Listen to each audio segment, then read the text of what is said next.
This episode of Nella Academy is brought to you by Skillshare.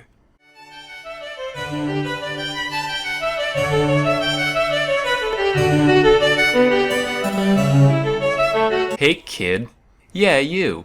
I just got off the phone with the big man upstairs, and he told me that I need to clear a few things up around here. So without further ado, here's 10 pieces of malarkey that you might still be spreading. Number 1. Nobody was ever burned to death at the Salem witch trials. Of the accused, 15 died in prison, 19 were hanged, and 1 was squished to death. That last one is way more interesting than any cremation, by the way. Dude was a badass. His name was Giles Corey. He was 81 years old and so done with the town of Salem's garbage that he wouldn't even dignify the trial with a plea. So the town stuck in between 2 boards and stacked rocks on top of him in an effort to draw out a confession. But every time they tried to get something out of him, all he would say was, "More weight." This went on for 3 solid days until he finally died, never giving any indication as to whether or not he was a witch. One can only wonder. Number 2, the OG Buddha wasn't the obese guy. That's Budai, a Chinese folk character meant to represent Maitreya, aka future Buddha. Now this shirt is double sad. Number 3, Buddha wasn't a god either.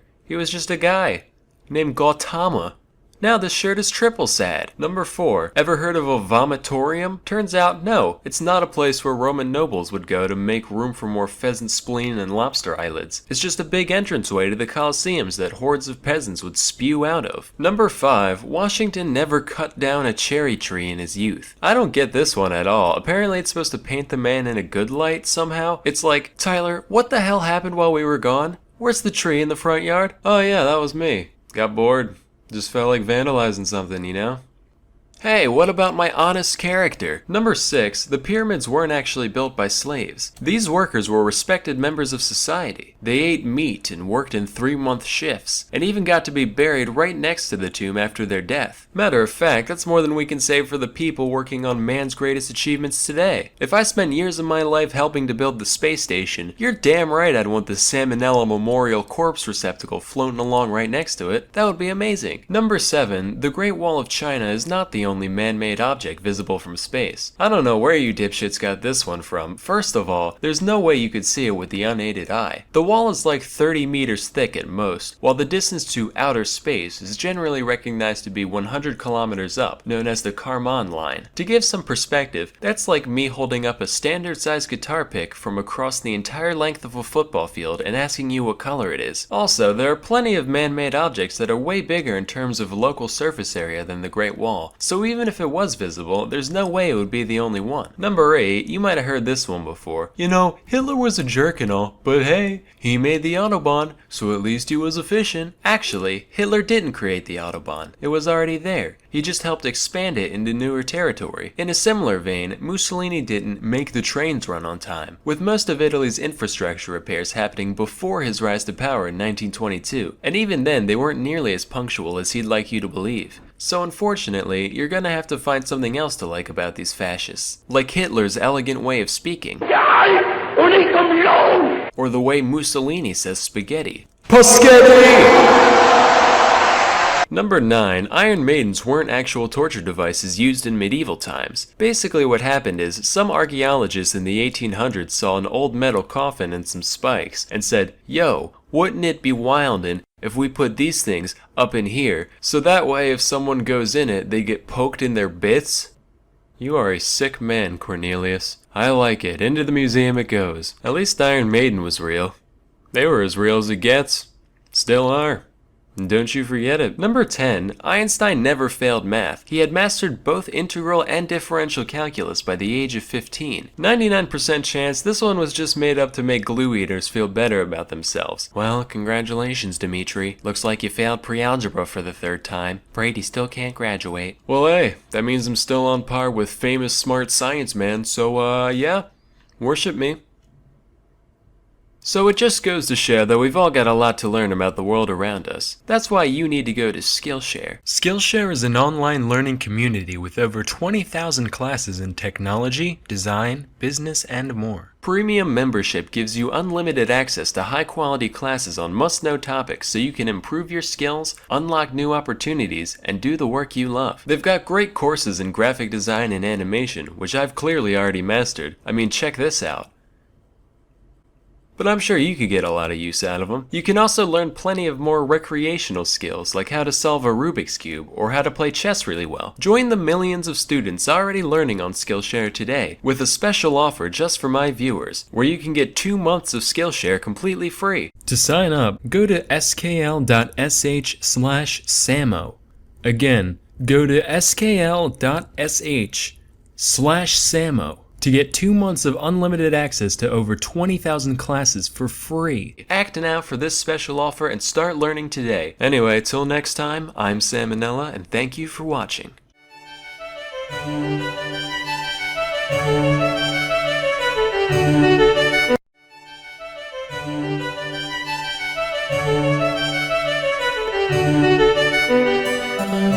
Hey kids, I think we can all agree that there are few pastimes more grotesque than competitive eating. The concept of a bunch of guys pushing their anatomy to its limits just for sport leaves a bad taste in my mouth in more ways than one. But imagine if these men didn't adopt this habit just for fun. Imagine if some gross biological error forced them to eat like this for their entire life. Introducing Tarare.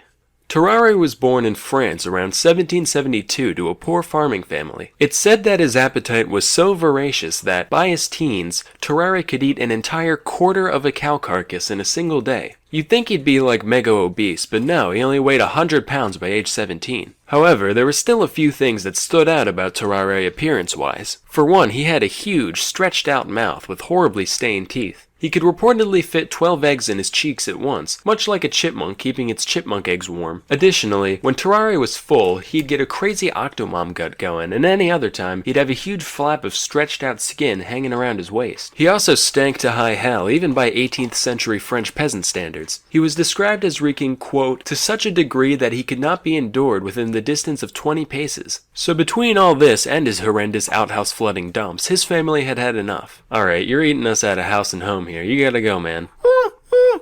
You heard me. Kick bricks, Froggy. Wow, he just called a French person a frog. That's so racist. No, it's not. They're all French. The guy just looks like a frog is all. Oh. Well, too late. I'm already offended. That's fair. Dislike. After leaving home, Tarare was forced to beg and steal just to satisfy his gargantuan appetite. Inevitably, people began to take notice of him, and eventually he landed a job as a street performer in Paris. People would hand Tarare entire baskets of apples, eggs, and even wine corks, and watch in delight as he horked them down without the slightest hesitation. Normally, this went off without a hitch, except for one time when he suffered a severe intestinal blockage. Fortunately, the crowd was kind enough to carry him to the hospital, where he was treated with the strongest laxatives the 18th century had to offer. I would draw what happened next, but it would probably get my channel deleted, so let's just picture it for a few moments. Moving on. Cut to the year 1792. This marks the beginning of the War of the First Coalition. Ever heard of it? Me neither. Who was in it? Fucking everyone. Anyway, Tarare decided to enlist in the war. After all, maybe that profound emptiness he was feeling was just a lack of purpose in life. Turns out, no, he really was just psychotically hungry. Even after being granted quadruple rations, Tarare would still be digging through the trash pile whenever he got the chance. After suffering extreme exhaustion, he was sent off to the military hospital in Souterrain. The staff there was so dumbfounded by the man's abilities that they decided to keep him there to run a few experiments. The first of which involved putting Tarare in a room with a meal prepared for 15 people. Naturally, he ate the entire thing and immediately fell asleep. Next, they presented him with a raw eel. In response, Tarare crushed the eel's skull between his teeth before slurping down the entire creature in one go.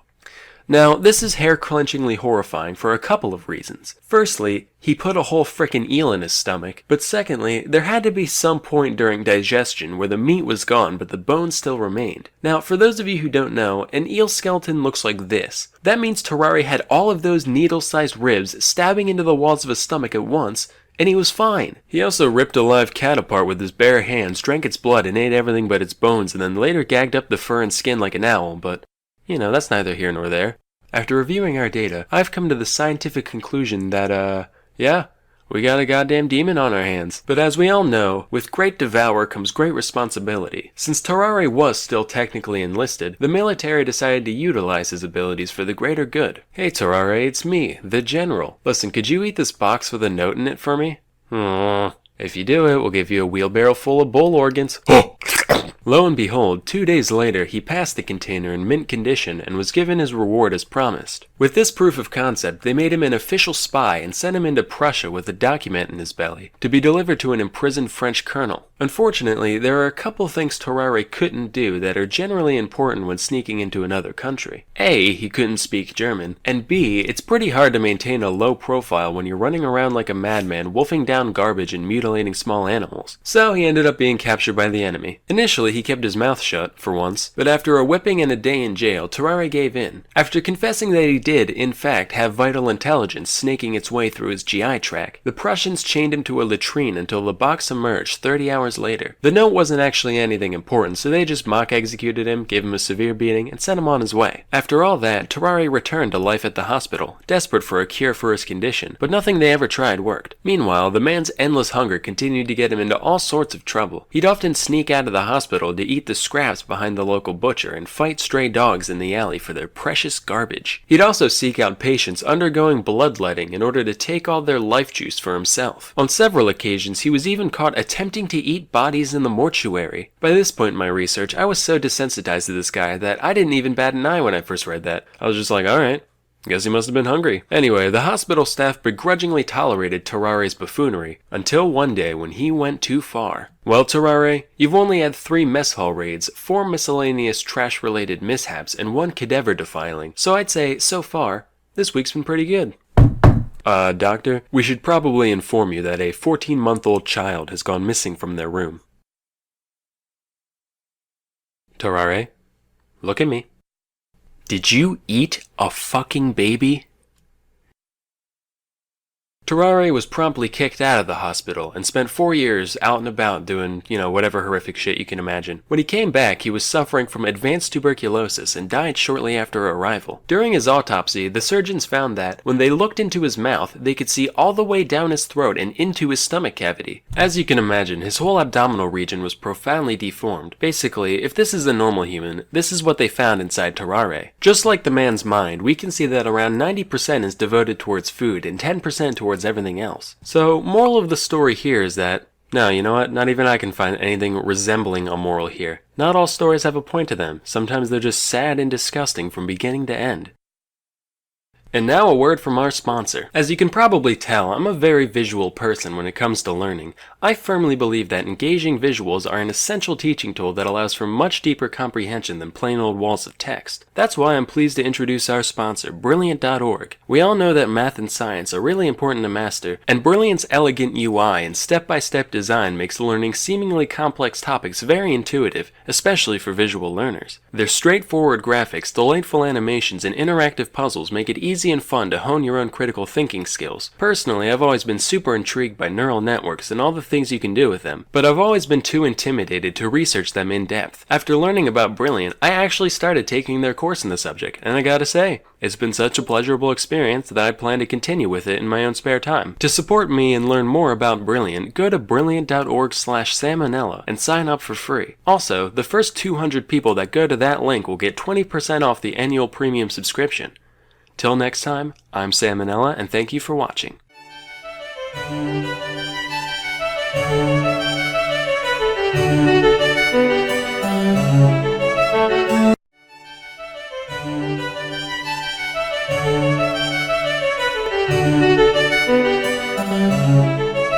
Hey, little Jimmy. Yeah, what's up? Do you like Pirates of the Caribbean? Yeah, it's alright. So do you think it'd be fun to be a pirate? Yeah? Well, guess what? You couldn't be more wrong. Oh, fuck. Yeah, I know. At some point, every kid has dreamed about being a swashbuckling, corn-shuckling, wife-cuckling, cocksuckling pirate, but trust me when I say, it was really not all it's cracked up to be. First, we'll talk about the food. So one staple of the pirate diet was salted meat, usually wild oxen or pork. And I love jerky as much as the next guy, but this wasn't like a bag of Jack Links. In fact, it was probably closer in texture to your shoes than any meat you've ever eaten. In those days, you couldn't just snap into a Slim Jim. That's a modern luxury that we take for granted. Back then, the slogan was, gnaw on a Slim Jim for minutes on end, grinding it between your molars while the gallons of salt turn your mouth into a desert until the mangled hunk of flesh in your mouth is just soft enough to be shoved down your greasy fucking pirate throat without tearing a hole. Another essential food item was known as hardtack. This was essentially just flour and water baked into a cracker-like brick. brick. Beyond the fact that it was totally flavorless, hardtack was also extremely dense, to the point where pirates would often have to slam their fists down on it in order to break it into pieces small enough to fit in their mouth. As long as it was kept dry, hardtack almost never spoiled, although it often became infested with weevils. Excuse me, sir? I'm a vegan, so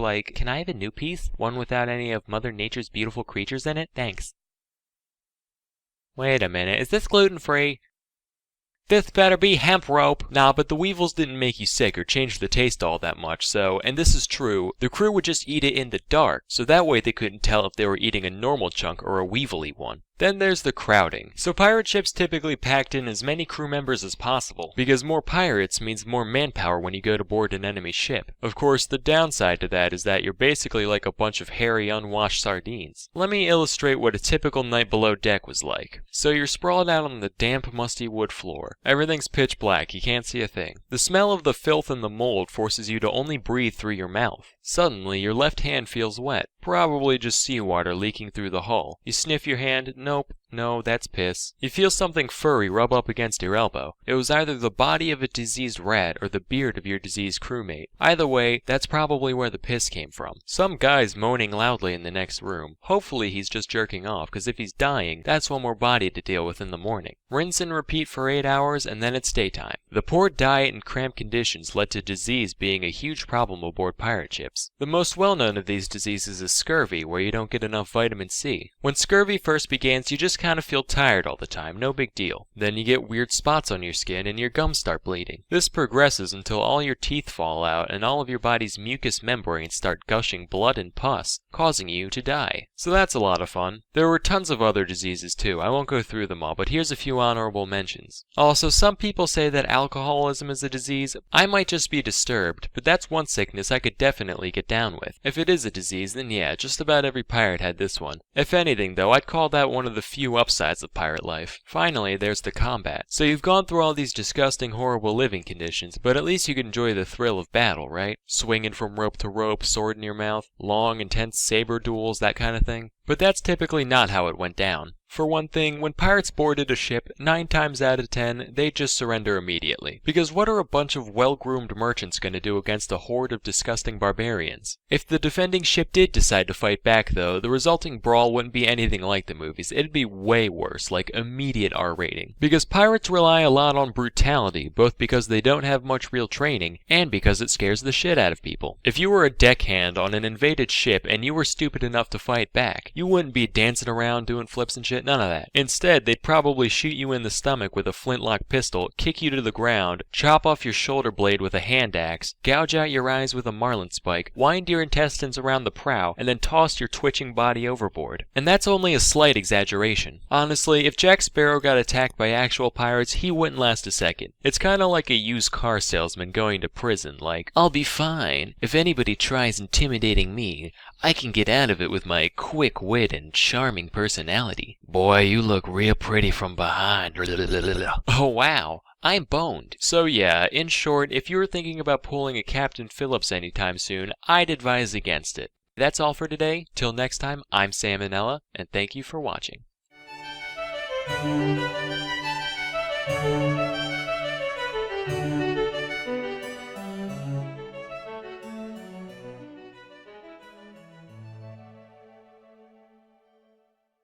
This video is sponsored by Skillshare.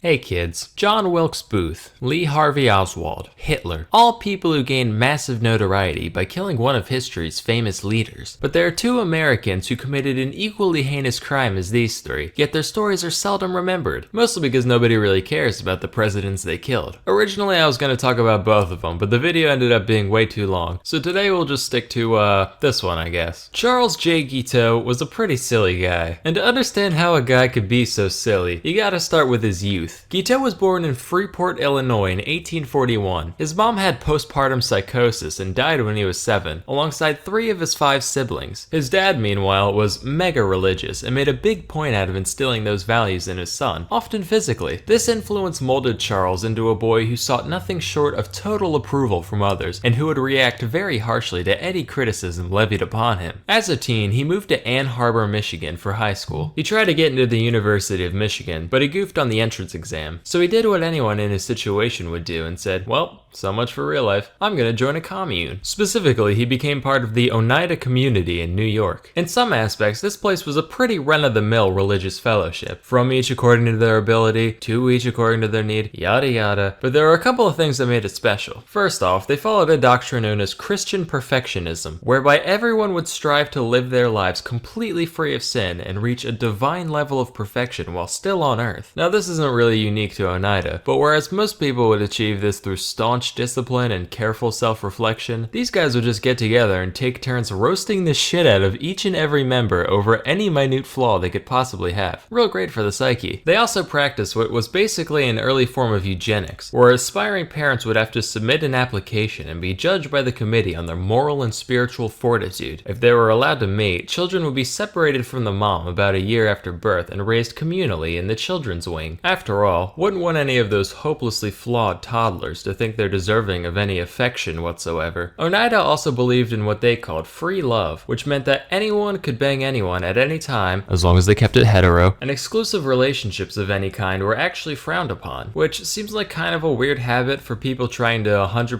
FC this whole Christianity thing, but whatever. But wait, you're saying, how can you have selective breeding at the same time as extremely unselective breeding? Aha! See, that's where male continence comes in. Under this rule, a pair could go at it for as long as they wanted, with the caveat that the dude's not allowed to nut, pull out or otherwise. That way, it's not a sin. After all, as the Bible says, if the dick don't spit, you must acquit. Paradoxically, no such rule existed for the women. In fact, not only did the commune believe in female orgasms, they actually prioritized them, which is like unheard of in the 19th century. They'd even have the middle-aged women of the society train the teen boys in the art of holding in the old pelvic sneeze. That way, there wouldn't be any chance of conception in case the guy goofs up his first few tries. So anyway, young Guiteau joins this whole thing, and endured countless blows to his massive yet fragile ego, thinking he's at least gonna get a piece of this communal action. Except, the criticism towards him wasn't just a formality like it was for others. Everyone there genuinely fucking hated him, on account of the fact that he was a raving neurotic narcissist. He never caught a single piece of this allegedly free love, and after a while, they all started calling him Charles Get Out in the hopes that he'd leave. This is real. And after 5 long years of this abuse, Guiteau finally got the hint and moved to New Jersey. He tried starting a newspaper themed around the Oneida religion called the Daily Theocrat, except nobody cared, so that failed. He went back to Oneida and tried to sue the place in order to get back pay for all his voluntary unpaid labor while living there, but apparently I'm mad butthurt isn't a valid reason for prosecution, so that went nowhere. Finally he said, well, when your devotion to God has failed you, there's only one path in life left. Time to become a lawyer. He managed to pass an examination to gain admission to the Illinois bar, and subsequently joined a law firm in Chicago at the age of 27, where he met his soon-to-be wife, one Annie Bunn. Of course, Guiteau never really got to be a lawyer. He only argued in one actual court case. Most of his time was spent doing bill collection for random clients. This job gave him insight into how debtors think and operate, which allowed him to turn into quite the con man, dodging bills whenever and wherever he saw the opportunity. Even on the job, he'd frequently charge exorbitant contingency fees after the fact, upwards of 75%. And sometimes he'd just keep it all and completely ghost his clients. After all, what are they gonna do? Send another bill collector? Well, it turns out they did, so Guiteau and his wife fled to New York. Here he ditched law and started getting into politics. Specifically, he wrote and delivered a speech in favor of Horace Greeley, the 1872 Democratic presidential candidate. And he somehow got it in his head that if Greeley won, his campaign would be so greatly indebted to him that they'd fulfill his desires to be the Minister of Chile, as though a total rando like him could just, name a job and it would be his. In reality, the speech was an incoherent mess heard by next to no one, and Greeley lost by a landslide. As the years passed, Annie got real sick of living life on the run with a broke-ass bitch, and Charles was none too keen on her weighing him down either. But back in the day, you couldn't just divorce someone willy-nilly, you needed a valid reason for it. So Charles concocted the brilliant scheme of banging a prostitute and then having her testify in court. The plan worked, with the pair successfully divorcing in 1873. 1874, and the only downside was syphilis. Whoops. Guiteau started dabbling in theology again around this time. He published a book called The Truth, which was almost entirely plagiarized directly from John Noyes, the founder of the Oneida Community. But despite being a man of God, Guiteau was still very much a two-time environment, and moved frequently in the dead of night to keep collectors off his tail. His brother caught wind of this and wrote him a letter basically saying, hey, maybe you should pay your bills now and then so you can be, a functioning member of society. To which Charles replied, and I quote, "Find $7 enclosed. Stick it up your bunghole and wipe your nose on it, and that will remind you of the estimation in which you are held by Charles J. Guiteau." God damn. And to his own brother, the madman. Soon after, he got arrested, bailed out by his sister, lived with her for a few months, attacked her with an axe,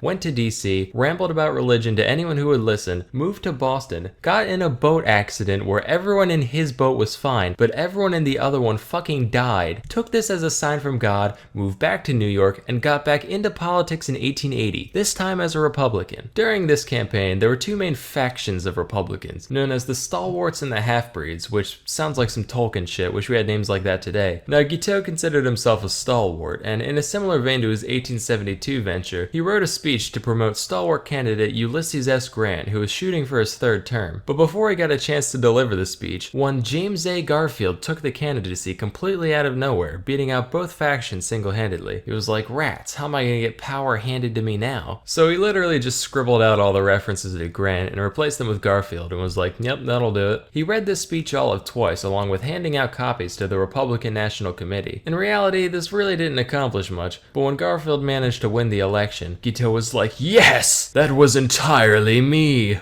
Garfield is in my supreme debt. As God is my witness, he shall make me a consulate in Vienna or Paris or someplace cool like that. He went to DC to await his inevitable appointment, but obviously nothing happened. So he started writing letters. A lot of letters. When that didn't work, he started actually stalking both Garfield and the Secretary of State, James Blaine, intercepting them in hotel lobbies, just being like, oh hey, yeah, it's me, the sole person responsible for your success. Say, how about a consulship? Alright, you'll get back to me, I get it. Whoa, haha, what a coincidence. Me again. How's that consulship coming? At first they simply ignored him, but eventually Blaine snapped, screaming, never speak to me again on the Paris consulship as long as you live. Damn you, Garfield!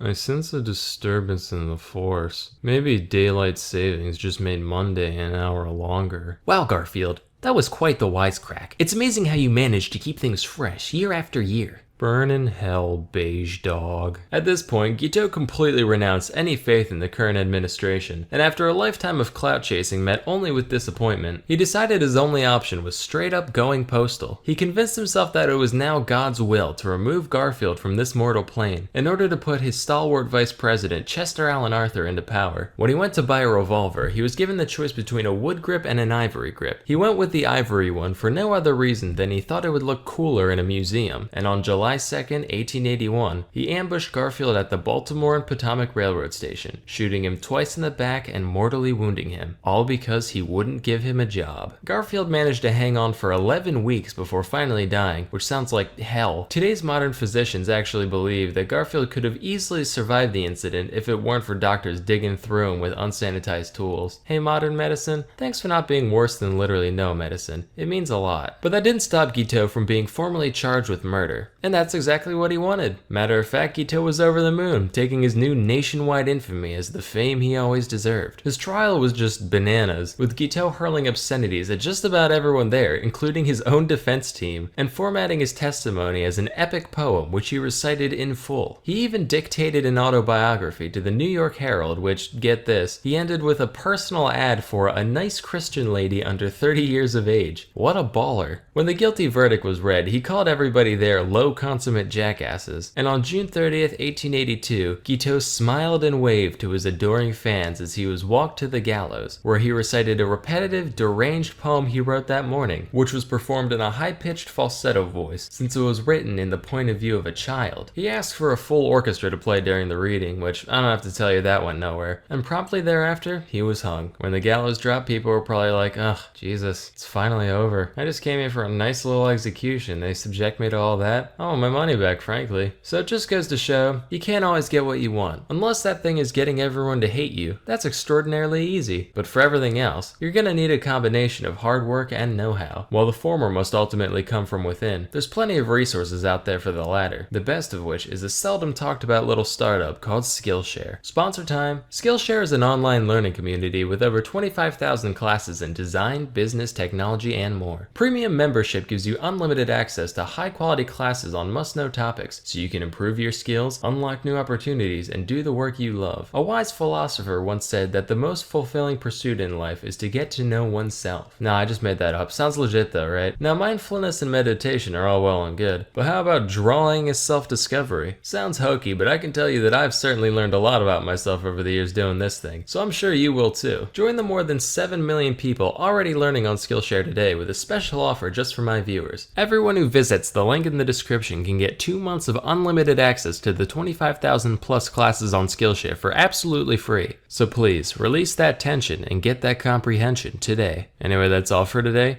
Till next time, I'm Sam and Nella, and I oop and I oop.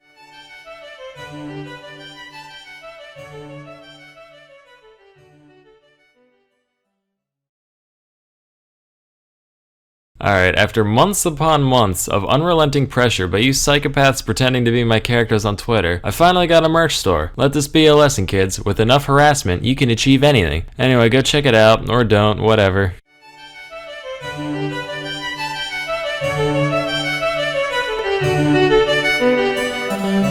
Hey kids, if I learned anything from my middle school career, it's that what may seem like a good idea initially will often be remembered only as a foolish mistake. Here's a few pieces of technology from yesteryear that have since fallen into total obscurity. So I've always believed that there's no point in having many small things when you can have one big thing. Why have many shrimp when you can have one lobster? Why drink many glasses of milk when you can eat one udder? Why have many cheese-its when you can have one cheese-them? Patent pending. And why have many street lights when you can have one moonlight tower?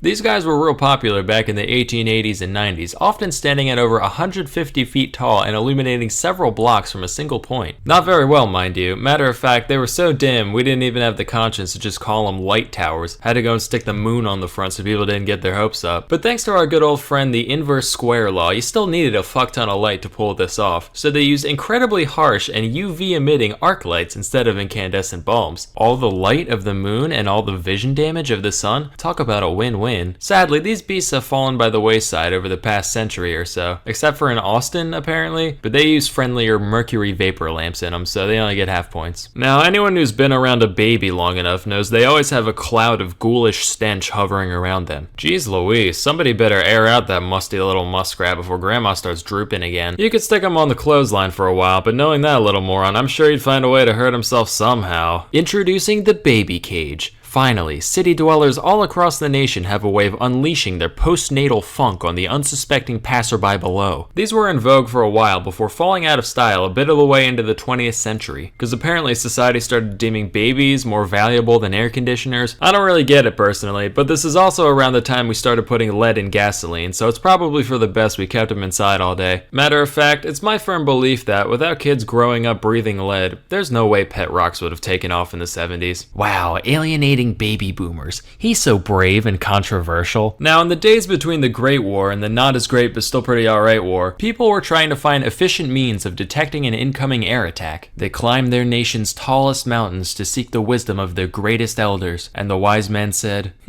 big ears. So that's what they did. These giant discs were known as acoustic mirrors and were designed to focus incoming sound over a 5-meter diameter into a single point. They were reasonably effective as listening devices. A few of them in Britain were able to pick up the sound of a plane from all the way across the English Channel. Of course, radar came along soon after, rendering these things completely useless beyond looking brutalist as hell. For real, instant album cover material right here. Ah! One of the Pep Boys is pulling a Spanish Inquisition on this poor wayward harlot. Huh. Just kidding. Despite the fact that this looks so very much like a state-of-the-art instrument of torture, it's actually just a beauty micrometer. Think those shoe size measure things at Foot Locker, only instead of one primitive measurement, it records the entire topology of your face and skull at once. With this data, a trained cosmetologist would be able to pinpoint exactly what features of your head should be enhanced and reduced with makeup in order to achieve a maximum calculated attractiveness after you've paid for their services. Clearly this device must have been effective. After all, beauty is entirely objective perspective. What, eye of the beholder?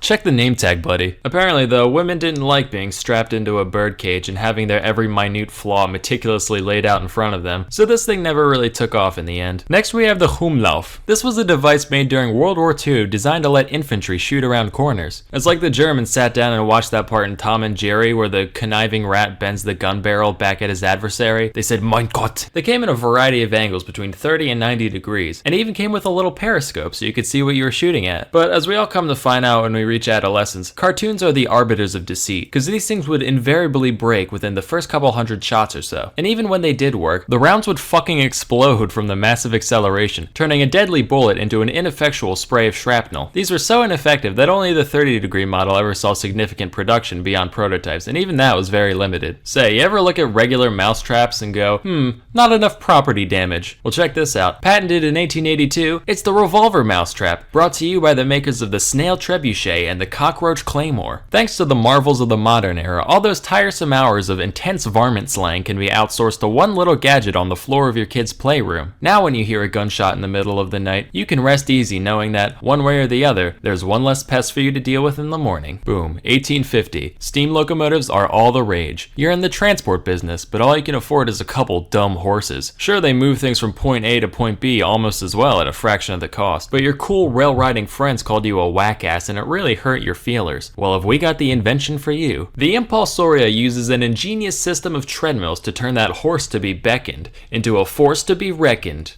with. Sure, it's expensive as hell to make and limits your services entirely to railroads, but just look at it. Instant Pussymobile. Slap some rims and a spoiler on that, you're laughing. This machine is recorded at having a maximum output of 2 to 4 horsepower, which sounds about right, and it didn't see much use outside a couple exhibitions. Now, if there's one hobby that people in the past enjoyed, it's smoking. Whoo boy did they like smoking. And with every great wholesome activity comes a million novelty items to go along with it. Everyone's seen the long cigarette, but how about the really long cigarette? Want to smoke in the rain? Here you go. Going snorkeling? Hey, you know what's more important than oxygen? Nicotine. But hey, want to know the only thing better than a cigarette? 2 cigarettes. You know what? Fuck it. Have the whole pack. You earned it. Of course, if you're trying to cut back, you can always share it with a friend. Aw, how heartburning. But you know what's even more fun than addiction? High-quality documentaries. That's why you should check out CuriosityStream. From the face behind the Discovery Channel, CuriosityStream lets you stuff your little meatuses full of all the bizarre knowledge the world has to offer. And with over 2,400 titles, there's no way there isn't something that interests you here. Remember Secret Life of Pets? Trash movie. Turgid prose, stilted dialogue, pandering humor, and above all, highly unrealistic. On the other hand, The Secret Life of Dogs is an absolute treasure. Did you know they turn their tongues into weird inside-out ladles when they drink? Just one of the many fun facts found inside. Normally, full access to CuriosityStream only costs $2.99 a month or $20 a year, which is nothing. That's like a McDonald's run every 4 months. But if you still have your doubts, you can get 30 days free if you sign up at curiositystream.com/salmonella and use promo code salmonella during the sign-up process. Anyway, that's all for today. Till next time, I'm Salmonella, and check out this JPEG.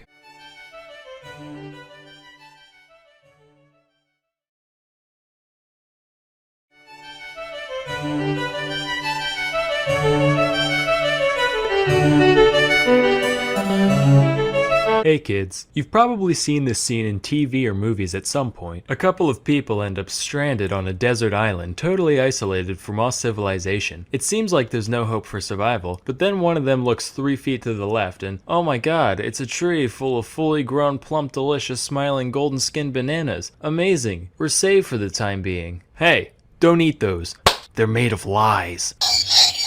See? Listen, why do fruit exist? For a delicious, nutritious snack for humans and animals alike to enjoy?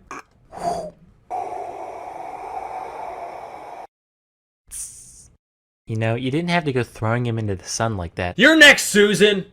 How did you know my name? I created you. Anyway, as most of you probably know, fruit are a thing because nature figured out, hey, if you put a little bit of deliciousness around your seed, it'll convince some idiot bird or something to carry your baby off to faraway lands, right? But then humans showed up and were like, hey, that's pretty nifty. Listen, is it cool if we selectively breed you for thousands of years to give you horrific deformities to crank up that whole deliciousness part a couple hundred notches? Alright, cool. Let's take a look at bananas, specifically the Cavendish variety that we all know and love. On the inside, we got like 2% seeds, 93% delectable banana meat, and 5% that brown part at the bottom that your mom says is perfectly fine to eat but you still don't trust. Great for a snack. terrible for reproducing efficiently. Meanwhile, check out the thing on the right here. That's Musa acuminata, one of the suspected ancestors of today's nanners. Much smaller and jam-packed with seeds, with just enough flesh in there to make it worth some smelly primate's time to crack open a yellow one with the boys. Here's another wild type banana, Musa balbesiana. Less sweet, way starchier, harder to get into, hella seeds, same shit different day really. But hey, if you stick that boy in the ground, you've got an okay chance of making a new banana tree. You bury a modern banana, all you're gonna end up with is a dirty banana. And not that one club in Miami, I mean an actual dirty banana. That's because, like a lot of cultivated fruit, culinary bananas are so inbred and malformed that they can't produce offspring even if they wanted to. So, word of advice for you men out there, if ever a lady points out how poorly endowed you are, just show her this JPEG. She'll say, wow, I didn't realize it was so potent and fertile. You really opened my eyes, thank you. Bananas aren't the only piece of produce to follow this pattern though, not by a long shot. For example, take the watermelon. According to Monsanto, everybody's favorite corporation, the first evidence of human cultivation of the watermelon dates back to Egypt around 5,000 years ago. Back then, they were only 2 inches in diameter, around the size of a tennis ball. The flesh was supposedly tough and bitter, much like that of a tennis ball. Of course, just as the growth of a delicious green baby takes time, so too did the evolution of the modern watermelon. In fact, even as late as the mid-1600s, watermelons looked way different from what we have today, as shown by this painting by Giovanni Stanchi. Notice the thicker rind, the larger seeds, and the weird segmentation on the inside. Definitely a cooler still life subject, but ultimately inferior as a summertime snack. How about vegetables? Tell me, do you enjoy cabbage, Brussels sprouts, kale, collard greens, broccoli, or cauliflower? I mean, I guess I like broccoli and cauliflower. The rest are kind of gross though. Wrong! All 6 of these vegetables are actually the same thing. That means you like them all. That's not how that works.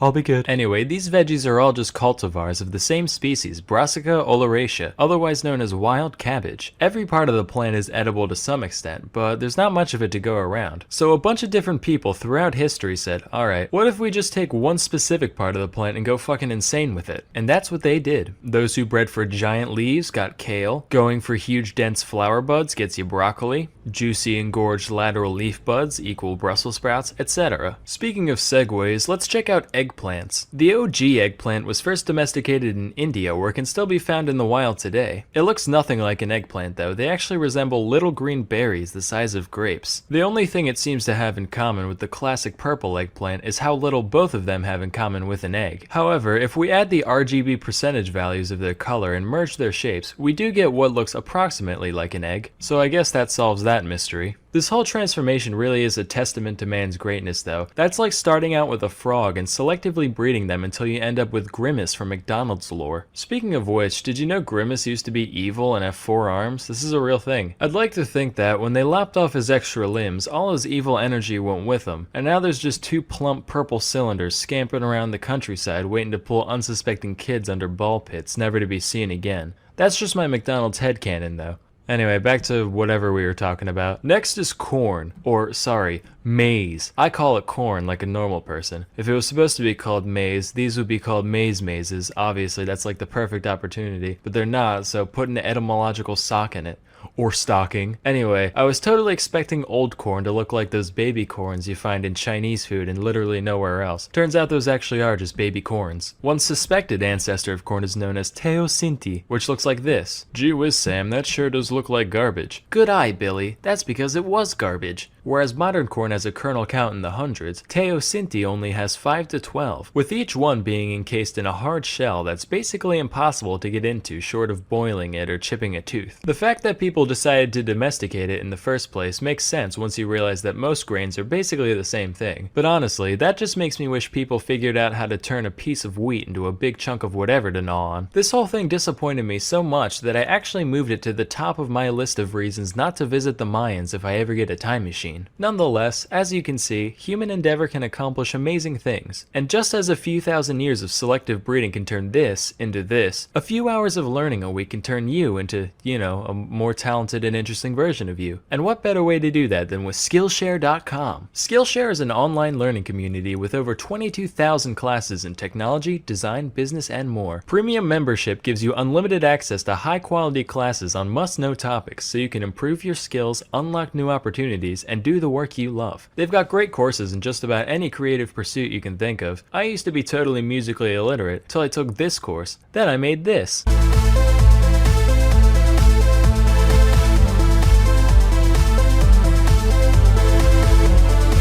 What about food? You like food? Of course you do. You'd be dead if you didn't. With Skillshare, you can make your own macaroons, fresh pasta, spring rolls, whatever. Join the millions of students already learning on Skillshare today with a special offer just for my viewers, where you can get 2 months of Skillshare for free. To sign up, go to skl.sh/samo2. Again, for those in the back, go to skl.sh/samo2. To get 2 months of unlimited access to over 22,000 classes for free. Act now for this special offer and start learning today. Anyway, till next time, I'm Sam and Nella, and thank you for watching.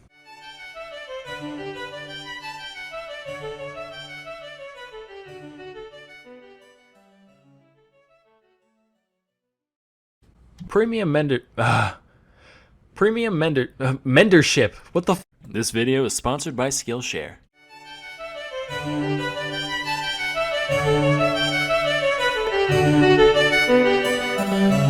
Hey kids, as we all know, the evolution of species is an incredible process, driven by little more than the random chance that certain mutations may happen to provide a practical advantage in a creature's environment. And as a result, there's a lot of things out there that look super dumb once you strip back a few layers. Here's the top 10 worst animal skeletons of all time. So first and foremost, I'd like to settle a little debate I've been seeing floating around the past few weeks. Yes, penguins do, in fact, have knees, but in order to hide full-grown legs into one plump cylinder, you gotta have a little skeletal trickery on your side. You guys ever do wall sits in gym class or elsewhere? One of the most torturous exercises out there. I now feel even worse for penguins, because not only did they have to deal with living in a frigid black and white hellscape, the most hostile environment known to man second only to the vacuum of space, all the while constantly pursued by ravenous bloodthirsty sea dogs, but they're also secretly doing wall sits their entire life. Quick side note, in Mandarin, the word for penguin consists of the characters for business goose, which is fucking hilarious. Like one day a goose put on a suit and said, "Today it is time to make a name for myself, honk." This next guy is known as Parsons chameleon, found in the more remote regions of Madagascar. Notice the fleshy protuberances around its nose area. Turns out, not fleshy, not even remotely fleshy, not even one flesh. Instead, it just has a skull forever frozen in time in the middle of exploding, like it sneezed right in the middle of God shaping it out of clay, and he was just like, ah, whatever, it's a feature now. So for that, this rough-headed reptilian gets number 9. Normally I would have ranked it higher, but that's a dope tale, so he gets some pity points. Next is the pufferfish. So for most of my life, I've pictured pufferfish as just not having any bones. I know it doesn't really make sense, but neither does them turning into a balloon like a goddamn cartoon. Turns out, in their normal state, they actually look like this, and when they inflate, those concentric rings of spine slide outwards past one another to cover the full area, like the aperture of a camera lens expanding to cover the full frame of the fish. The sheer ingenuity of this design has shattered my childhood dream of real-life balloon animals, which has earned the pufferfish the number 8 spot on this list. Now, if you've gotten around to certain zoological circles, you've been shown this skull and been told, ah yes, that comes from the dwarf elephant. Oh, you've never seen one? That's because they're extinct. And that thing in the middle? Ah yes, nothing more than the nose hole to which the trunk connects. However, if you're a rational, free-thinking adult like me, you can look past the lies spoon-fed to you by Nat Geo and other liberal media outlets and see this for what it is.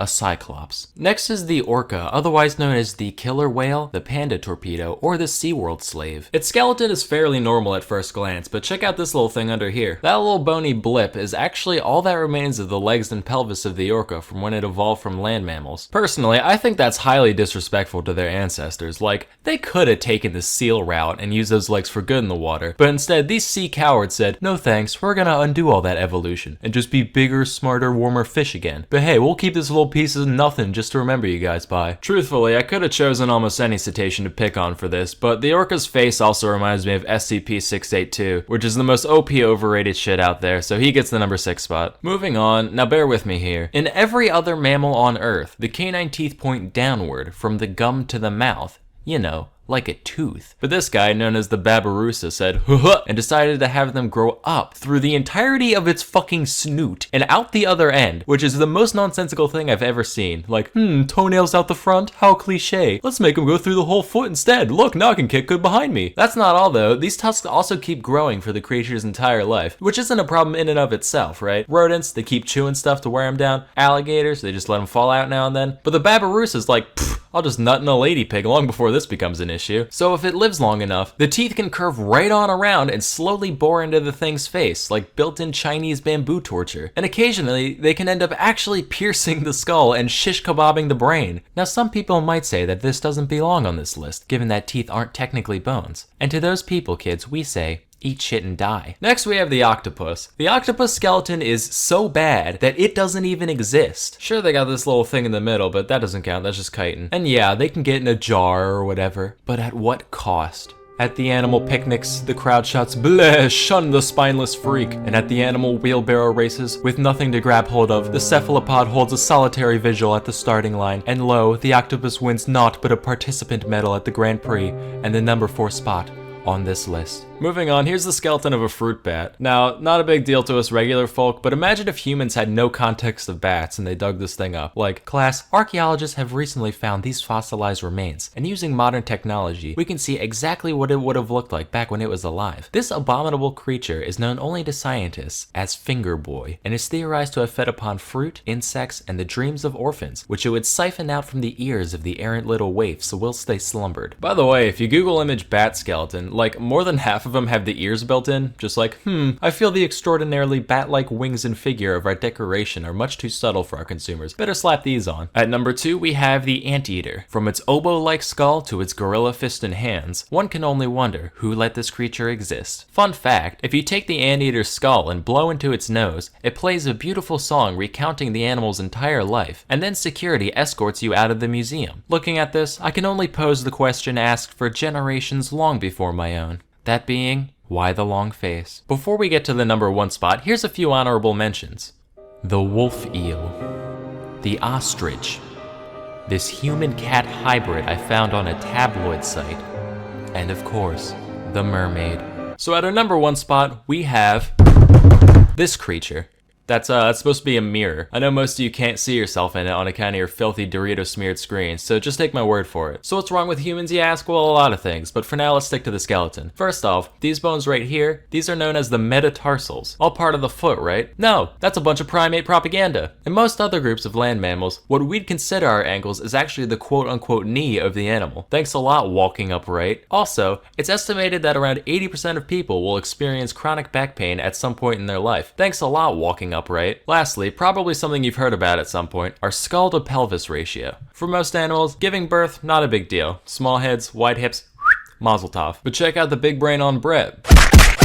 Throws a real monkey wrench in the works there. For a while it led to some problems till those extra brains figured out how to work around it, so I guess you win this round, humans. But that doesn't stop you from also winning the number 1 spot on the worst skeletons of all time. But hey, just cause you'll forever be flawed on the inside, doesn't mean you can't improve yourself on the outside. That's why you need to try Skillshare. Skillshare is an online learning community with over 25,000 classes in design, business, technology, and more. Premium membership gives you unlimited access to high-quality classes on must-know topics, so you can improve your skills, unlock new opportunities, and do the work you love. For all my life, I thought I knew how to make a grilled cheese. Then I saw this class, and I realized I didn't. Now I do again, but those few minutes between seeing the thumbnail and finishing the course were a dark time in my life. But let's say you don't like grilled cheese. Well, you must be either vegan or dead, and either way, you probably smell terrible. What better way to soak up that earthy must in your home than with a hand-selected houseplant known to improve air quality? You can even put googly eyes on it. Aw, it's like I have a friend. Join the more than 7 million people already learning on Skillshare today with a special offer just for my viewers. Everyone who visits the link in the description can get 2 months of unlimited access to the 25,000 plus classes on Skillshare for absolutely free. So please, put down that bone broth and start sipping some brain juice today. Anyway, that's all for today. Till next time, I'm Sam and Nella, and I'm still scared of swine flu.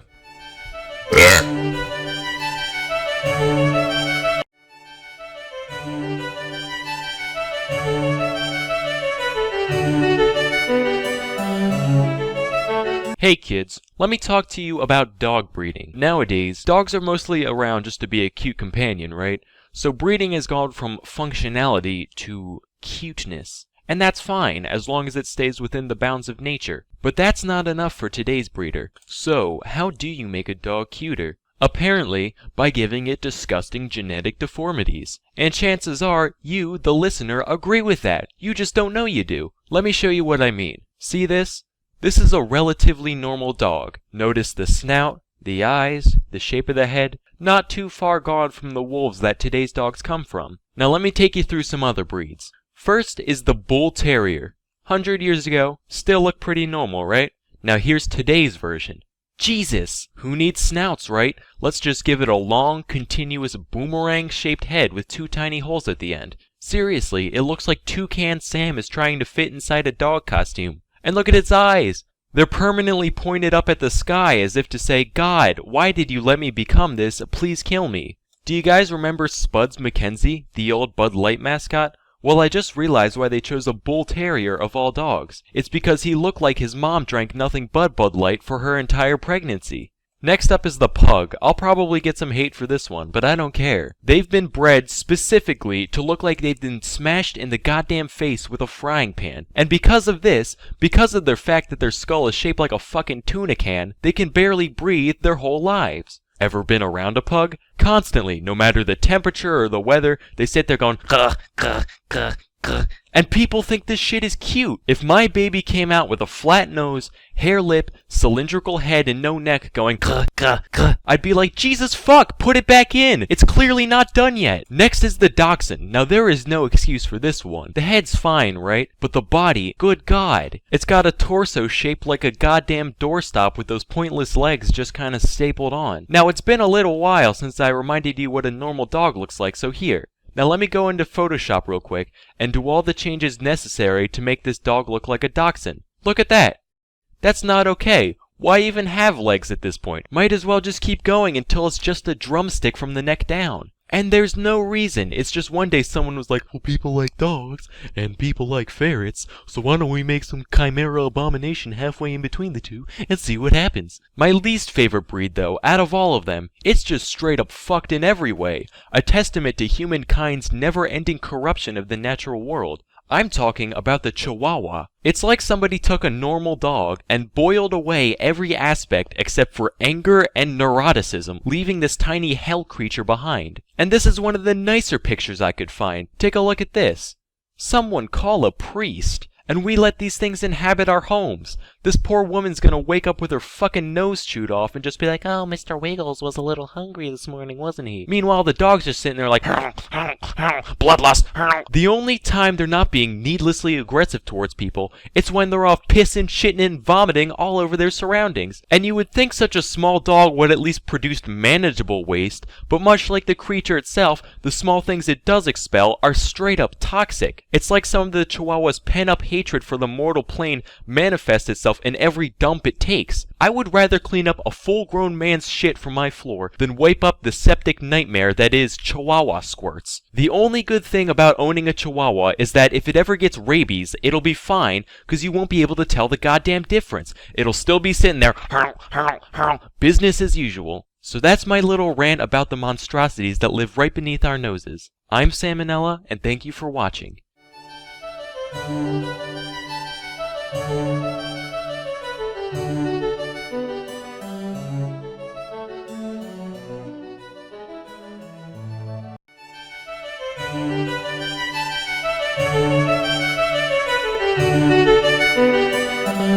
Hey kids, had a bad day? Well, could be worse. You could be living in a world without modern anesthetic. Today, we'll be talking about some surgical procedures carried out long before the development of medicine as we know it today. Now, once you go back a certain distance, the line between operation and mutilation is pretty thin. So, for our purposes, surgery refers to any bodily manipulation carried out with the intent of fixing some injury or illness. And away we go. The very first surgery that we have historical evidence for dates as far back as 6500 BC. It's called trepanning, which is a nice word for carving someone's frickin' skull open using nothing but a rock. Maybe a rock on a stick if you were lucky. In all seriousness though, you can see that a good deal of care went into the procedure, which lets us know that this isn't just the result of random injury. Many skulls even showed signs of healing around the holes, meaning plenty of the people who underwent this whole thing just got up and went about their day afterwards. Alright, hold on, you say. This all sounds guano insane.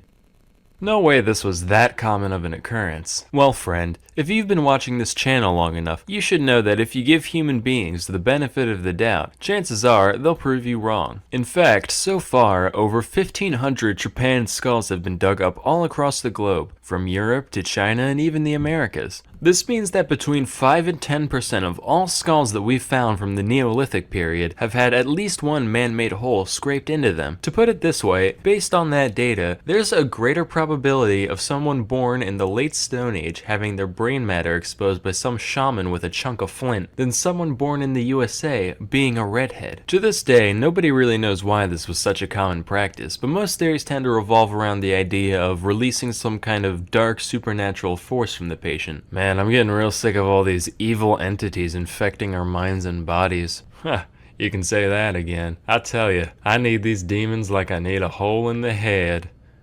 No, wait. Fast forward to 600 BC. Over in India, there lived a guy called Maharshi Susruta. Now, this guy was a medical mastermind. He wrote a treatise known as Susruta Samhita, which described countless different conditions, treatments, and yes, even surgeries. One of which is the first recorded instance of rhinoplasty. That means nose job. A hornbill's a type of bird. I'm here too. Anyway, here's how it's done according to Susruta. First, you get them plastered, obviously. Second, you use a leaf to measure out the part of the nose you want fixed. Then, you use the leaf to cut off a flap of skin from the cheek or forehead of the patient. This part's important though. You gotta remember to leave a little piece of it still attached. Otherwise, you just got a chunk of dirty dead face meat on your hands. Now, wherever you're looking to stick the new flesh on, you rub that part raw with a knife. Also, you're gonna want to stick 2 plant stalks in their nostrils so their nose keeps its proper shape. Slap the skin on, suture it, dust it with licorice powder for some reason, and cover it with cotton. Sesame oil should be regularly applied until the skin is fully healed. If you're like me, I already do that by default, so it shouldn't be an issue. Finally, at long last, your sniffer is reborn. Don't worry, you still look like a freak. Just slightly less so. Moving on, our next surgery took place in 10th century Spain on Sancho I of Leon, otherwise known as Sancho the Fat. Now, normally back in the day, having some meat on your bones was a sign of wealth and power and all that, but this guy was like TLC documentary tier, to the point where he could hardly function as a human being. So his constituents said, "Greetings, your thickness. Yeah, you can't be king anymore on account of you keep breaking every horse we give you, and nobody wants to wash between your accordion-like neck folds no more." After his adipose got him deposed, Sancho decided to seek medical help for his condition, under the oversight of well-reputed physician Hasdai ibn Shaprut, which is an anagram for paintbrush aids. Now, if there's one thing that medieval man understood, it's practicality. Lap band, gastric bypass, belly balloon, these all exist to help people who don't have the self-control to stop eating so much on their own. But Dr. Shaprut didn't believe in beating around the bush. He said, well, why don't we just stop the patient from shoving food into his own greasy maw in the first place? And decided to just up and stitch the dude's lips together. After the operation, the only nutrients that Sancho received came through a straw, in the form of a mixture known as thoriaca, which was a complex blend of several herbs, fruits, and seeds, including opium. It was basically the closest thing you could find to lean at the time, and lean he became, losing around half his weight before ascending to the throne once more. So this is the part of the video where I pander to the desires of the audience. If there's one thing I know you internet people can't get enough of, it's things going inside people's eyeballs. Let's talk about cataract surgery. The art of dealing with people's clouded lenses has been around for millennia, believe it or not. That Susruta guy from earlier actually talked about the most common procedure for cataracts for most of civilized history, which is known as the couching method. Couching is done by taking a sharp object like a needle or a thorn, and ever so gently stabbing their eye hole at weird angles until the lens moves out of the way. No lasers, no sedatives, no paralytics, just a rusty old pin and some elbow grease, the way God intended. The majority of the time, this operation didn't work, usually just damaging the already blind eye irreparably. Shocker, right? And even if it did go as planned, you still, didn't have a lens in your eye, so you essentially went from, I can't tell if I'm dead or not, to, ah yes, it is quite yellow out today. By God. Something moved somewhere. A slightly more refined version of this operation is the suction method, which dates back to at least the 10th century AD, if not older. This procedure is described as requiring, quote, a large incision in the eye, a hollow needle, and an assistant with an extraordinary lung capacity. Though this reads like the setup to the world's most horrifying party trick, it's actually the bare minimum number of tools needed to completely extract the lens from the eye. In case you didn't pick up on how, here's a diagram. This method generally saw a greater success rate and fewer complications than its non-extracting counterpart, so hopefully you can sleep well tonight knowing that the number of human beings who have sucked a piece of somebody's living eyeball through a straw is above zero. Anywho, let's all just be thankful that we live in an era where procedures like these are a thing of the past. Now remember kids, even though the surgeries I described here do sound pretty easy to pull off, please don't try them at home. But if you do, please put it on LiveLeak afterwards. But you know what you can do at home? Learn stuff about things with Brilliant.org. Brilliant's elegant UI and step-by-step design makes learning seemingly complex topics very intuitive, especially for visual learners like me. Don't think you can understand special relativity? With Brilliant, I bet you can. I'm just some kid in a room somewhere and even I got the basics. Check this out. Relativistic laser tag. Don't tell me that doesn't sound fun. Then later when you're talking to your friends, you can be like, yeah, I'm taking a course in special relativity right now. No big deal. Maybe gonna hit quantum objects in a couple weeks. So to support me and broaden your understanding of math and science, go to brilliant.org/salmonella and sign up for free. Also, the first 200 people that go to that link will get 20% off the annual premium subscription. Anyway, till next time, I'm Salmonella and watch you for thanking. Wait, shit, I meant...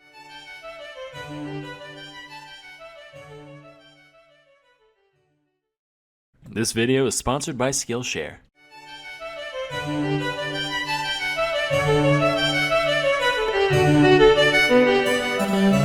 Hey kids, now we all know that fate is a fickle thing. Some of us may try to defy its will, but there's enough small businesses with Pizza Hut roofs out there to tell you that such a thing is ultimately futile. As for most of us, we tend to have our fair share of good and bad luck throughout our lives, but every now and then, RN Jesus smiles upon some drooling little loaf child and says, You, my son, you shall be the one with all the figgy pudding. That child was Timothy Dexter. Dexter was born in Malden, Massachusetts in 1747. He had a humble upbringing, dropping out of school as an 8-year-old to work as a farmhand and a leather worker. But Dexter thought he deserved better, so when he grew up, he married one Elizabeth Frothingham, a rich widow in need of company. Gold digging achieved, he began his quest to become a true aristocrat. As his first step, he thinks, all the rich guys I know are in positions of power. I should run for office. Now, the town of Malden wasn't much keen on appointing a bumbling second-grade dropout, but after rejecting dozens of petitions sent in by Dexter, they eventually gave up and decided to just make some shit up, leading to Dexter becoming the official informer of deer, tasking him with keeping logs on the local deer population. And over statistics of does and bucks alike, Dexter ruled with an iron fist, triumphantly concluding what many had already known: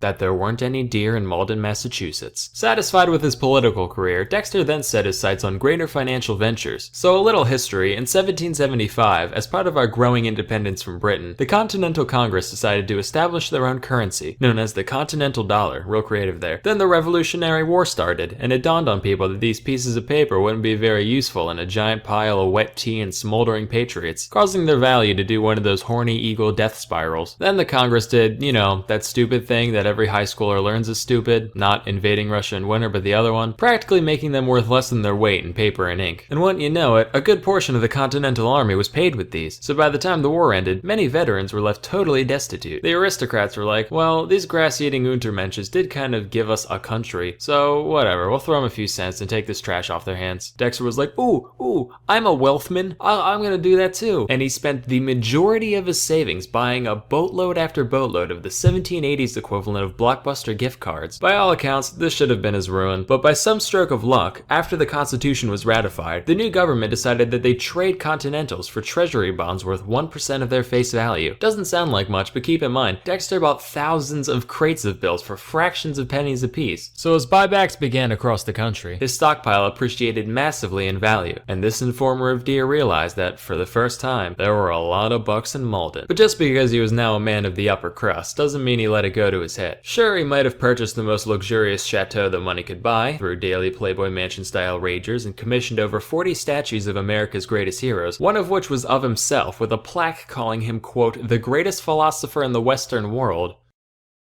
Despite his incredibly tacky displays of wealth, his contemptuous contemporaries still saw him for the loud, illiterate rube he was. So they started giving him deliberately awful investment tips in order to get him to bankrupt himself. One such piece of advice was that he should ship warming pans to the Caribbean. For those of you born after 1850, a warming pan's this dish on a long pole that you fill up with hot coals to warm up your bed. Not much use in a tropical paradise. But Dexter was undeterred by such frivolous things as logic. Went ahead and sent over 40,000 of them to the West Indies. When they arrived, the locals didn't really know what they were looking at and decided to use them as ladles for the sugar and molasses refineries. And by the end of it, Dexter sold every single one at a markup of nearly 80%. Frustrated that their plan backfired, the elites then told him to literally carry coal to Newcastle, which is an old idiom used to describe a pointless task based off the fact that Newcastle was one of the world's biggest producers of coal. The only idioms Dexter knew about all involved different animals shitting in the woods, so he took their word on good faith and went along with it. But by some divine providence, by the time the shipment arrived, the Newcastle coal miners had all gone on strike, and Dexter once again cleared the entire shipment with a hefty profit. He was like, man, I am so smart. By this point, he was pretty confident in his speculation skills, so he started making seemingly far-fetched ventures all by himself. One time he had a bunch of stray cats rounded up for basically free, which sounds like herding cats, but what do I know? And he sent them to the Caribbean, where they were gobbled up en masse.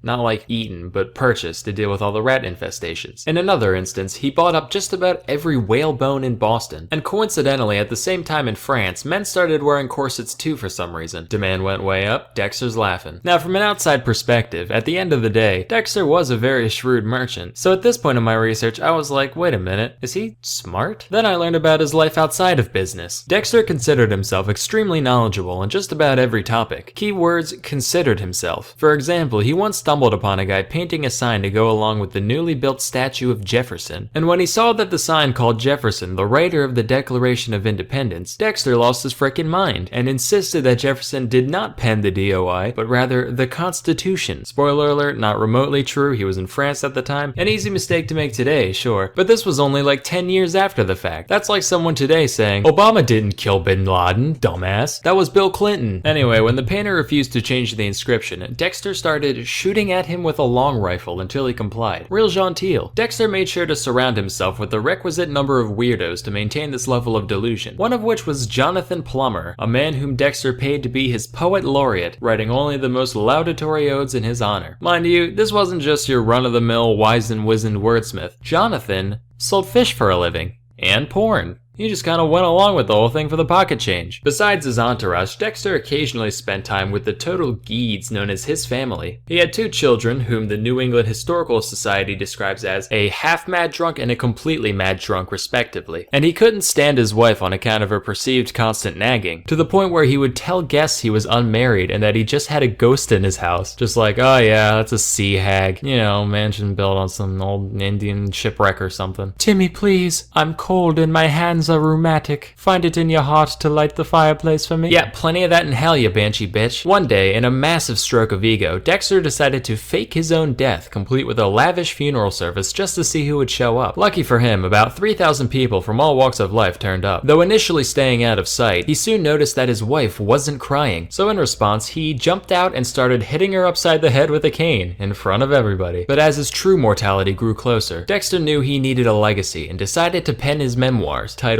A Pickle for the Knowing Ones, which was basically just 20 pages of unhinged ranting about politics, religion, his wife, and whatever else came to mind. No punctuation, random capitalization, the most amazing spelling I've ever seen. Here's some excerpts. George Washington. Attitude, philosopher, tobacco, general. And this is all just from the first few lines. The entire book is written like this. And just like everything else the guy did, the thing sold like fucking hotcakes. Why does anybody even try? The best part is that when he got complaints about the total lack of grammatical anything, in the second edition of the book, he put an extra page at the end full of nothing but punctuation marks, with a little note saying that anyone who felt like whining could just stick them wherever they wanted. Dexter died in 1806, and by and large, he probably should have ended up in Davy Jones's locker, but given the circumstances, I imagine the big man upstairs dropped his big deck of mortal soul trading cards at just the right moment, letting him slip through the pearly gates undetected. And legend has it that to this day, if you pray to the name Timothy Dexter, he'll look upon you kindly and share his skills with you all. Wait a minute. Share? Skill? Skillshare is an online learning community with over 25,000 classes in design, business, technology, and more. Premium membership gives you unlimited access to high-quality classes on must-know topics, so you can improve your skills, unlock new opportunities, and do the work you love. If you're like me, you're probably tired of sitting in a festering miasma of boy stink and jewel clouds all day. Such a thing could be easily remedied with a houseplant known to improve air quality, but you don't know which few species can survive on what meager light slips through the cracks of your squalid cave. If you give happy houseplants a try, I'm sure your dorm or apartment will start to show signs of non-insect life before you know it. Join the more than 7 million people already learning today with a special offer just for my viewers. While Skillshare is normally less than $10 a month, everyone who visits the link in the description can get 2 months of unlimited access to their 25,000 plus classes for absolutely free. So please, quit your public McTuition and get your private free tuition today. Anyway, that's all for today. Till next time, I'm Sam and Nella, and thank you for watching.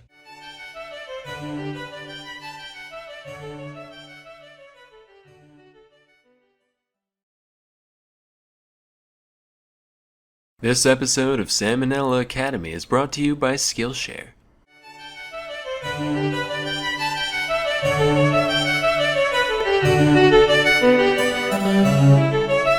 Hey kids, if you've been on Earth for any amount of time, you should know that this place is pretty wet and wild. With water just falling from the sky whenever it feels like it, it's no surprise that floods are among nature's most common means of wrecking humanity's hard work. However, not every flood has been made out of plain old H2O. Today, we're going to talk about some of the few non-water liquid disasters that mankind has endured. January 15th, 1919 was a particularly warm day for Boston, at around 40 degrees Fahrenheit, well above the freezing temperatures of the past week. Men wore their hats a little less snugly, children huddled about the fire a little less closely, and a metal tank containing 2.3 million gallons of molasses decided to collapse. Now, I know what you're thinking. Sam, I've never even held a molasses before. I didn't know there was 2.3 million gallons of it in the world. What was that much molasses doing in one place? Well, young grasshopper, as with most things, the answer is alcohol. As the cylinder came tumbling down, it unleashed a delicious brown tsunami that was 25 feet high at its peak. Also, forget everything you know about idioms, because the waves were recorded to have moved as fast as 35 miles per hour. That means you're slower than molasses. Nerd. Add that to the fact that molasses is way more dense than water, and you've got a recipe for some major destruction. Eyewitness accounts of the event describe houses being swept off their foundation and subsequently demolished. The level of damage was comparable to a tornado sweeping through, its path of devastation stretching a half-mile long. Here's a picture of, something. I can't tell what it was supposed to be. All I know is that molasses clearly does not play. That's not all though. A truck was picked up and chucked into the harbor, a train car got knocked off its tracks, and a bunch of dogs and horses just straight up drowned. Oh, and some people too. Around 150 were injured and 21 were killed in the disaster. Talk about the sweet release of death, am I right? Haha. A couple of reasons these numbers were so high were that A, once you're stuck in something that thick and sticky, you're kind of fucked unless 3 guys with a rope happen to show up. And B, the affected area was so large that 3 guys with a rope would have no way to get to you without getting trapped themselves. As a result, rescuers had to wait several days before the molasses either sufficiently drained out of an area or hardened up enough in the sun and the cold so that it could be walked on without sinking in. After the incident, cleanup was carried out primarily by blasting the streets with salt water, which took many weeks and stained the waters of the Boston Harbor brown for months. Naturally, all the rescue workers and cleanup crew ended up getting molasses all over them, which led to them getting the stuff all over payphones, subway cars, door handles, you name it. It's said that for decades afterwards, residents could still catch a whiff of molasses outside during the summer months, and Boston remains one of Forbes' top 10 stickiest places to this day. Our next tale took place on the evening of June 18th, 1875 in Dublin. A fire had been raging across several blocks of the city for many hours prior, and like many of us do after a long hard day of wreaking havoc, the fire decided to mosey on over to the malt house for a much needed drink. Around 5,000 barrels of whiskey and other social lubricants subsequently burst from the heat, sending a cascade of what is essentially liquid fuel careening out into the street, carrying the inferno on its back wherever it went. Now normally you think people would just run away from the impending danger, but being that this is Ireland, the crowds of people had a better idea. They said, hey fellow upstanding citizens, why don't we band together and help with the cleanup efforts? So they decided to dispose of the river of beverage running through their neighborhood neighborhood by hiding it safely away in their stomachs. Some people drank directly from the street, while the classier among them were seen taking off their nasty sweat-filled boots, filling them up and just gulping away. Keep in mind, while today's version is flavored primarily with cinnamon, this Fireball whiskey contained a special blend of spices including ash, street filth, tiny shards of glass and wood, and whatever else you could imagine. But hey, free drinks are free drinks. In the end, 13 people perished as a result of this incident. Was it from the fire? Nope. Smoke inhalation? Mm-mm. Drowning? Still no. Unfortunately, though they did boot, and they did rally, they forgot to do both at once. As a result, all 13 deaths were actually from alcohol poisoning caused by chugging too much runaway liquor. So let this be a lesson, kids. Don't drink street booze. You have no idea where it's been.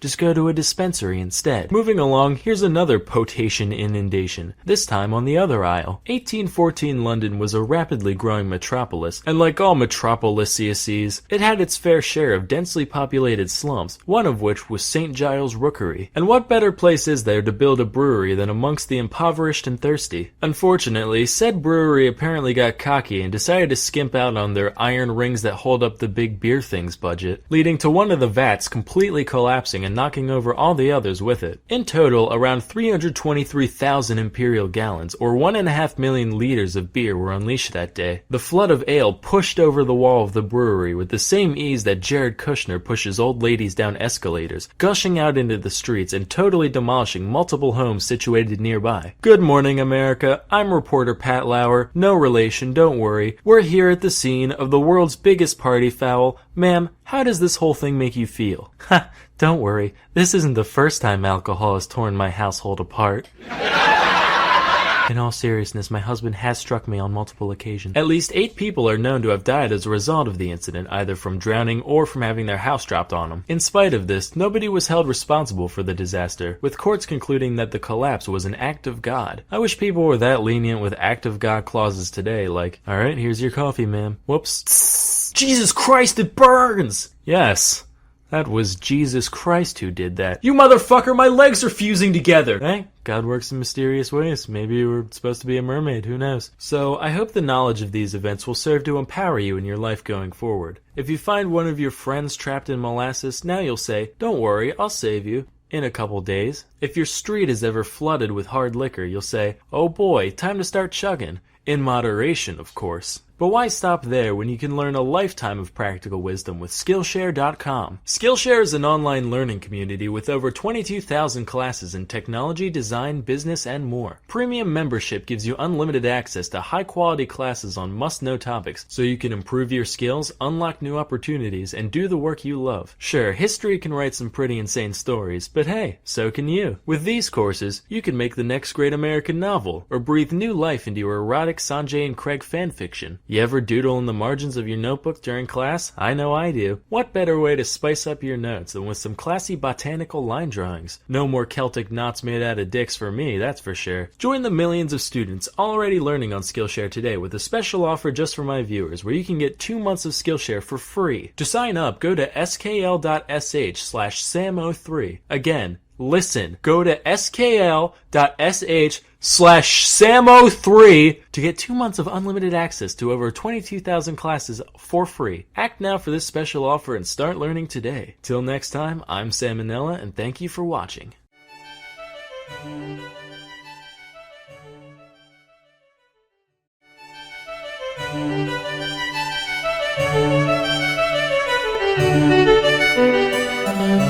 Hey kids, if you've ever been Black Friday shopping or visited the Diablo subreddit recently, chances are you've encountered mass hysteria at some point. Mass hysteria is known medically as mass psychogenic illness, or MPI for short. It's basically just when a bunch of people start acting a fool for no discernible reason other than maybe a stressful environment. Being that this sort of thing is naturally very noticeable, there's loads of documented cases found all throughout history. Let's take a look at a few. This first one is what made me make this video in the first place. So one day sometime in the Middle Ages, a group of nuns in a French convent were enjoying a quiet, uneventful day, until one of them decided to start meowing. You know, like a cat. You'd think this would last all of 4 seconds before another nun was like, "Excuse me, Sister Gertrude, would you kindly cut the shit?" But instead, another nun joined in, and another, until basically the entire nunnery was exchanging mouths like a group of communist trading card enthusiasts. This wasn't just a one-time thing either, it basically became integrated into their way of life. It's said that on a given day, they would stand there meowing in each other's faces for hours at a time. Could you imagine being the first outsider to witness this? You might laugh now, but as they say, everybody gangsta till the nuns start meowing. I'd void my bowels and move to Malaysia without even thinking. Miles more terrifying than this pile of garbage. As you can imagine though, after a while it stopped being scary and just got annoying, leading to the neighbors calling in a band of soldiers to deal with the situation. Hey guys, can we talk to you for a sec about Yeah, that. All due respect, but we have orders to literally beat the hell out of you with whips till you start acting like people again. Sorry sir, it's just force of habit. Haha, habit. Seriously though, we would rather go to hell for throttling a gaggle of nuns than put up with another minute of your bullshit, caprese? Our next event took place in the parish of Fatima, Portugal in the year 1917. It all started with 3 shepherd children, ages 10, 9, and 7 respectively. They were like, "Greetings, fellow Portugueseites. We've been seeing visions of the Virgin Mary, and she told us to tell you that some real crazy shit's gonna go down in the sky on October 13th. Now, if 3 random farm children started spouting out prophecies to the public today, you'd say, "Ha, what tomfoolery. Go play in some dirt, you dirty little dirt baby." But keep in mind, the past is a different country. And Portugal's a different country, so that's like different country squared you gotta think about. Plus this was during World War I, a time where a lot of people were holding out for a miracle to begin with. So the kid's story was actually picked up and even spread by local newspapers, to the point where, when the day finally came, at least 30,000 people gathered in Fatima to witness the alleged miracle. Lo and behold, on that day, the sun began zooming around, careening towards Earth and sending rays of multicolored light cascading across the sky, creating a light show like nobody's ever seen. Keep in mind, this happened in the 20th century, way after the era where belief in divine jiggery and or pokery was considered mandatory, so naturally there were plenty of skeptics and non-believers present, and even they saw it all happen. Or so they thought. How do we know the sun didn't really whiz around haphazardly that day, Well, number 1, use your frickin' brain. And number 2, accounts differed wildly from person to person. While some say the sun zigged hither, others say it zagged thither, and others still said it shined a brilliant yellow and stayed perfectly still. As such, it was eventually concluded that the event was just a combination of MPI and weird eye stuff from too much sun staring. Although I'd like to believe it was real, just that Jesus' illusion skill was way higher than his alteration at the time. Yep, that's it. Sam's going to hell. Why, for blasphemy? Trust me, that was the least offensive part of that joke. Our next tale took place in 1962 in Tanganyika, which was basically just the beta version of Tanzania. The nation had just declared its independence from Britain the previous year, and with the future so uncertain, tensions were naturally running high around this time. One little girl in a Tanganyikan school ended up handling the stress in a bit of an unusual way. Rather than overeating or staring at her ceiling for hours like a normal person, she just started laughing, and laughing, and laughing. Pretty soon, her classmates at the all-girls school she attended began to join in, to the point where 95 of the 159 students caught the gigglies, which lasted anywhere from a few hours to 16 days straight. Beyond just the unprovoked cackling, other odd behavior included aimless running and occasional violence. The problem got so severe that the school was forced to close down temporarily, leading to the chortlers roaming the streets, spreading the affliction further. Thousands of people from all strata came to be affected, with 13 additional schools being shut down in the progress. Over the course of the hysteria, several other symptoms began to present themselves as well, ranging from obvious ones such as breathing problems, fainting, random screaming, to more anomalous things like rashes. Despite all this, no physical cause could be found, leaving MPI as the only explanation. The epidemic finally died down after between 6 and 18 months of day in, day out laughter, depending on the village. While this whole thing likely sucked for most people involved, it probably could have been worse. A lot of the time when I'm alone, I'll think to myself, man, if I ever go full schizo, I hope I'm one of the laughy ones, not one of the screamy ones. With this story in mind, just maybe, if I put my mind to it and believe hard enough, I can be both. Flashback to the year 1518 to the city of Strasbourg, at the time part of the HRE. A woman named Mrs. Trophy began fervently dancing in the streets for no discernible reason, for hours, then days. All without music, of course. Her only breaks consisted of occasional food intake and passing out from exhaustion when night came. If you saw that today, you'd just be like, ha, Drugs. But apparently people found it pretty inspiring because within a week, 34 others had joined in, and after a month, there were around 400. This wasn't your casual bobbing up and down neither. This shit made Zumba look like Tai Chi. Here's the best modern day simulation I could find.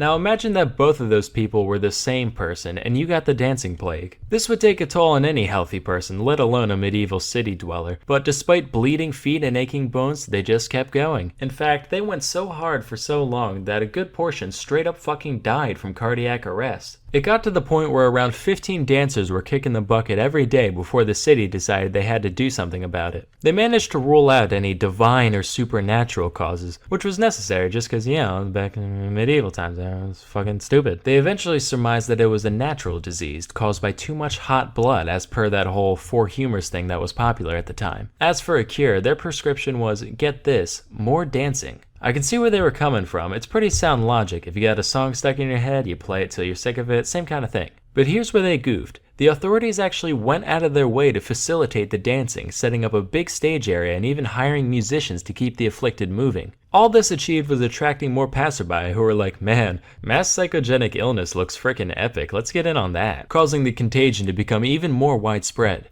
Seeing that their solution backfired, the city then went the other way and completely banned any public dancing. Those who still showed signs of the mania were subsequently carted off to the Shrine of St. Vitus, where an exorcism-like ritual was performed on them. This ended up being highly effective, presumably for no other reason than that the dancers believed it would work, and after nearly 2 months, the plague was quelled. While this whole thing was most likely a case of good old-fashioned MPI, some historians believe it might have been egged on in part by ergotism, a state of psychosis brought on by eating tainted bread, which I talked a little bit about in this video.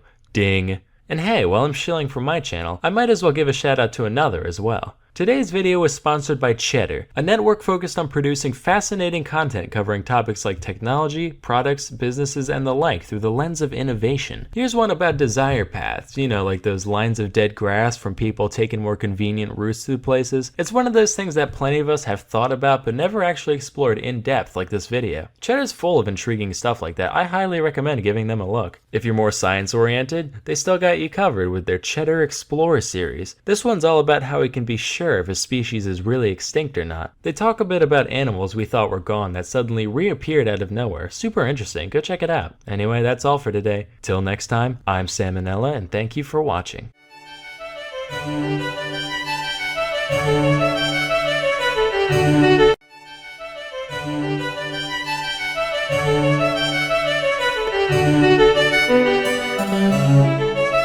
Hey kids, guess what? You could be a freak of nature and not even know it.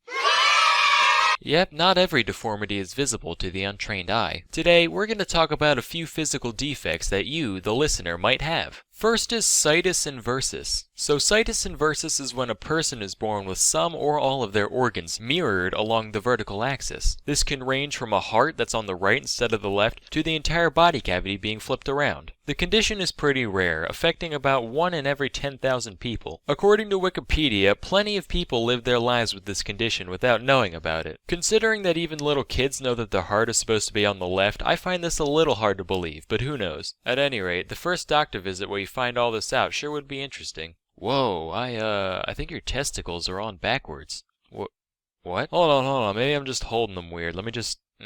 No, yeah, they're definitely on backwards. I don't follow. It's not that hard a concept. The left one's on the right and the right one's on the left, that's all. Okay? Does that mean anything? Well, I mean, I wouldn't want to be the guy with the backwards nutsack, but that's just me.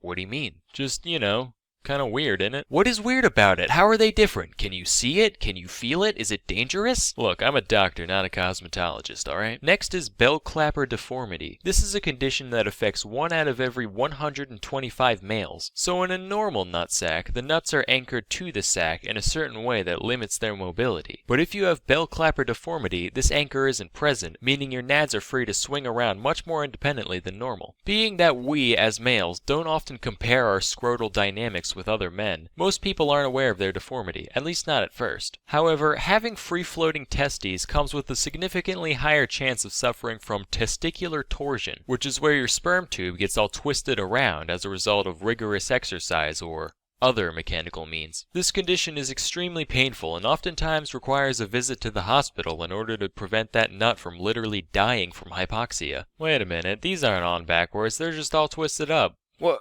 Fix them? Yeah, I'm trying. Try harder. Hey, you ever try to untangle a pair of earbuds through a plastic bag? This is like that except sweatier. Cut me some slack, alright? Don't get your balls in a twist. More of a twist. Next is the accessory spleen. So most of us have at least heard of this spleen. For those of you that don't know a lot about it, basically it's a softball-sized organ right around here that helps out your bloodstream and immune system. But apparently, 1 out of every 10 people have not 1, but 2 spleens. Sadly, the second spleen isn't another full-sized organ, but rather a little enclosed ball of spleen tissue about the size of a peanut M&M. Since it is self-enclosed, it's technically considered another organ. But because of its small size, it's not all that beneficial to have one or anything, it's just kinda there. Hey, I haven't seen you around before, are you new on campus? Oh, yeah, I just got here a couple days ago. Well, hey man, welcome to UCLA, if you want I can— Wrangle Rock! What is that? It's a good show! Oh, that's Toby. He's my accessory. Do you listen to The Offspring? Is it talking to me? Do you listen to The Offspring? Well, I mean, I used to when I was younger, not so much nowadays. Well, you're gonna go far, kid. I'm gonna go now. Do you think he got the reference? Yeah, Toby, I'm sure he did. Finally, we have fetal alcohol spectrum disorder. The only reason I'm including this one is because of something that happened in health class during my freshman year of high school. Our teacher was telling us all about how you should never drink during pregnancy. She also said that between 2 and 5% of people in the United States have some form of FASD. Then she goes, looking around the room, I do see a couple people that have the distinguishing facial features. Not gonna name names, of course. And then she just continued on with her lesson as if she didn't just drop a huge bombshell on all of us. So needless to say, this scared the shit out of me. Cause although I consider myself a little bit on the intellectual side, for all I know, I could have been lined up to be the next Einstein, and then my would-be genius brain just got Jaeger bombed into a merely above average one. So as soon as I got home, I pulled up a chart that showed all the distinguishing facial features for FASD, and compared it in the mirror. Thankfully, my philtrum was distinct and my upper lip was plump, so I'm in the clear as I know now. Statistically speaking though, there's a good chance that at least a few of the moms of the people watching this video are not the angels that they make themselves out to be. So, you know, food for thought. It really is a curse though, learning about this chart here, because the features are subtle enough that those who are affected still look normal to the average person. But once you're on the lookout for them, next thing you know, you're on Facebook, your friend posted pictures of her kid, all the comments are like, oh my god, he's so cute, what a perfect little guy, and you're the only person there who knows otherwise. Anyway, that's all for today. Till next time, I'm Sam Nella, and thank you for watching.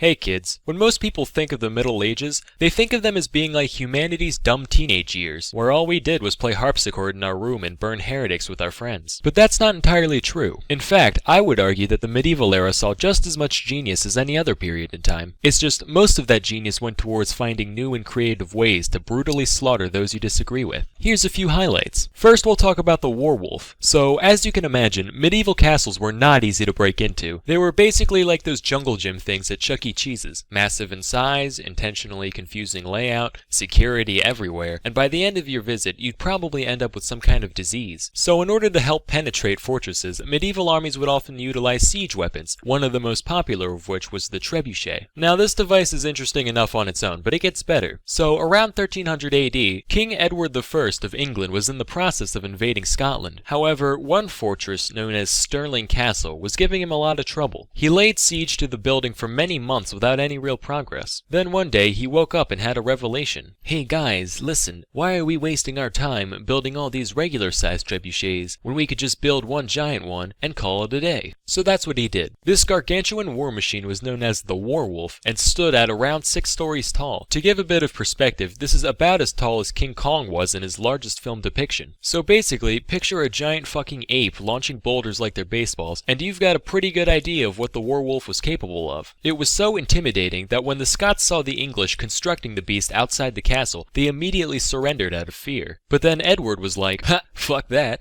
I'm gonna test this bad boy out, and proceeded to take pot shots on the castle anyway. Another devious product of the Middle Ages was a flammable substance known as Greek fire. Contrary to popular belief, Greek fire was not invented by the ancient Greeks. Rick Riordan, you lying prick. It was actually invented in the 7th century AD by the Byzantines, who happened to inhabit Greece at the time. Historians still don't know exactly what it was made of, but they do know that it acted a lot like napalm, sticking to ships, sticking to people, even floating and continuing to burn on the surface of the water. The Byzantines also had these siphon-like tubes that they'd put on the front of their boats to pour Greek fire on the enemy, kinda like makeshift flamethrowers. These were retired pretty quickly though, mostly because when you put the words makeshift and flamethrower next to each other, you're bound to run into some problems eventually. Our next bright idea comes from a woman known as Olga of Kiev. So Olga was a princess who ruled the area around the capital of modern-day Ukraine from 945 to 963 AD. And she had quite a track record for being just a total badass. For example, the Drevlians, a tribe of people under Kiev's control, once sent 20 men to Kiev in order to convince Olga to marry their prince, under the pretense that if they did marry, the prince could claim her rule over Kiev. In response, she had all 20 of them buried alive. She then sent a letter to the prince saying she accepted his proposal, but she would need a bunch of his most distinguished governors to escort her on the journey. Once the men showed up, Olga was like, hey guys, long journey, huh? How'd you like to take a bath in this here bathhouse? They were like, yeah, sure, that sounds great. Okay, have fun, you guys. Man, it's like a sauna in here. It is a sauna, dipshit. You have a point. So long story short, this lady just did not give a heck. My favorite story about her starts with her besieging a Drevlian city that refused to pay tribute to her. The people in the city were already well aware of the type of rampaging that Olga was capable of, so they were already scared shitless. But when she showed up, she was like, alright, you know what guys, I'm gonna play nice. Just bring me 3 pigeons and 3 sparrows from each household and I'll be on my way. Okay. What are they for exactly? We're just hungry. I mean, we got some food too. We could just give... I'm sorry, did I fucking stutter? Alright, birds it is. Then, once the creatures were in Olga's hands, she had each of her soldiers tie a cloth-bound piece of sulfur to one of the birds' feet, which was then set alight. The birds were then released all at once, and when they flew back into the city, their nests acted like little piles of tinder, resulting in nearly every house in the entire city erupting in flames simultaneously. And while the whole place burned to the ground, Olga just sat and watched. By the way, it's worth mentioning that, after her death, Olga was canonized as a Catholic saint, presumably around the same time as Saint Tiffany, who went around pushing in the soft spots of babies, and Saint Jerry the Goat Fucker, who, as the name implies, fucked a lot of goats. In conclusion, pay your taxes. To my loyal subscribers, I'll see you in 3 months. I'm Sam and Nella, and thank you for watching.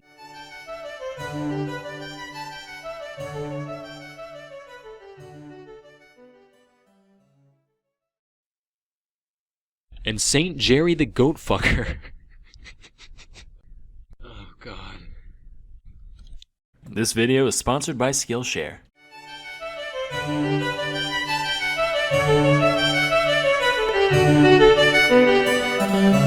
Hey kids, time to alienate 23.9% of the United States from my potential audience, cause today, we're talking popes. Now don't get me wrong, the modern papacy is a great thing, just a genuinely virtuous man being elected to govern and set an example for Christians everywhere, that's awesome. But back in the day, not so. See, in the Middle Ages, the church was one of the greatest powers in the Western world, having massive influence over monarchs and laymen alike. And as we know, with great power, comes great tomfoolery. Here's some of the less wholesome popes that history has to offer. Pope Stephen VI assumed the pontificate in May of 896, during a time of great instability for the papacy, where rulers and families of all different shapes and sizes were vying for influence over the Catholic Church. As such, successive popes from this period often had different ideas about how things should be run. Stephen, for example, didn't much care for Pope Formosus, the guy before last. Why?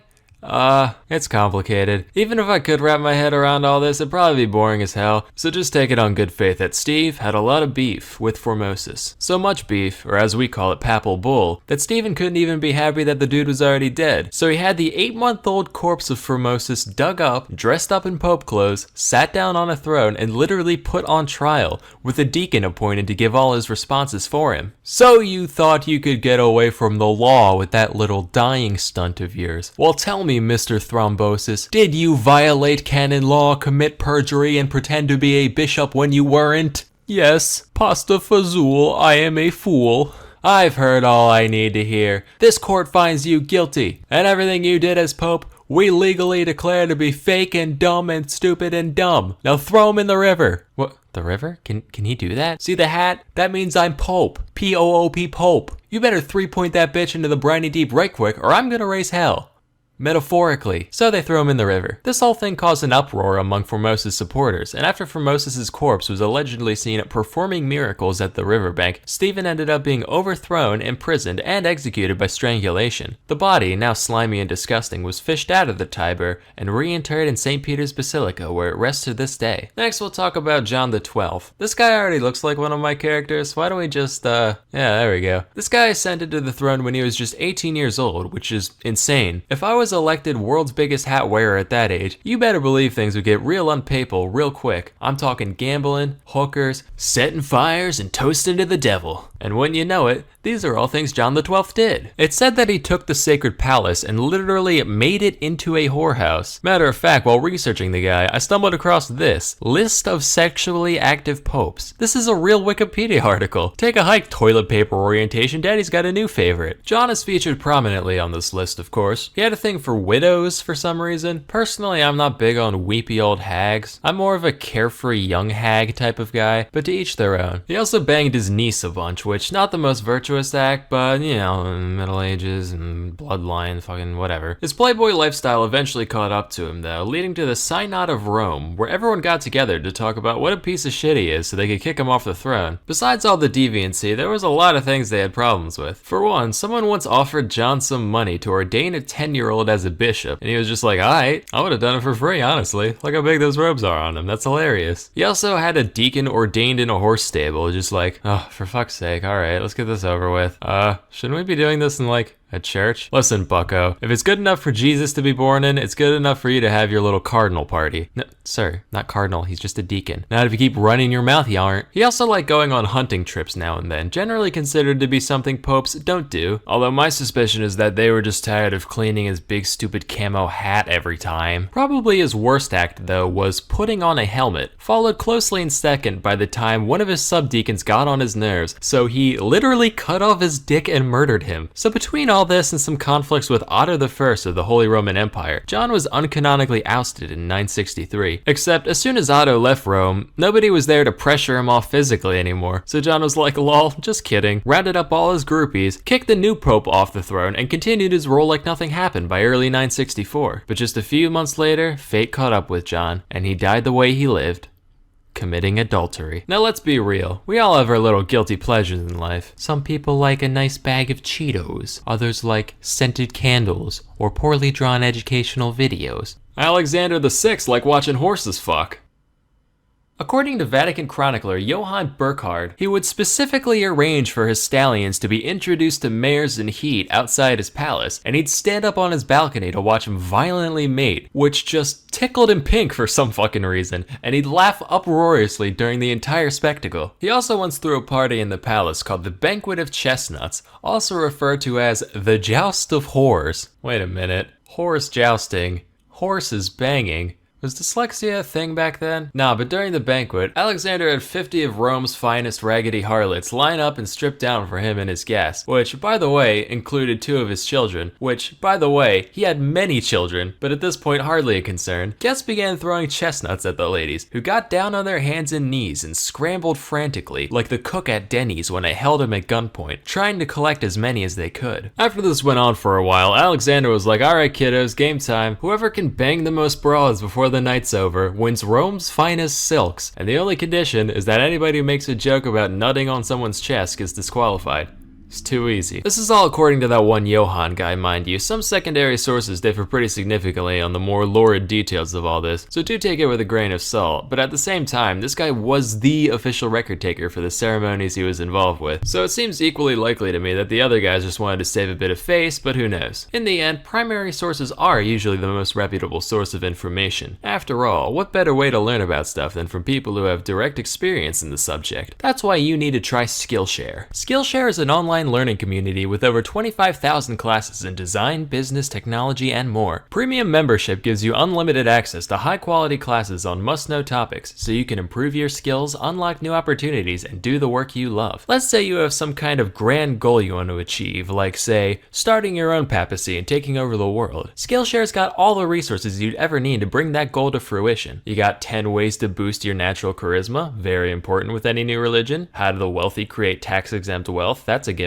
Basics of balloon twisting, just cause they say children are the most important ones to indoctrinate, you know, the whole Joe Camel theory, etc. Join the more than 7 million people already learning on Skillshare today with a special offer just for my viewers. The first 500 people who visit the link in the description will get 2 months of unlimited access to the 25,000 plus classes on Skillshare for absolutely free, so please, start filling up that void in your skull you call a brain today. Anyway, that's all for today. Till next time, I'm Sam and Nella, and thank you for watching.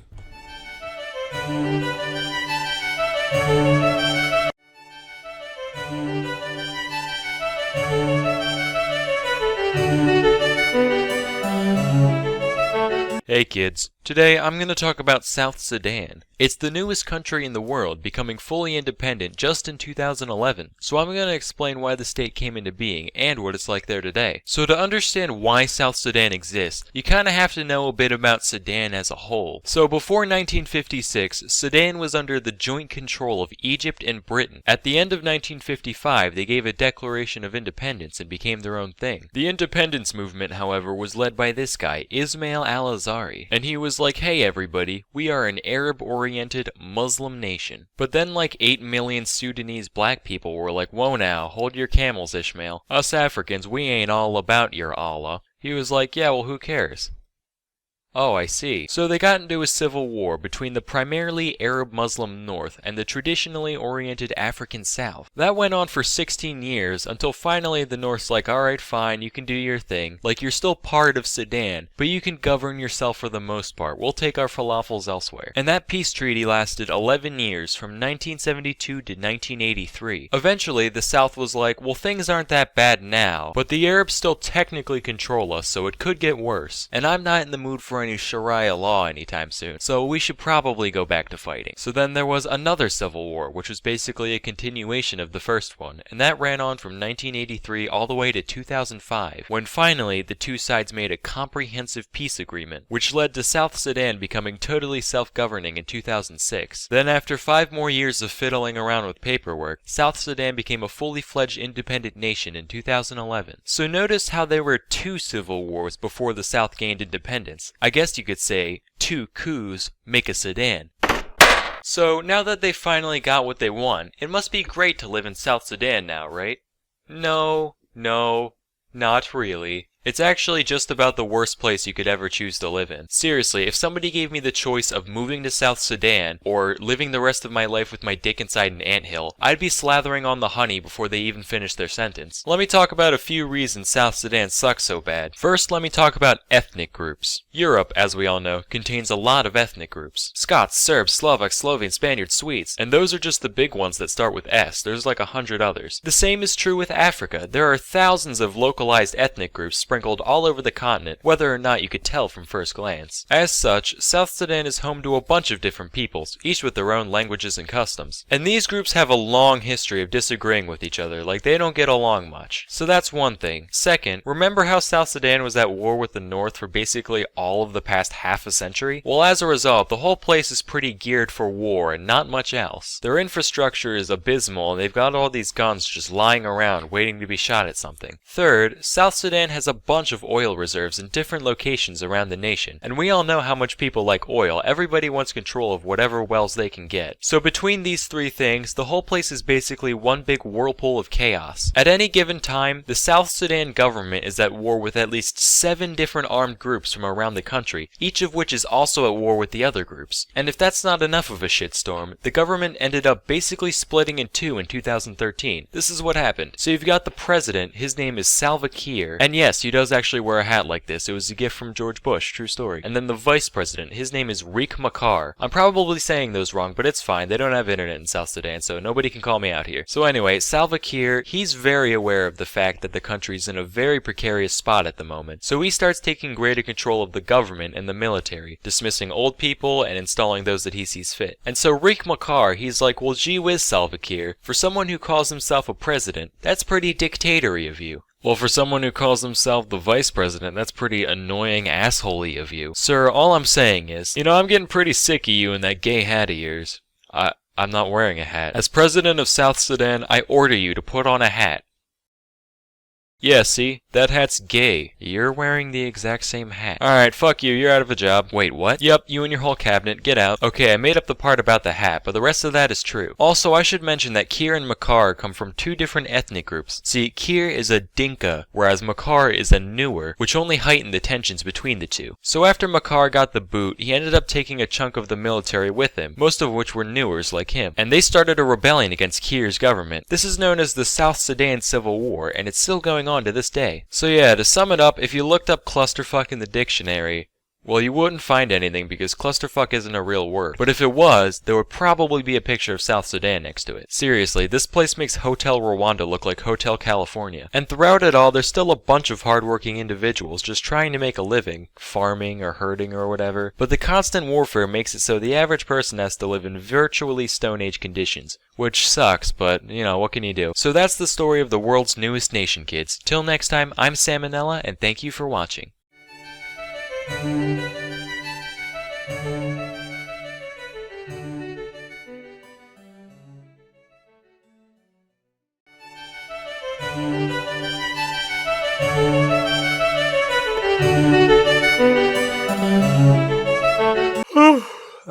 Hey kids, I just woke up from a nap I took in January of 2020 and boy are my arms tired. Let's see what I missed. Queen's dead, war in Ukraine, the Taliban's back. What is... Holy shit! They made a movie called Scoob! Unprecedented global pandemic, Space Jam 2, some popular guy named Brandon. Yep, that just about covers it. Anyway, we all know about the scientific names of animals, but did you ever wonder what they actually mean? To find out, we must look to taxonomists. They're the guys responsible for the systems of nomenclature we use to classify organisms, and boy are they convoluted. First you got the big 8, domain, kingdom, phylum, class, order, family, genus, species. I've seen plenty of mnemonic devices for this, but since the D just showed up in the 90s and is still disputed by some scientists, he's usually not included. So allow me to suggest a few. Dizzy kids puke cereal on fairground staff. Dumb kittens pushing cups over feeds growing spite. Donkey Kong's fucking serendipitously. The way this whole thing works differs slightly depending on which kingdom you pick, so today we'll be sticking to the animal one cause that one's the coolest and I'm in it. So what constitutes each taxon is pretty arbitrary, they basically just serve to act as another set of branches in the tree that taxonomists build. The one exception is species, which is generally defined as any group of animals that can have babies with each other that aren't sterile freaks. Mule, liger, zedonk, skunk ape, they can live fulfilling lives, but they're all shooting blanks so they don't count. On the other hand, in our innumerable trespasses against God, we can make things like chidandanes, which actually work, so dogs are dogs are dogs. Besides species though, it's the Wild West in here. Plenty of times, 8 tiers isn't even enough for scientists, so they just stick new sub-levels in between. Legions, cohorts, tribes, series, divisions, and if you want to keep going, you can throw all kinds of prefixes on any of these for even more layers. There's even subspecies, which the more pedantic of you may think to yourselves that creating names for subspecies at all kind of undermines the single somewhat agreed upon definition in the whole tree. To that, my friends, taxonomists say, But while that's pretty complex, the actual names themselves are pretty easy to wrap your head around. Though taxonomists may hide behind their fancy Greek and Latin, the Vulgate is no substitute for wit. Now, I've scraped through the scientific names of a load of species, and most of them can be split into a few categories. The simplest ones are the animals that already have names in Greek or Latin. It's a lion, I'm calling it Leo. Done. Tiger, it's a tigris. Cat, it's a catus. Easy. Multi-word names can be translated the same way. For the golden eagle, we got Aquila chrysaetos. Gold eagle eagle. They decided to be a show-off and do eagle in Greek and Latin. Essentially the same though. But if a species is too specific or exotic for a one-to-one translation, that's when you gotta get a little creative. A lot of the time, inspiration comes from just giving the creature the old once-over and pointing out some cool-looking body part. Generally, the more distinct of an identifying feature it is, the more likely it'll get in the name. For example, Homeboy took one look at this thing and said, "Yup, red triangle slug. I'm going on break." We call this thing a fucking unicorn, almost like that means one horn or something. Also, some guy deadass looked at an octopus and said, well, all they got is heads and feet. I'ma call them headfoot. And now biologists everywhere say cephalopod unironically. Matter of fact, if it's got feet, chances are that's part of its name somewhere. You got 4 feet, 6 feet, 8 feet, 10 feet, 2 feet, equal feet, both feet, double feet, stomach feet, lip feet, sucker feet, wing feet, big feet, slow feet, or feet, both feet, joint feet, no feet, 10,000 feet, cow's feet, spade feet, cat feet, small feet. If it doesn't look that interesting, another thing to point out is where you found it. This could be a territory like American bear or Siamese crocodile, or just a habitat like woods macaque or toilet rat. But that's boring. We need to look at the men behind the magic and what drives and motivates them. Now, if there's one thing that the scientific community loves, it's clout. And there's no better way to go down in history than plastering your own name on some shit you found. But not all fields have the same volume of things to scribble the old John Hancock over. On the one end, you got physicists just making up their own slightly different form of ionizing radiation measurement. And even then, only the top dogs got away with it. Now, zoology, any little goober flouncing through the underbrush can say, this one has 13 spots, but the one in the book's only got 11. I will call him Splinkus's ladybird. Alternatively, plenty of biologists have given shout-outs to their contemporaries, both other biologists and those across the academic gamut, from geologists to physicists to explorers and more. Naturally, Darwin's got a shitload, but even the background characters get immortalized one way or another. Who are Thomson, Grant, Summering, Erlanger, Speke, and Cuvier? I don't know, but they've all got gazelles, so they must be pretty cool. Of course, other times the name checks go to people who had fuck all to do with anything except for one taxonomist being a fan of theirs. Plenty of popular celebrities have species named after them, but since all the big cute stuff was found and branded a while ago, most of these idols are commemorated through repulsive little invertebrates. You got Scaptia, Beyonce. The only similarity I can gather here is queen bee, looks like a bee, both not a real bee. There's Anomphilus gregarius, an old stone named after an old stone. In 2007, one Jason Bond, a professor of biology at UC Davis, dubbed this little dude Myrmecia Neil Youngie to honor his favorite musician, which caused my man Stephen Colbert to go on TV and profess his utter indignation at not having a spider named after himself. So naturally, the next year, Bond actually went on the Colbert Report to announce the naming of apostachus Stephen Colbert. So, if that gives any of you epic biologists out there any ideas, you know, I wouldn't be opposed. Please, I would do anything. For the love of God, I'll even take a lichen. The world of politics is by no means immune to this phenomenon. Obama alone has fucking 9, as do a load of other presidents. Trump's got a moth with funny hair, Bush has a fungus beetle, Reagan's a wasp, Carter's got a darter, and so forth. Even Austria's most famous painter got the honor through this blind cave beetle. Mind you, it was 1933, so you can only blame the guy a tiny bit. Hitler actually wrote him a letter saying, "Oh, thank you, my little entomolomensch," and then went on to do, you know, Hitler things. Fun fact, not only was this beetle stuck with just about the worst name you could have, it's also now facing extinction solely because of its value to Nazi memorabilia collectors. Guess old habits die hard. Fictional characters have their fair share of species under their belt. On the topic of evil beetles, this one's named after Darth Vader because he kinda looks like his helmet, I guess. This was actually named by the same guy who did the Bush one and belongs to the same genus. There's also this mite, genus Darth Vaderum, which is a lot more accurate and frightening. In 2012, a single bone from above the eye socket of a hitherto unidentified theropod dinosaur was being studied. And suddenly, under the light of the full moon, the guy working with the specimen had his neck covered with hair and his lips clenched into a pog and his endocrine system filled with soy, and he said, "It's just like the eye of Sauron." And then he started chewing on Funko Pops and sweating cream of meme and snorting G Fuel and shitting D20s everywhere until the prostate stimulation made him. The dino's genus is now Sauroniops, from Eye of Sauron. This spider was named after Godric Gryffindor because it looks like the Sorting Hat. SpongeBob has not a sponge, but a fungus. The legendary birds from Pokemon each have their own, you guessed it, beetle, and the list goes on. Scientists are nerds. Who knew? Anyway, while this all seems kind of chaotic, there is some method to the madness. One rule is the principle of priority. This states that once somebody publishes their chosen name for a species for the first time, that's the name, and other taxonomists typically can't change it. This has led to plenty of misnomers coined by whoever got their foot in the door first, particularly in the case of the guys doing this stuff before we had the luxury of genetic analysis. Here's one. Red panda? Nah. Shining cat, coined in 1825. To be fair, they're actually about as close to cats as they are to actual pandas, so whatever. Here's two. Capsicum chinense. Eaten there? Sure. Native? Only off by around half a globe, where literally all hot peppers came from. This principle holds true even if someone thinks they've found a new species, only to later discover that it was already named. For example, in 1824, one John Edward Gray documented the plains zebra, calling it Equus burchellii, or Burchell's horse, named after a renowned naturalist of the day. Little did he know, back in 1785, some other douche classified this character as the quagga. The last quagga died in a Dutch prison in 1883, so why do we care? Well, in the 2000s, scientists decided to scrape some gunk off a dry quagga pelt and study its DNA, and from that they realized, wait a minute, apparently this guy and zebras could have, made a little plaid in the hay together, so technically they're one species, and today they're both called quagga. Sounds kinda asinine, but then again so does asinus, and that worked out fine. Just to maintain the distinction, the extinct subspecies was renamed quagga quagga, so you know it's the real quagga. This double naming convention has been done with a lot of subspecies, in fact. Wild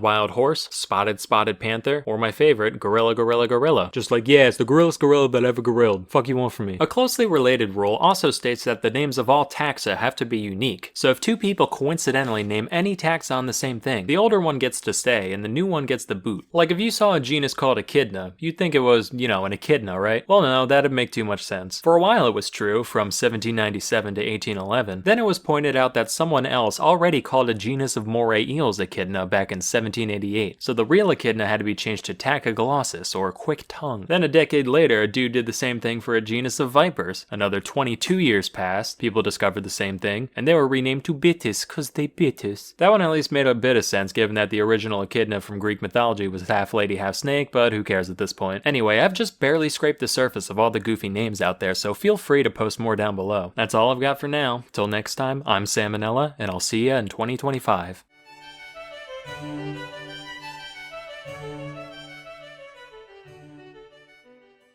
Don't say it, don't think it, don't say it, don't think it.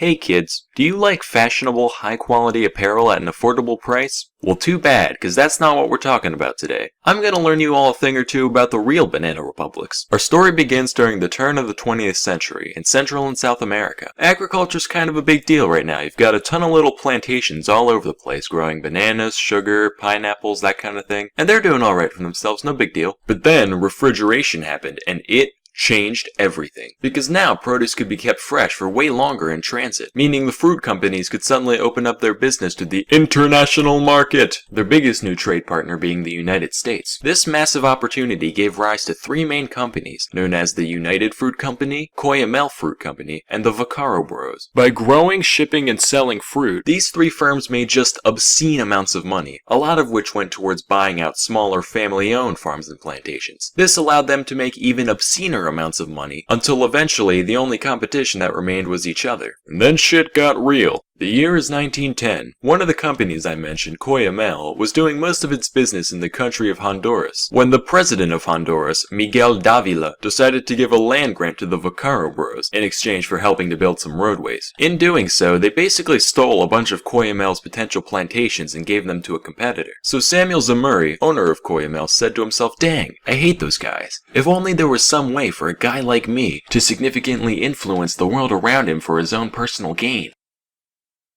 Wait a minute. So he used a portion of his McDuck-esque fortune to hire a mercenary army, which he gave to one of his friends, former Honduran President Manuel Bonilla. And together, they overthrew the entire fucking government of Honduras.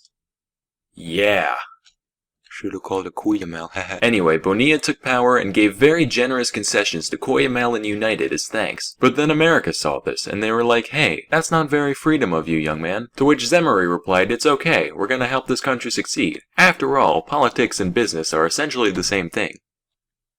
Well, I suppose it's not our place to be policing the governments of other nations, yet. Still though, maybe— Oh, also, nanners. Alright, I'm sold, do what you want. So with their interests secured, the businesses continued to thrive and expand. But since they got cut so many breaks by the government, very little of their commerce actually ended up benefiting Honduras as a whole. In fact, the national debt of Honduras got so bad that the government ended up not being able to perform a lot of its functions. So in response, the three fruit companies stepped in and said, no worries, we got this, and decided to basically build the nation's infrastructure for them, including roads, railways, shipping lines, telegraphs, telephone lines, radio towers. They even switched the whole country off to the US dollar. Keep in mind, this wasn't out of the goodness of their hearts, it was mostly just to make their own businesses function more efficiently, but it was helpful either way. Anyway, now, not only did they have total power over their plantations, but also a monopoly over nearly every major industry in the country. Many other Central American nations soon followed this pattern, creating a corrupt sort of symbiosis whereby the fruit companies get huge tax breaks and land grants in exchange for a modernized infrastructure and payoffs to the rich minority. And so, the banana republics were born. Sounds like a pretty sweet gig, right?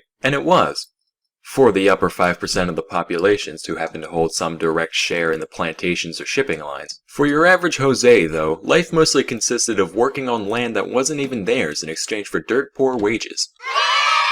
So that's how things were for like a decade and a half. At some point, Coyamel was bought out by United, but then Zamore became the owner of the whole thing, somehow, and the Vaccaro company was renamed as Standard Fruit. Then one day, in 1944, the country of Guatemala had a democratic revolution, and the newly elected leader, Juan Jose Arevalo, wasn't happy with how the companies treated his people. So he implemented several reforms, like a minimum wage law and universal suffrage. And while the populace got a lot of benefit out of this, United Fruit most certainly did not. Because more rights for their workers means less profits for the business as a whole. Then Guatemala got a new president, Jacobo Arbenz, and he continued these reforms. And United continued to get the metaphorical shaft until finally, in 1953, they decided to go to the USA for help. Oh, Eisenhower. Yo, what's up? This Jacobo guy, he's making us pay minimum wages. Well, that doesn't sound very good for business. That's not all, though. He's also taking our unused land and giving it back to the people. Does that sound familiar?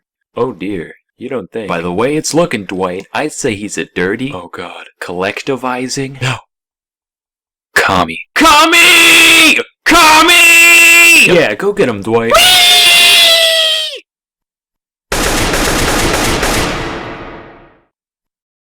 Holy shit, you actually did it. World Star! And from that point onward, Guatemala was ruled by a series of US-backed dictatorships, all the way up until 1996. This kind of situation happened in several other places and times as well, almost always driven by some combination of red fear and yellow love. I won't give any more details for the sake of time, but that doesn't mean they weren't big deals. So you might be wondering, where did these companies go? Surely the clan of banana shenanigans can't still be around today. Well, that's where you're wrong. They're still in operation, just under different names. Standard Fruit changed their name in 1991 to become none other than Dole Food Company. You know, when I was a kid, I used to play a lot of Super Monkey Ball, and I used to wonder, what kind of cruel tyrant would just stick an ape in a ball for their own amusement? Well, now I know. Those bastards. As for United, one day in 1976, their CEO decided he couldn't take the heat anymore, so he jumped out the fucking window. That's a real thing, look it up. Then some other guy bought the company and renamed it to, drumroll please, Chiquita Banana. That's right, ladies and gentlemen. The face you once knew as an innocent, fun-loving dancer/fruit merchant is actually a ruthless tyrant who overthrows democracies and undermines basic human rights for her own profit.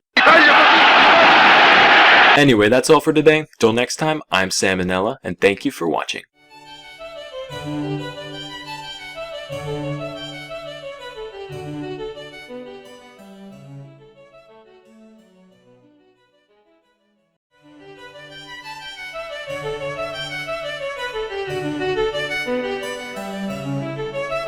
Hey kids, I've been told by a lot of people that there's nothing more exciting than the metric system. They may have a point, but I can still prove them wrong. Today, we're going to talk about some specific lesser-known units of measurement. First is the Schmidt Pain Index. Now, anybody could tell you that getting stung by a bug tends to hurt, but just how much does one sting hurt compared to another? Are yellow jackets worse than hornets? Are fire ants worse than honeybees? Nobody in the world of science knew for sure. That is, until a young upstart by the name of Justin Schmidt decided to boldly go where no entomologist has gone before. But how did he plan to quantify the level of pain caused by different insect stings? Well, it went something like this. Alright, honeybee. Zzz, ow, god, that hurt. I'll give that like a 2. Next, paper wasp. Zzz, okay, that's like a 3. Next, let's try bullet ant. Jesus Christ, Mary Mother of Satan's left nipple, it's like my hand is made entirely out of urethras, and each and every one is having a red-hot catheter put in and ripped out 5 times every second. My very being is on fire. My only desire left is for death himself to bless me with sweet relief. I'll give that a 4. No. 4+. In all seriousness though, I'm pretty sure the index is meant to be logarithmic like earthquake magnitudes. So just like a magnitude 7 earthquake is 10 times as powerful as a magnitude 6, a bullet ant sting causes 100 times as much pain as a honeybee. In total, Schmidt cataloged 78 different species of the order Hymenoptera, which includes ants, bees, and wasps. You can tell a man is really dedicated to his job when, after getting stung by 77 insects, he says to himself, you know what? That wasn't enough. I need one more creature to inject its venom into me, and only then will this list be complete. I guess you could say he just really gave a Schmidt. Next is the Waffle House Index. So for those of you that didn't know, the Waffle House is one of the most resilient establishments in the world. Whereas most restaurants would simply close down in the event of, say, a hurricane, Waffle House just goes from their normal mode to disaster response mode, following extensive protocol that allows that location to keep serving customers in spite of low food supply or even a power outage. In response to this business practice, FEMA came up with what is known as the Waffle House Index, which is a system to easily assess how badly an area is damaged by a natural catastrophe. If the Waffle House is fully open, they're in the green, which means things are basically fine. If the Waffle House is using their low supply menu, you're in the yellow, which means that the area is almost certainly mid-disaster. Finally, if you're in the red, that means the Waffle House is either closed or gone. Now that's a sign of some real nuclear zombie holocaust type shit going down, so if you're not already dead, you should probably vacate the area. Most engineers could tell you that, structurally speaking, the triangle is the strongest of all shapes, but I believe that there's one shape that's even stronger. Godspeed, Waffle House. Next we have the APGAR score. So the APGAR score is a rating system used by hospitals to determine how healthy a newborn baby is on a scale from 0 to 10. It's called APGAR based on its 5 criteria, which include appearance, pulse, grimace, activity, and respiration. And each of these is rated on a scale from 0 to 2 to get your final score. Personally, I think this set of standards is a little flawed. Here's an example. Well, it's completely blue, and it doesn't really want to move at all, but it's got a really fast heartbeat, and it's screaming really loudly. I'd give this baby like a 6 out of 10. That's good enough. So in response, I've invented my own rating system. It's called the RAGU score. R is for reflexes. It's common knowledge that if you hold any healthy baby by its feet and then drop it, it'll always land upright. If your baby can't do that, that's a sure sign that it's defective. A is for abnormality. If your baby seems weird, that's typically a good indicator that it's weird. G still stands for grimace, just like in the APGAR test, only instead of looking at the baby's facial expression, you just bring grimace from McDonald's into the room and see how the baby reacts. If it starts crying, that's a good sign because grimace is absolutely fucking terrifying. And finally, U is for ugliness, just because that might sway your decision on whether or not you want to keep it. Now, if the baby passes the test, it gets to go home, but if it fails, then it gets shipped off to the factory and made into ragu, hence the name of the test. Some people might be upset by this fact, but you know what they say, prego today, ragu tomorrow. Anyway, that's all for today. Till next time, I'm Sam and Nella, and thank you for watching. Today's video has been sponsored by Ragu brand pasta sauce. Like the taste of pureed infants? Then you'll love Ragu pasta sauce.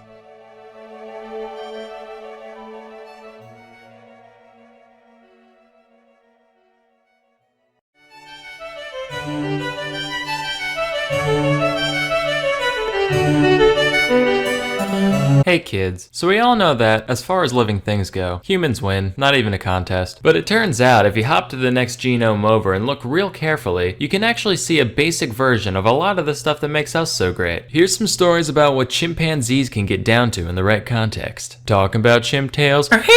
Now, North Korea's Pyongyang Central Zoo has a colorful history, from its humble beginnings as literally just 50 badgers in a fence, to the parrot they taught to recite poetry praising Kim Il-sung, to being the only place in Pyongyang where you can look at a dog legally. It seems the only thing that's remained constant throughout this zoo's life is that it's fucking depressing. Fortunately, both workers and animals alike found ways to cope, one of which is smoking. Azalea the chimp is currently 13 years old and is one of the shining stars of Pyongyang Zoo purely for her ability to burn through over a pack a day. Now I like a good old-fashioned smoking chimp as much as the next guy, but whereas most zookeepers would probably try to talk her out of something so unhealthy, the North Korean ones actually gave her supplies, just like, feeling trapped, welcome to the club, pal. Her skills are actually pretty impressive. Not only can she use a lighter, but in a pinch she also knows that old schoolyard trick of lighting one ciggy with the other. Just a shame that her mind wasn't put towards something a little more healthy or productive. Nah, you know what? That's pretty dope, actually. I'm happy with that. Flashback to 1954. A chimp named Congo was born in the London Zoo. Little did anybody know, this ape was a prodigy. Out of curiosity, one of his zookeepers, named Desmond Morris, decided to give Congo a pencil and a piece of cardboard to see what he'd do. Almost immediately, he started drawing some rudimentary lines and shapes. Morris was like, whoa, and decided to let him try painting on for size. And what he saw was incredible. Congo created these beautiful renderings with a blend of realism and self-expression that would make even the great masters stare in awe. Nah, just fucking with you, they're garbage. But for a non-human, there's still something to be appreciated here. Congo had at least a very basic sense of composition. Like, you can see there's some balance to the images. Matter of fact, when his handler would make shapes on one side of the page, Congo would deliberately mark up the other side to maintain some kind of symmetry. He also had an artist's sense of self-entitlement, because whenever his owner tried to take away a picture before Congo thought it was finished, he'd literally go apeshit, all throwing a fit and screaming till they gave it back. But hey, painting done by a chimp. You know who likes pointless novelties like that? The incredibly rich. In 2005, 3 of Congo's paintings were up for auction next to works by 2 obscure little artists known as Andy Warhol and Pierre-Auguste Renoir. And while the 2 actual artist pieces went completely unsold, these 3 beauties got picked up for the scant price of over $25,000 US. And the guy was like, wow, I felt something for a second there. I really like the watermark on this, by the way. Like, this is my painting done by a chimp. Anyway, next we have this beast called Washoe. Washoe was the first non-human creature to learn to communicate through sign language. That's right, eat shit, Coco. Prior experiments in chimp communication had attempted to teach him some basic spoken language, but after realizing that chimps are physically incapable of making most of the noises we do, they decided signing would be the better option. Washoe was raised in an environment similar to what a human child would experience, complete with toys, clothes, chores, and even being allowed to sit at the dinner table, in spite of what the Bible clearly says about that. The scientists raising Washoe made sure to only communicate in American Sign Language around her, in the hopes of establishing a true conversational rapport. Initially, they took a traditional Pavlovian approach by rewarding proper use of a new sign with food and tickles. But there were a couple problems with this. Firstly, the simple action reward setup meant that Washoe didn't have to really understand the words she was signing, the same way a parrot saying I love you in a YouTube video always does it with those cold, unfeeling eyes. Secondly, Washoe would break into a laughing fit whenever they tickled her, to the point where the lesson would be essentially over. So the researchers abandoned this and instead just let her learn through observation of her caretaker signing, with much better results even in the total absence of reward stimuli. And the only downside was that the job title of designated chimp tickler ceased to exist. In total, Washoe learned around 350 individual signs in ASL, and she'd even use these to formulate novel phrases for new objects. Like one time she wanted to talk about a thermos, but didn't know what a thermos was. She goes, metal cup a drink. Hey, scat! A similar story comes from a chimp named Lucy, who was raised by one Dr. Maurice Temerlin and his wife, Jane. The tale of Lucy's life is why this woman is now officially the 3rd most famous woman named Jane who worked with apes. In the same vein as Washoe, the pair attempted to gain some insight into Lucy's weird chimp noggin by raising her like you would a human. You know, dressing herself, using silverware, making tea, looking at magazines, pretending she knows what a word is, all that jazz. But as Lucy matured, things took an ugly turn. For once, since she was brought up in a basically human environment, she eventually discovered the time-tested human pastime of alcohol. The pair would leave bottles of gin around their home with Lucy, which, I don't know how you'd make this mistake twice, but it was apparently a common occurrence for them to leave her alone for too long and come back like, honey, I think the monkey's fucking wasted. Again. Another one of her hobbies was sculpting crude human heads out of poop. Her own poop, to be clear. They also left some copies of Playgirl magazine around for Lucy to flip through, which she became very fond of. So fond, in fact, that she was called multiple times, having relations with the vacuum cleaner. I don't understand the mechanics of it, cause no source I found ever went into detail, and believe me, I wanted to know as much as you do. All I know is that, all things considered, some pretty exemplary tool use there. So the pair saw this and they were like, alright, we gotta get this chimp laid, and fast. But the problem was, Lucy was conversing with people, eating with people, flicking the old chimp bean to people, so it's not a stretch to think that Lucy thought she was people. So imagine you're people, and you get thrown into an enclosure with a full-grown, horny male chimp. You'd have a fucking panic attack. And that's just what Lucy did. As the years went on, Lucy got more and more violent, regularly trashing the place to get out the frustration of not being able to comprehend what was so fundamentally unnatural about her existence. Finally, the couple had had enough and decided to take Lucy to a primate rehabilitation center in the Gambia, with the hopes that she could be forced to acclimate to primate life. She could barely cope with it at first, getting real depressed and hardly associating with the other apes. Which you'd be depressed too if you had to give up a life of American luxury complete with booze and vacuum fornicating to go live with chimps in the wild. But with the help of a graduate student named Janice, Lucy eventually came to accept her fate, and although she'd never mate with another of her kind, she ended up getting along with her troop well enough. About a year after leaving the rehab center, Janice came back to visit, and Lucy gave her a warm embrace before waddling back to the rest of the chimps. Aww. Then Lucy got poached like a fucking egg, which kinda puts a damper on the whole happy ending, but you know.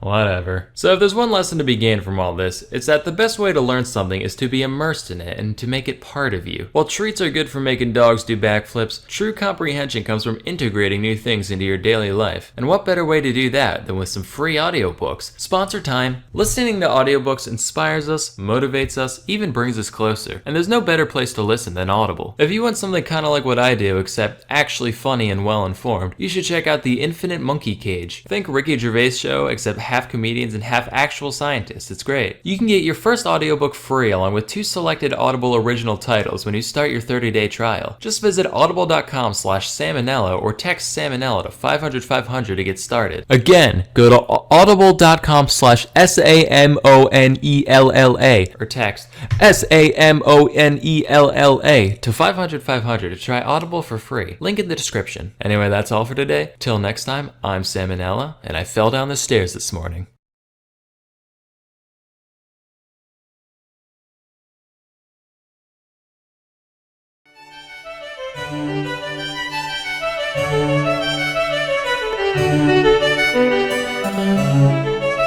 Hey kids, when living things evolve, it's almost always for the better. After all, the reason genes get passed down is because of the fact that they help the organism survive. Occasionally though, adaptations that might help an animal in general can become huge drawbacks in other ways. Today, we're going to talk about some inherited traits that can end up screwing certain animals over if they're not careful. First is sloths. So, evolutionarily, life has found 2 distinct methods to handling survival on land. You got the plants and the fungi who just kinda hang out, and then you got the animals who actually, do things. The sloth is the one member of the animal kingdom who was brave enough to say, alright, I made the wrong choice here. This whole mobility thing, way overrated, so you know what, fuck it, I'm changing teams. The sloth's sedentary lifestyle is made possible by the fact that the creature has the metabolism of the average college kid, sleeping 16 hours a day and only crapping like once a week. However, while this lifestyle is easily sustained on a diet of Hot Pockets and alcohol, it doesn't work as well when you eat nothing but leaves, which provide very little energy relative to volume. Because of this, you can have sloths who straight up kick the bucket just from being too full. Their sad, slow sloth stomachs spend so much energy over so much time trying to digest the matter, that by the time they're able to start absorbing energy, they've already fallen out of the tree dead from exhaustion.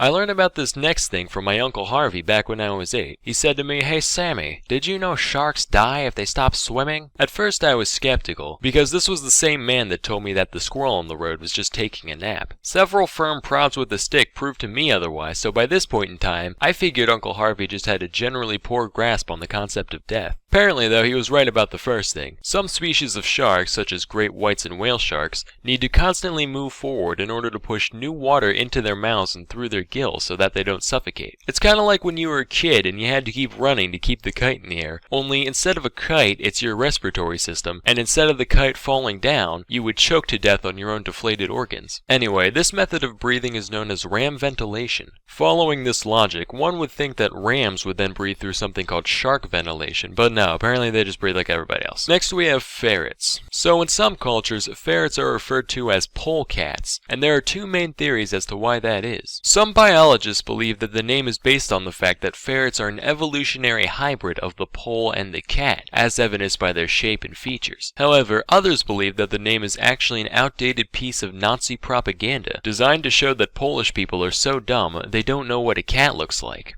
Nah, I'm just fucking with you guys. They're actually called polecats because of the old French word pole, meaning chicken, which comes from the fact that these guys would always break into farmers' hen houses back in the day. Back to the matter at hand, though, there is one critical difference between ferrets and cats. When a cat eats some weird household item, it can always just vomit or crap it out, problem solved. However, things get a little more complicated when your intestines are the size of shoelaces and your body is shaped like a sideways question mark. In fact, ferrets are probably the easiest to clog animals in the world. They can get blocked up and potentially die just from a few of its own hairs or a cherry pit or something getting lodged in their intestines. And it takes more than just a pipe cleaner to fix that kind of issue. Most ferret parents have to take their pet to the hospital in the event of a blockage, in order to have the obstruction removed through surgery. So unless you want to pay thousands of dollars in vet bills, make sure to keep an eye on your ferret so it doesn't end up killing itself on something random. How it feels to chew 5-gum.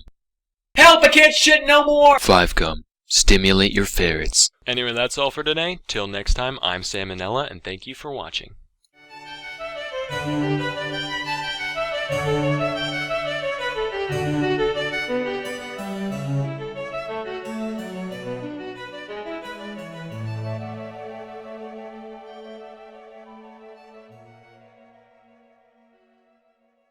Thanks to Dashlane for sponsoring this video.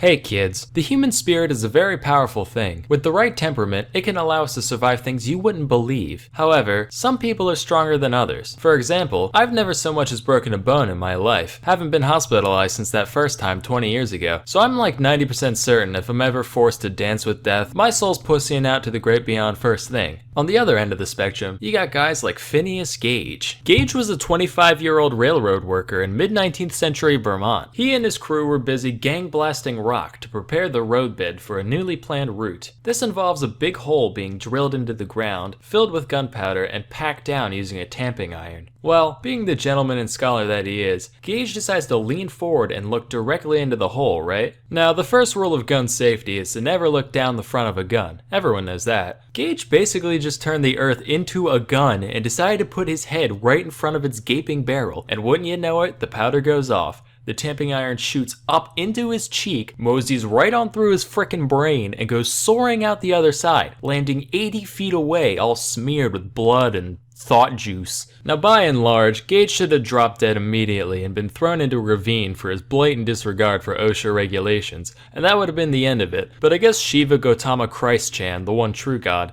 decided Gage still had unfinished business down here on Shit Outta Luck 3, because after a few minutes of twitching on the ground, he got up, looked around, and thought, well, now's a good time as any for my yearly checkup. According to the doctor he went to, while Gage was retelling the story of what happened, he suddenly started vomiting all over the place, the effort of which, and I quote, pushed out about half a teacup full of the brain, which fell upon the floor. He didn't say what they did with it after. I'm picturing his dog just running over and immediately scarfing it down, then being plagued with the memories of a human railroad worker for the rest of his life. In the months following, Gage made a near complete recovery, physically anyway. He did lose a bit of his mind, which caused him to lose his mind a bit. Whereas Gage was once an upstanding, hardworking citizen, his untimely brain blast transformed him into an angry, incoherent drunkard, mumbling, quote, the grossest profanity whenever he deemed fit, and showing little to no regard for human life whatsoever. Naturally, he was fired from his job at the railroad, so Gage ended up wandering the earth, earning money any way he could. For a while, he hung out at Barnum's American Museum in New York City, basically making an exhibit of himself, standing there with the tamping iron like, hi, this went through my brain.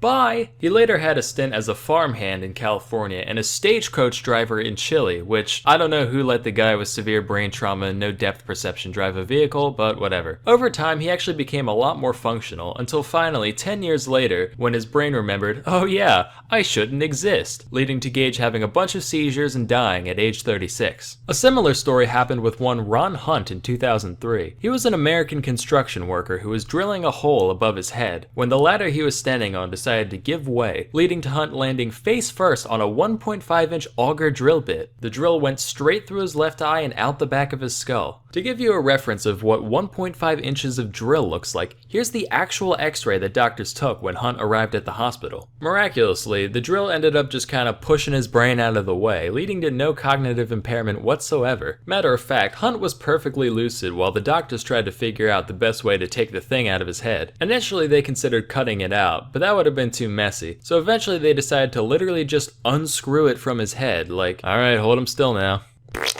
Oh, you fucking MILF. Lefty Lucy. Does that mean the top or the bottom? What? It's a rotating circle. And? Okay, you hold on for one sec. Look, one way the top goes left, one way the bottom. So which? Clearly the one on top. Why? Tell me why. Why clearly? Same reason north is up on the map. It's just common practice. Alright, well sorry for not subscribing to your Eurocentric propaganda, Dan. You soggy cunt.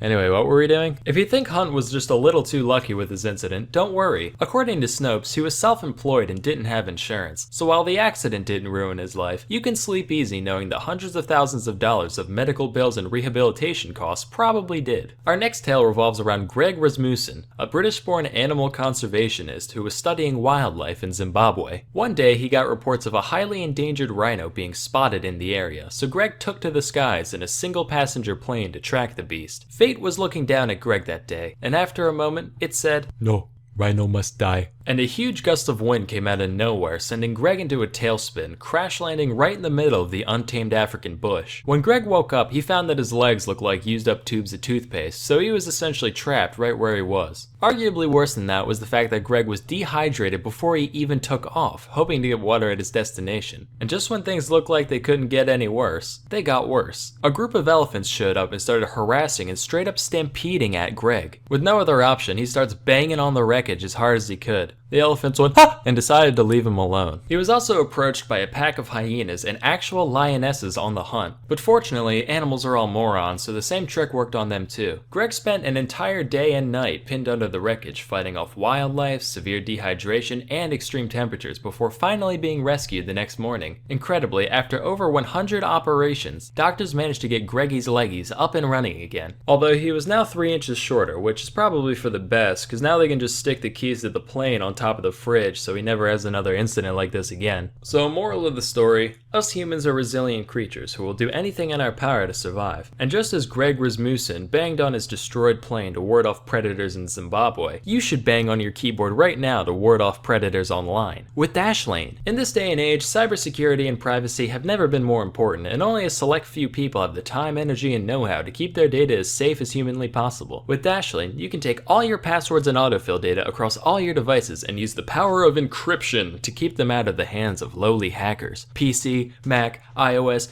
Android, Chrome, Safari, Abacus, doesn't matter, Dashlane's got your back. No, Dashlane does not offer services for rudimentary mechanical calculators. Something especially cool is that you can actually change your passwords right in Dashlane without that whole chain of, okay, reset. Which email? Who knows? What's my favorite beverage? Well, I know 14-year-old me didn't say whiskey sour, so I guess I'm screwed. Dashlane Premium even comes with a VPN, so now you can take full advantage of unsecured Wi-Fi without your Neopets ever falling into the greasy hands of the lowlifes at Comfort Inn. So please, go to dashlane.com/salmonella to try Dashlane for free today. Also, the first 200 people to use the promo code SALMONELLA will get 10% off their Dashlane Premium subscription. That's all for today. Till next time, I'm Salmonella, and thank you for watching.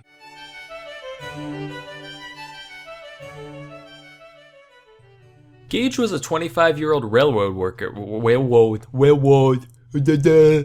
This video is sponsored by Skillshare.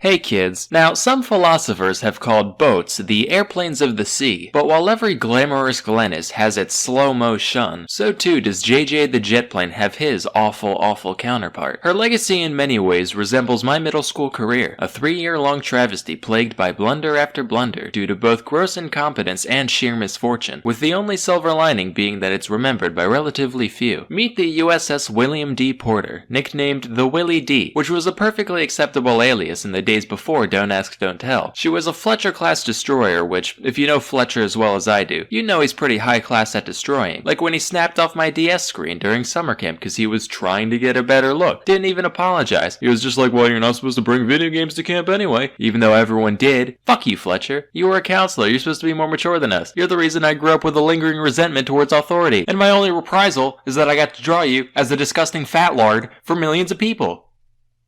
Actually, I think his name might have been Eric. Anyway, in July of 1943, the ship was commissioned by the Navy and led by Lieutenant Commander Wilfred A. Walter. As her first real job, the Willie D was assigned to a top-secret escort mission across the Atlantic. Walter was like, alright man, time to prove ourselves. I want to see you all on your A-game. And as its first act under military command, the ship didn't raise anchor properly and tore a massive chunk out of the ship next to it while pulling out. Okay, rough start, but definitely not a sign of things to come. The next day, she met up with 3 other ships, including 2 destroyers and a battleship known as the USS Iowa, and the fleet set off towards Africa. Given the clandestine nature of the operation, They were ordered to maintain total radio silence. so as not to alert any subs that might be lurking below. Suddenly, boom, bang, borf, Hare Krishna, huge explosion off the starboard quarter. They're like, holy shit, evasive maneuvers. But after however many minutes, the transmission comes in saying, hi, this is Wilfred D. of the Willie Walter. So a depth charge may have accidentally fallen off the ship, and we may have also forgotten to turn off the safety mechanisms on said charge, causing it to detonate immediately. So if you heard a little noise a bit ago, no cause for alarm. Also, sorry for breaking radio silence. Love you, bye. Shortly thereafter, a strange phenomenon was spotted near the ship. Officer, what in the rhyme of the ancient fuck is that?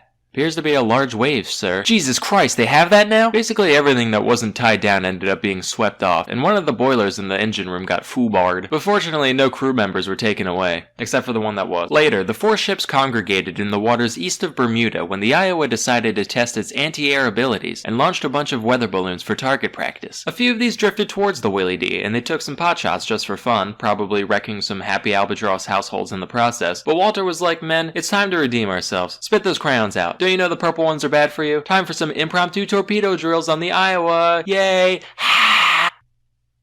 That was Narnar and the Pow Pow. They're gonna douse their trousers when they see how good we tore those pedos. Say, you guys remember to take the primer out of all of them before launching, right? Yes, sir. Yep.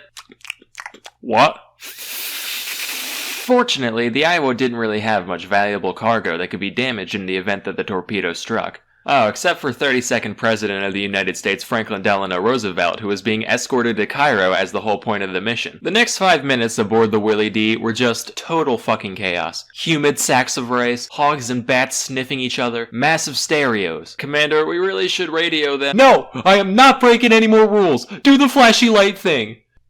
Hey, incoming signal from old Iron Brains, a yuck. They're saying they're, going to reverse at full speed? What? Shit off a bowsprit, this ain't working! Fine, call 'em! FaceTime, oovo, I don't give a hoot! The transmission arrived in the nick of time, and the torpedo detonated a safe distance away in the Iowa's wake. Of course, that didn't stop the entire crew of the Willie D from being arrested for, shooting a torpedo at the president. Lawton Dawson, the Elmer's eater from earlier, was initially sentenced to 14 years hard labor, till FDR came out and was like, no, it's okay. Boys will be boys. But we are sending you and the rest of Carnival Cruise Line to Alaska where there's fewer things to ruin by being yourself. Get it, Carnival Cruise Line? Cause you're the worst. And also clowns. So they kicked it for a while in the Aleutians, otherwise known as the tale of the pregnant rat that makes up Alaska. This went on mostly without incident, except for when they were anchored outside an officer's home during a New Year's Eve party, and a sailor got drunk and decided to fire off one of the 5-inch guns for a laugh, ended up sending a bunch of his geraniums straight to hell where they belong. Other than that, smooth sailing. Then they hung out at the Philippines for a bit before Central Command was like, alright, looks like you smooth skins are ready for actual missions again. Except you're going to clown college. And the Willie D was sent to the Battle of Okinawa under the leadership of some guy named Charles. Here they actually did some worthwhile stuff until June 10th, 1945, when a kamikaze began to dive towards them. They weren't able to shoot it down, probably because it wasn't American, but it crashed in the water some ways away. They were like, phew, crisis averted, turned their attention elsewhere, unintentionally driving right over where the bomber landed. The plane was like, the hell? Oh, shit, that's right. Bonsai. About 3 hours of desperate repairs went by before the order to abandon ship was given, and miraculously, every crew member made it out alive by the time the ship sank, just 12 minutes later. So it just goes to show, everything has its silver lining. Everyone on the dip ship gets to live, every filthy Chuck E. Cheese ball pit has a delicious prize at the bottom, and the vast nexus of pointless diversions we call the internet actually has a couple productive things to do on it too. Sponsor time! Skillshare is an online learning community with over 25,000 classes in design, business, technology, and more. Premium membership gives you unlimited access to high-quality classes on must-know topics, so you can improve your skills, unlock new opportunities, and do the work you love. If you're like me, you've been mildly interested in, actual animation for years, but felt too intimidated by the community to really get your hands dirty, Skillshare has plenty of tools to smooth that learning curve down into a gentle exploratory slope. How about this one? Simple character animation. Create a walk cycle with Duik. Look at me! See you later, goof shits, I'm off to autonomize Kurdistan. Join the more than 7 million people already learning today with a special offer just for my viewers. While Skillshare is already less than $10 a month, the first 500 people who visit the link in the description can get a full year subscription for 40% off. So please, quit ruminating and start substantiating today. Anyway, that's all for today. Till next time, I'm Sam and Ella, and I'm a fellow with rubella.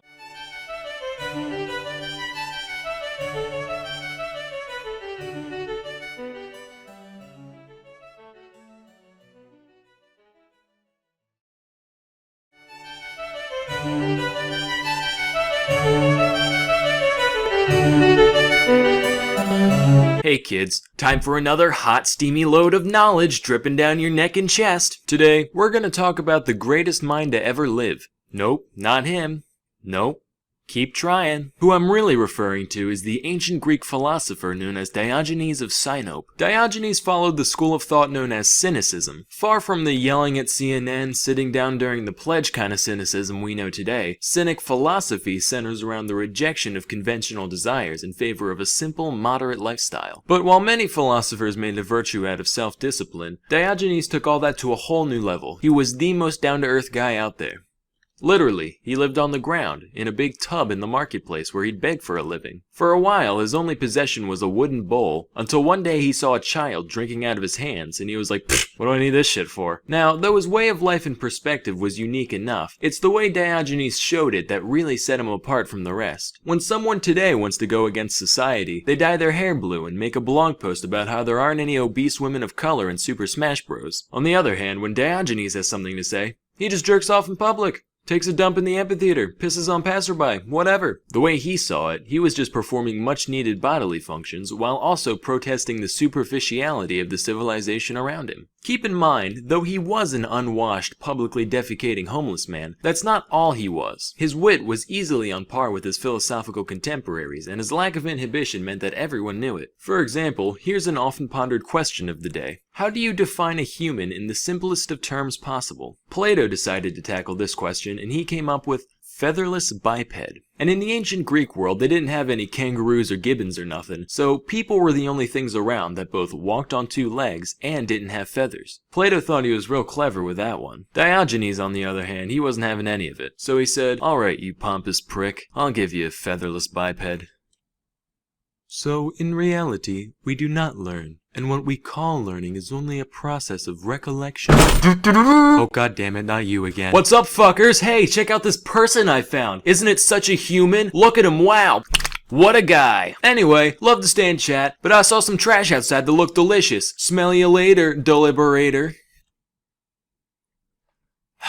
Yes, my student. Yeah, what the fuck? Here's another anecdote. Macedonian King Alexander was a big fan of Diogenes, so he decided to pay him a visit. And he said, hey man, big fan. If there's any favor I can do for you, anything at all, just let me know, I'll make it happen. Now to put this into perspective, this is Alexander we're talking about. The guy who had his cousin straight up assassinated so he could take the throne. The guy who would later go on to conquer the majority of the civilized world. And you know what Diogenes says? He goes, yeah, you can do me a favor. Move over, you're in my light. Wow, I'm not even mad. You really are just a legend. Diogenes lived up to the ripe old age of 89. I don't know if that's a testament to his lifestyle or if he just got lucky, but either way, if there is a god, he definitely has a sense of humor. The exact cause of Diogenes' death varies depending on which source you look at. Some say he died from an infected dog bite. Others say it was from eating raw octopus. My favorite theory is that one day he just got tired of living, and he just held his breath till he died. He left behind instructions on what to do with his body after he passed. Now, when people think of special post-mortem instructions like these, they usually think, scatter my ashes at 6:53 a.m. off the western face of Mount Rainier using my grandfather's favorite ladle. None of that with Diogenes, he kept it simple. In the words of Danny DeVito, when I'm dead, just throw me in the trash. Specifically, he wanted his body tossed into the wild so animals could feast on him, thereby giving back to the earth what little he took from it. So kids, moral of the story, don't judge a book by its cover. The man who appears to be nothing more than a shit-smeared babbling vagrant could actually be the wisest man you'll ever meet. Or he could really just be a raving fucking lunatic. Bring a knife, just in case. Anyway, till next time, I'm Sam and Nella, and thank you for watching.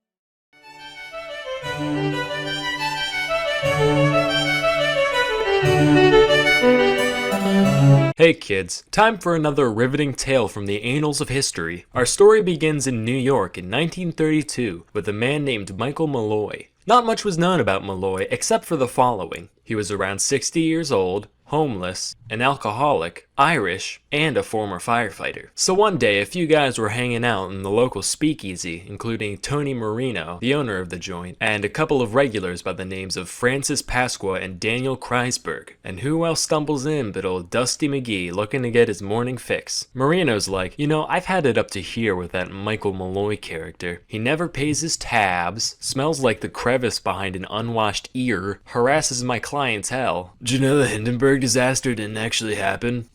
Yeah, it was an inside job by the government to make Big Zeppelin look bad. Personally, I'm glad. One less industry controlled by the fucking Krauts. The Hindenburg disaster doesn't happen for another 5 years, dumbass. Ah, bite me. And every day, he ends up like that.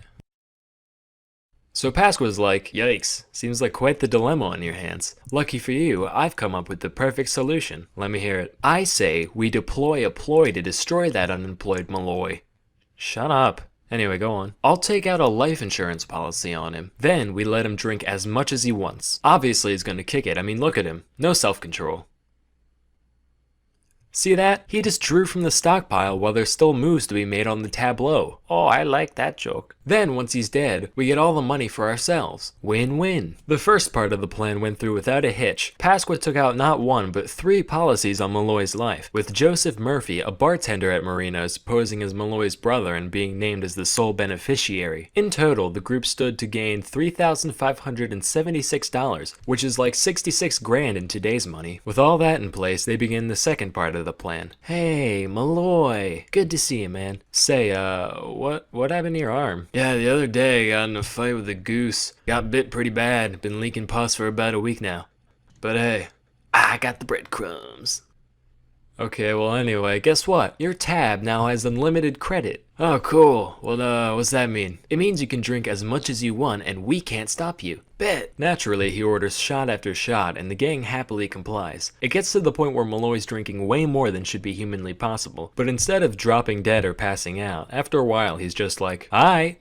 See ya." Within 24 hours, he's back at it, giving his liver the equivalent of a Tyson uppercut and being no worse for wear. This went on for a few days before the boys were like, alright, we need to up the ante here, and decided to replace Malloy's typical shots with wood alcohol, otherwise known as methanol. Keep in mind, as little as 4% methanol by volume is enough to make a moonshiner go blind, and just 2 shots of the pure stuff should be able to kill a man. But Malloy slammed back just as much as he normally would, totally none the wiser, and was like, still see ya. Anyway, see ya. They tried again for a few more nights, he was fine. Soaked some expired oysters in wood alcohol and fed them to him, he was fine. They gave him a sandwich made from rotten sardines and carpet tacks. Motherfucker asks for another. They were like, alright, this man's got a lead belly. There's gotta be something else we can do. So one day after he passed out, they drove him half a mile to the park, tossed him out into the snow, took off his shirt, and soaked his head and chest in water. They drive away thinking they've finally done it. But when Marino clocked in at the speakeasy the next day, Malloy's already there, just hanging out, barely even sniffling. Finally, they just said fuck it, ran the guy down with their buddy's cab, and backed over him again for good measure. For once, Malloy didn't show up the next day. The gang was cautiously optimistic. After all, there are 60-year-olds who bite the dust just from one wrong step in the shower, let alone the force of a half-ton of steel going 50 miles an hour. They called all the local hospitals and morgues in an attempt to find where he ended up, but they couldn't get any useful information from anyone. Lo and behold, 5 days later, the guy limps his way on in once again, with a mighty thirst and little memory of the incident. The gang debated just icing some other random drunkard, cause this one's the fucking juggernaut apparently. But they decided to try one more thing before calling it quits. After Malloy went through his usual blackout routine, they took him up to Murphy's room, stuck a gas line in his mouth, wrapped a towel around his face, and turned it on. Within an hour, Malloy finally stopped breathing. After countless attempts on his life, at long last, they were successful. However, as you might have realized, the final method of murder was a far cry from the simple elegance of the original plan, which is something they never really thought about until it was too late.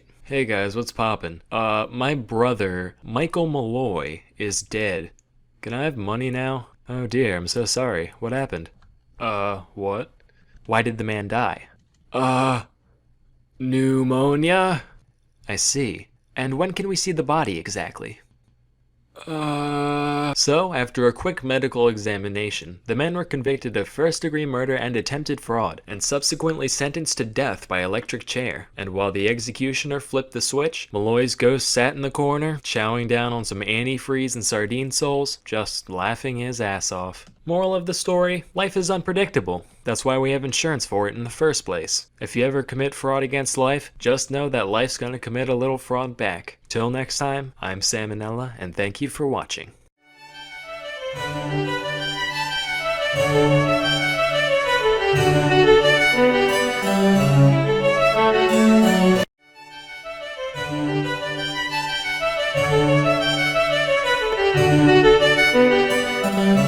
Hey kids, do you ever feel like life has passed you by? Does the daily grind leave you feeling trapped in your own life like an animal in a cage? Well, that doesn't mean you can't enjoy some fun facts about livestock while you're at it. Today, I'll be giving a tour of the life, death, and processing of the American beef cattle. Disclaimer, this video is only a basic summary of some common industry practices. No two farms are alike, some are nicer, some are worse. I'm not a shill, please don't get mad at me. Now, in the beginning, there was nothing.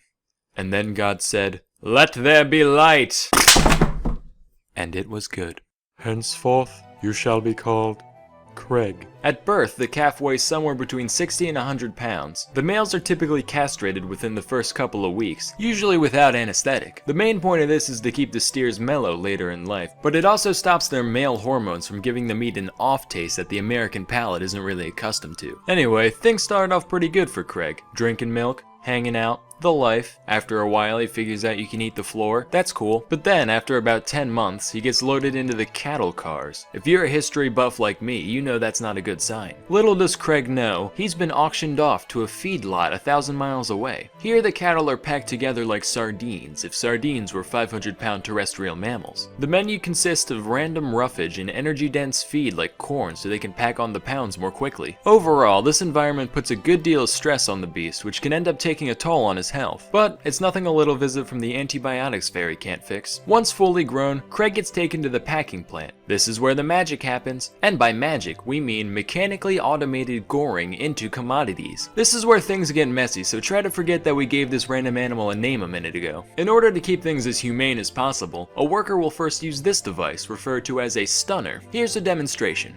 This renders the beast instantly unconscious, or worse, but potato at this point. Its ankle is then attached to a conveyor rail, which will gently guide the animal along the rest of its journey. First, the cow gets to talk to this man. He's called the sticker. Can you guess what he does? If you said that he gouges out throats for a living, You'd be correct. Over the course of about a minute, the flow goes from torrential downpour to incontinent poodle, by which point our beloved bovine can continue on his way. At the next station, the cow is subjected to high voltage electrical stimulation. Hopefully the nervous system is all out of steam by this point, but if not, the boys on the killing floor will have a great story to tell their wives. Haha, just kidding. The FDA estimates that 93% of meat worker marriages are in shambles. Who knew that 11 hours of pure slaughter every day could desensitize a man? Anyway, electrical stimulation basically works to speed up the onset of rigor mortis. Getting this process out of the way means the meat won't toughen up once it reaches the freezer. Next, the carcass undergoes a thorough power washing. Like the noble mortician, this hose works to make a lifetime of filth disappear. Unfortunately, though beauty is only skin deep, manure runs to the core, so the cow must be disemboweled to prevent contamination later on. And we might as well get rid of all these other gross bits while we're at it. Then the feds stick their nose in things to make sure everything is as it should be. Yup, it's a cow. Finally, we send it down the line, evacuate the spine, bifurcate the hind, reticulate the spline, and power wash it again just for good measure. This whole process from bashing to slashing to splashing takes a mere 15 minutes to complete. That means it takes the same amount of time to process 3 half-ton mammals and 1 scheduled license renewal. Try puzzling that one out. After hanging out in the cooler for a couple days, the beef is broken down into its many cuts: chuck, loin, sirloin, what have you. This is the good stuff. That'll get shipped off as is to barbecues, bar mitzvahs, and bargain bins all across the country. Then you got all these misfit bits hanging out wherever else. Still technically flesh, so we have machines pluck it off, pulp it, and use it to make hamburgers, hot dogs, and the like. Then all the garbage even Americans can't stomach is sent off to the rendering plant to be made into whatever else. So there you have it. I don't really have an outro except, kinda gross, right? Anyway, that's all for today. Till next time, I'm Sam and Nella, and thank you for watching.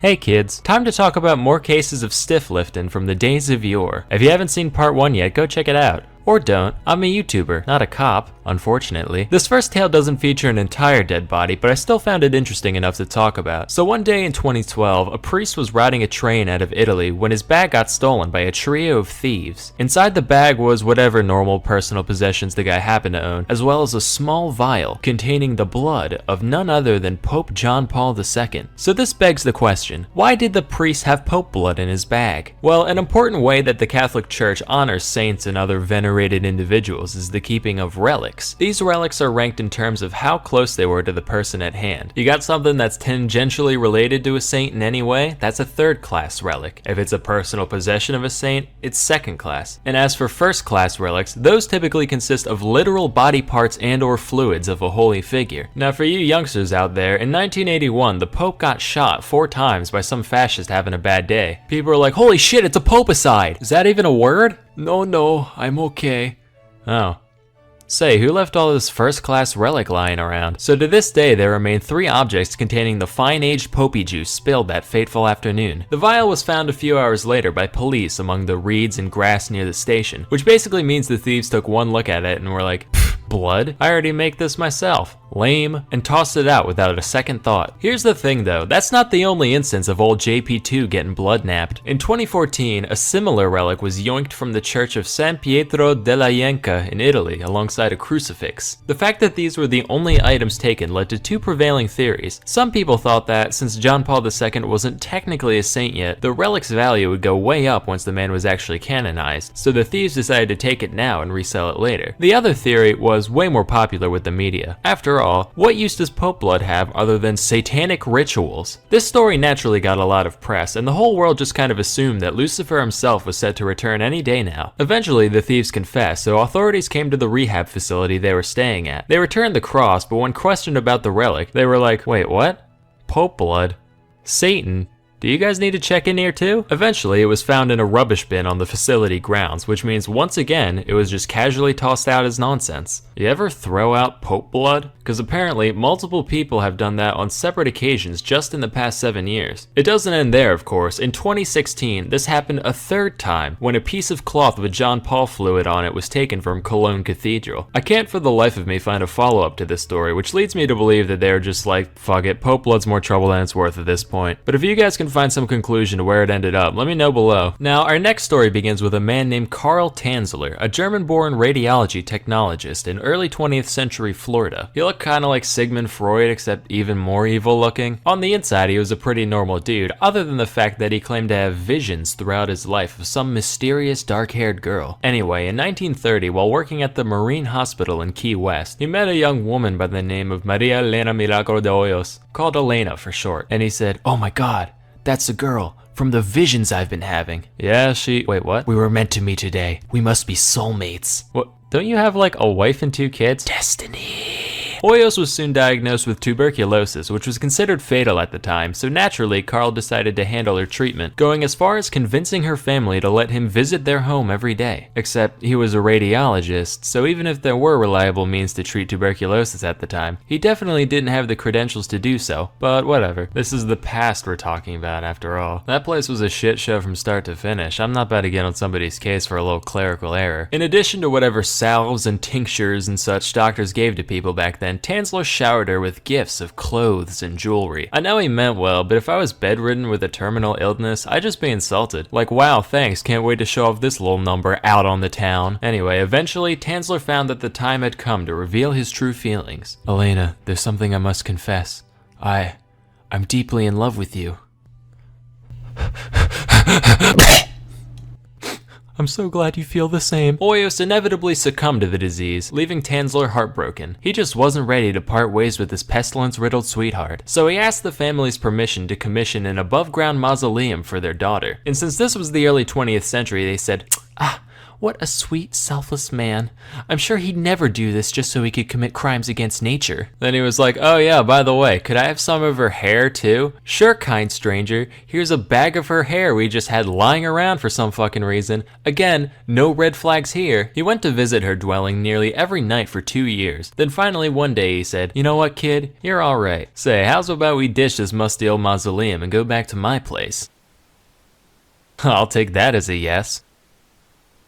So he took her home in a little red toy wagon, which is ridiculous. It makes me picture him skipping around, whistling a merry tune. "Hey neighbor!" Now here's a riddle for all you intellectuals out there. What do a dead body and a used PT Cruiser have in common? Sure, they both taste terrible, and you never want to be seen in public with one. Most importantly though, they're a depreciating asset. But hey, that didn't stop old gnarly Carly from sprucing her up any way he could. Wiring her bones back together with coat hangers, replacing her skin with wax and silk, making a wig out of that bag of hair from earlier, and soaking the body in massive amounts of perfume and disinfectants, for obvious reasons. He claimed to have been instructed to do all this by Elena's spirit, which he would apparently talk to frequently. He also did, you know, that thing eccentric loners do with dead ladies in their house, but we won't talk about that. This went on for 7 years, 7 hot and humid Florida years, until 1940 when Elena's sister saw him dancing with some lady through the curtains. She's like, "Aw, how cute. I'm glad that old bag of lentils has finally found love." Walks in, comes to find out it's her fucking dead sister. So the cops come, but there isn't any conclusive evidence of any flirting and philandering with the body, so the only crime Karl could have been charged with was grave robbing. Except the statute of limitations was already up by the time he was found out, so they just took the body, tipped their hats, and went on their merry way. Tanzler still missed Elena dearly, but since he couldn't have her cadaver, he crafted a crude homemade effigy of the lady, which he lived with for the rest of his life. Here's the part that really gets me though. He apparently went back to live with his estranged wife once the jig was up. Just like, "Hey babe, I know we haven't talked since the whole corpse thing, but I've been having trouble making rent. Do you think I could come crash for a while?" "Sure, come right in. I'll take your coats. Would you and the demented life-size replica of your long-dead lover that you left me for like a cup of tea?" "I'd like one. None for her though. It goes right through her." Of course, I'm making all this out to be a horrifying thing for the goofs and gaffs of it, but at the time, a lot of people read the news stories about Tanzler, and many actually sympathized with the man. They saw him as the distraught, hapless romantic that he saw himself as. You know why they had that compassion? Because they listened. Say, what would the world look like if we all listened more? Sponsor time! Listening to audiobooks inspires us, motivates us, even brings us closer, and there's no better place to listen than Audible. But what should you listen to, you ask? After all, there's so many options that it's almost overwhelming. Well, normally I tell you to go listen to my book, but unfortunately I've never written a book, so instead, how about the Necronomicon? That's right. The Necronomicon is on Audible. Now you too can learn exactly how to put that Pope blood in the backseat to use on your way to work. Tie in all seriousness, a novel really worth checking out is Edwin Abbott's Flatland, a book about life in an entirely two-dimensional universe, and it is a trip, trust me. You can get your first audiobook free along with 2 selected Audible original titles and exclusive fitness programs when you start your 30-day trial. Just visit audible.com/salmonella or text salmonella to 500 to get started. Again, go to audible.com/SAMONELLA or text SAMONELLA to try Audible for free. Link in the description. Anyway, that's all for today. Till next time, I'm Salmonella, and thank you for watching.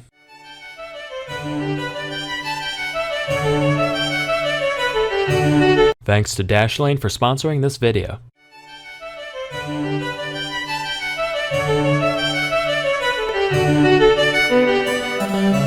Hey kids, whether you're a precocious young lad down by the swimming hole or a grizzled crime scene investigator, everybody's got some interest in dead bodies. Yes, from Weekend at Bernie's to Weekend at Bernie's 2 to Weekend at Bernie's 3 Revelations, stories about wayward corpses have certainly carved their niche in today's media. So, I thought I'd spin a few yarns about some real-life people who were kept out far past their expiration date. Our first tale follows one Elmer McCurdy. He was an outlaw during the twilight days of the Wild West. Thanks to his former life as a miner, McCurdy acted as the demolitions expert to his little posse, using nitroglycerin basically anytime he had the faintest excuse to do so. Except, he was kind of a moron, so it didn't usually go quite as planned. Gotta say, after peanut butter and chocolate, my favorite combination of 2 things is probably gross incompetence and high explosives. Example, in March of 1911, McCurdy's band of rabble-rousers found out that $4,000 were in a safe in an approaching train. They managed to stop the entire locomotive, I don't even know how you do that, break in, hold everyone on board hostage, and locate the safe. McCurdy steps up to plate, right? Gotta blast the thing open, except I guess the excitement kinda got to him, cause he ended up using like way too much nitroglycerin, like inordinate amounts. Ended up completely destroying the safe and its contents, and what few silver coins they made out with were literally melted to the frame of the safe and had to be peeled off. Anyway, he died in a shootout with police later that year, and the undertaker at the funeral home he was sent to couldn't find any next of kin on account of McCurdy being a rambling low-life varmint.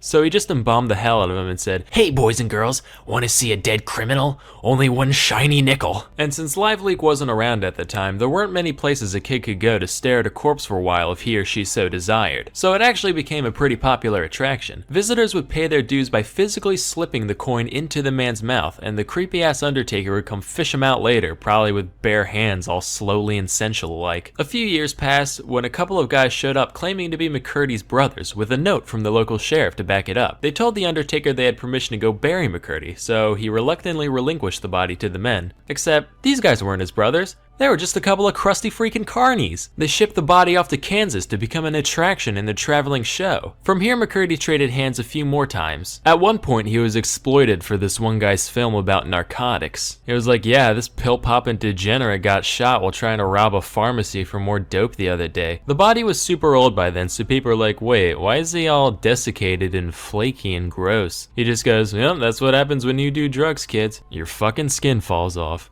Stay above the influence. At some point in his journey, he ended up getting coated in wax and paint to look a little less rotty, before ending up in a warehouse in 1949. Here's the thing, he was in there alongside some actual wax figures, and after spending 19 years in storage, nobody knew he was a real corpse anymore, so he ended up getting sold in 1968 as a mannequin to one Spoonie Singh, owner of the Hollywood Wax Museum. He tried to lend the guy out a couple times during his stay, but people found him too gross or unrealistic looking for whatever whatever purposes they had in mind. So he ended up getting sold again and used as a prop of a hanged man at the Pike Amusement Zone in their Funhouse ride, with zero knowledge that he was an actual dead criminal. It wasn't until 1976, 65 years after his death, that an episode of The $6 Million Man was being filmed at the complex, and a stagehand tried to move the prop around only to have its arm break off in his hand. He was like, ugh, lousy stiff. Wait a minute, that's curious. This mannequin's got human flesh and bones inside of it.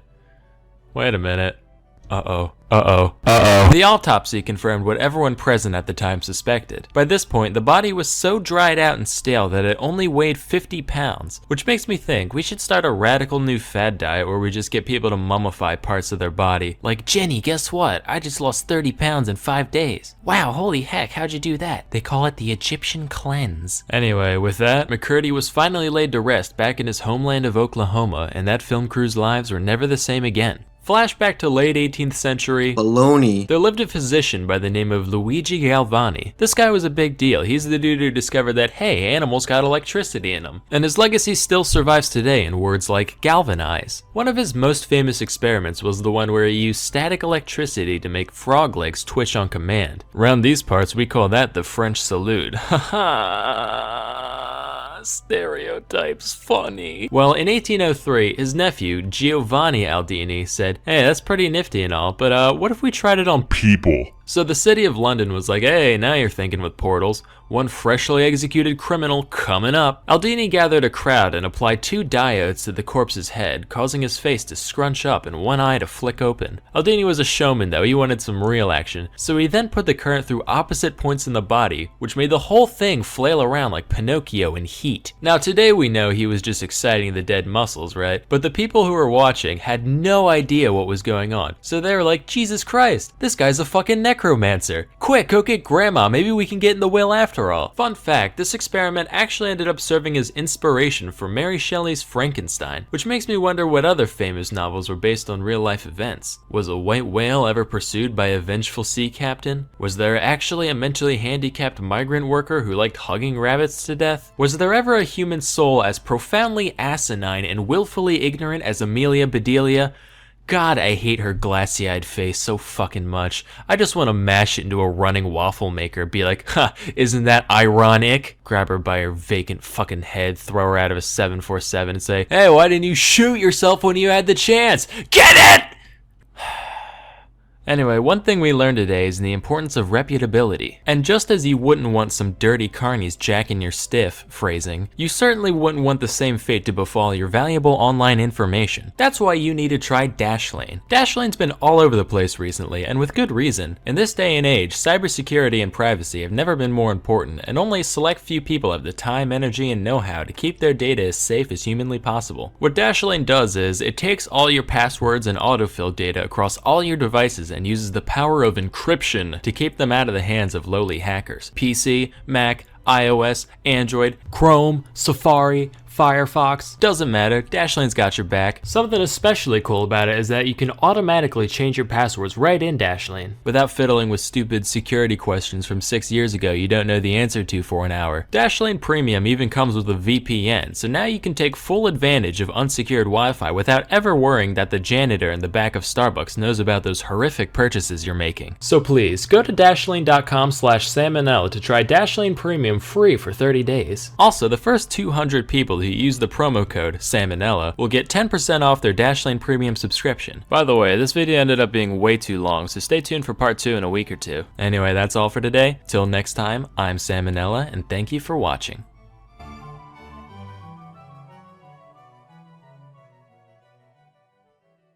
Throw her out of a 747 and say, hey, why didn't you shoot yourself when you had the chance? Get it! Anyway, this video is sponsored by Dashlane. This video is sponsored by Skillshare.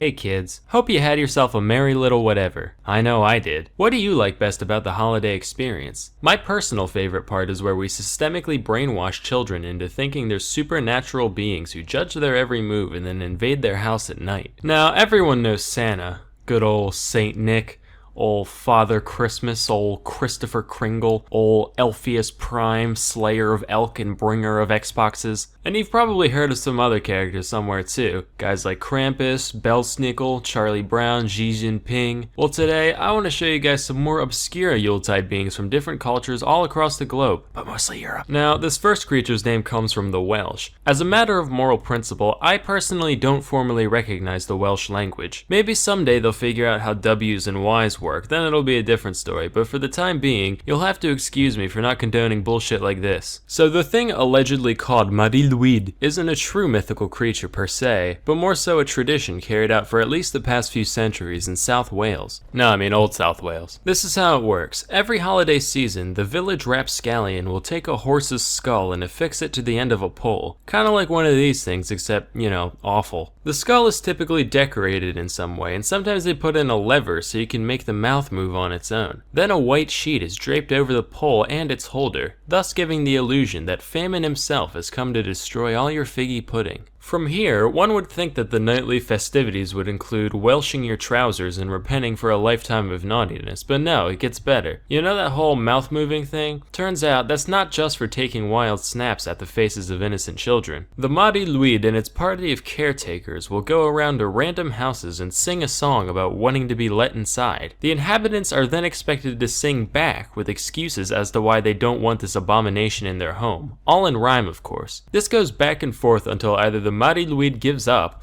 or the party's invited in, at which point they get to raid your pantry and drink all your beer. So if you ever find yourself rap battling a horse skull in South Wales, don't panic. It's normal, I guess. Next we have Frau Perchta, a witch-like being said to visit during the holidays in the Alpine regions of Germany and Austria. Depictions of Perchta can range anywhere between beautiful woman and whatever the hell this is, but usually they fall somewhere in between. She's also sometimes shown with this big weird floppy goose foot. That's because she's apparently real into spinning. Not the 2-foot kind though, the 1-foot kind. It's said that this delightful spinster pays a visit to all the little wiener schnitzels on the 12th night of Christmas. If you were well behaved and hard working this year, she might leave you a small silver coin in your shoe. How kind. But if you've been an inattentive young lady and didn't spin all your flax that year, Perchta will trample all your half-woven fibers as punishment, and you'll say, weird flax, but okay. Fucking cut that out, Jesus. Then there's the stuff Perchta considers especially naughty, which can vary depending on who you ask. If you left your house a mess, or you didn't leave out the traditional bowl of porridge, or maybe you didn't eat your ceremonial fish and gruel on feast day, that's when you've been a real goober. As recompense, she'll rip out your fucking intestines through your abdominal wall and then stuff your empty body cavity with pebbles and straw until you're just as plump as when she started. So, you know, you win some, you lose some. Nobody knows what she does with your freshly harvested innards after she leaves. But being that she lives in the mountains and has an obsession with thread making, I think we can all infer the obvious truth. Of course, no discussion of folklore of any kind can truly be complete without taking a look at Iceland. Between the centuries of isolation and the volcanic fumes constantly spilling out over the countryside, it's no wonder that they're one of the world's biggest exporters of whack-ass mythology. Seriously, according to one 1998 survey, over 54% of Icelandic citizens said they believed in elves. Let me repeat that just so we're all clear. In 1998, the majority of the population of Iceland said they believed in elves, and a very large portion probably still does today. As such, the cast of characters said to visit during the holiday season over there is naturally quite diverse. The main lineup consists of the family pictured here. This is the leader of the bunch, a troll, goblin, ogreish type lady named Grilla. Grilla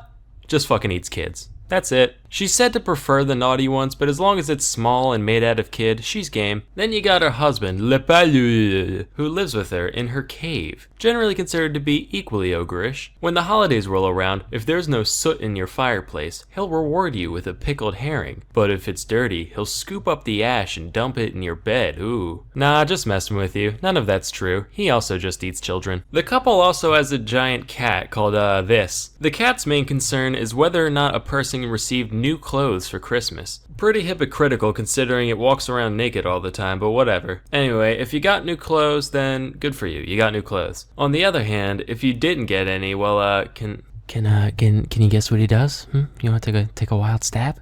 Yeah, that's exactly right. He fucking eats you. Children, adults, doesn't matter. He'll even vor your dog. He doesn't care. Finally, you got the best of the bunch, the 13 Yule lads, each of which visits on a different day leading up to Christmas. They're kind of like the 7 dwarves, but whereas those guys are jolly and helpful and stupid shit like that, the only real goal of the Yule lads is to harass and inconvenience people as much as possible, and each one has a unique way that they go about doing that. I'm going to go through all 13. Now please remember, I am making none of this up. I'm not even going to try to say the Icelandic names, so I'll just give you guys the English translations, which are very apt by the way. First you got Sheepcoat Clod, who goes around harassing sheep, but he's easy to catch on account of his peg legs. Then there's Gully Gulk, who hides in gullies to steal milk from your cows. There's Stubby, he's real short. He eats the leftover crust out of pie pans. This one's called Spoon Licker, he licks spoons. He's also incredibly thin on account of malnutrition for some reason. There's Pot Scraper, he scrapes pots. And Bowl Licker, who's like Spoon Licker. The key difference here being that he licks bowls. You got Door Slammer, who slams doors in the middle of the night. And then Skyr Gobbler, who gobbles up all your skyr, which is like a Nordic yogurt type thing. Whoa, who's that up in the rafters? It's Sausage Swiper, of course. Here to swipe your sausages. And who's that in the windows? You bet your ass it's Window Peeper. Look at him peep. And who could forget our favorite, Doorway Sniffer, who sniffs your doorway with his giant freakish nose to seek out bread. There's Meat Hook, he steals your meat with a hook. And finally, Candle Stealer, who fucking, you get the picture. So, if you know some kids who just won't behave, maybe it's time to take a page out of Iceland's book come next holiday season. Now remember, your friend dressed up as Grilla doesn't have to actually eat the kids. Just bite them a couple times, that'll be enough. Anyway, with New Year's right around the corner, the time comes to make our New Year's resolutions. While you may spend New Year's Eve getting hella turnt, why not spend New Year's Day getting hella learnt? You can do just that with Skillshare.org. Skillshare is an online learning community with over 25,000 classes in design, business, technology, and more. Premium membership gives you unlimited access to high-quality classes on must-know topics, so you can improve your skills, unlock new opportunities, and do the work you love. Beyond technical skills, there's plenty of lifestyle type stuff on here that'd be perfect for building the 2019 you. Check this one out. Beat procrastination once and for all. Maybe if I had taken this course, this video would have been out, before Christmas. Do you speak any other languages? Well, you could. Believe me, I get a lot of joy of shoving my français down other people's throats. If you try one of these guys on for size, you could be doing the same in no time. Join the millions of students already learning on Skillshare today with a special offer just for my viewers. The first 500 people who visit the link in the description will get 2 months of unlimited access to the 25,000 plus classes on Skillshare for absolutely free. What are you waiting for? Go! Don't just stare at me with your glassy eyes. People are taking them already. Go, hurry, run! Anyway, that's all for today. Till next time, I'm Sam and Nella, and thank you for watching.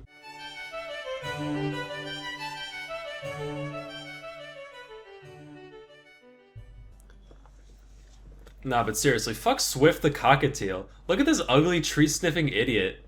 I hope he gets AIDS. I mean it.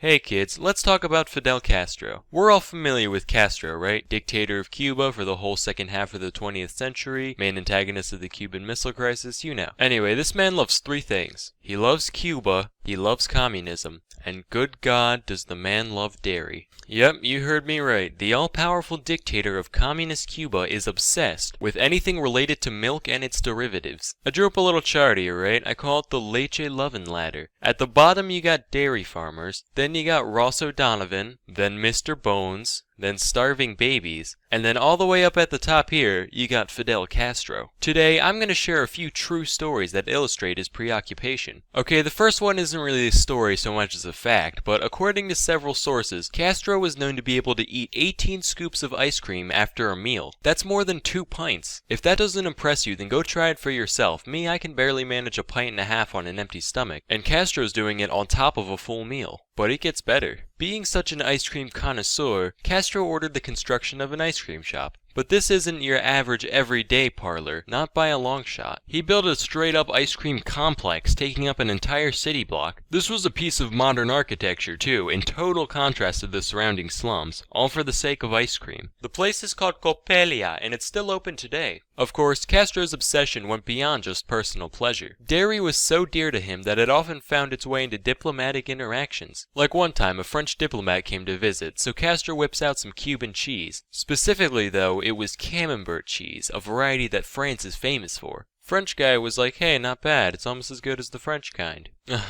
Try it again. I think you'll find it's even better than the French. Alright, I wouldn't say that. I'm sorry, are you disrespecting my cheese? In my house? On my island? No, I mean it's good, I just said the French kind is better. Maybe if you froggy fucks bathed once in a while, you'd be able to taste the cheese instead of your own B.O. Listen, you've got your cigars, we've got our cheese, live with it.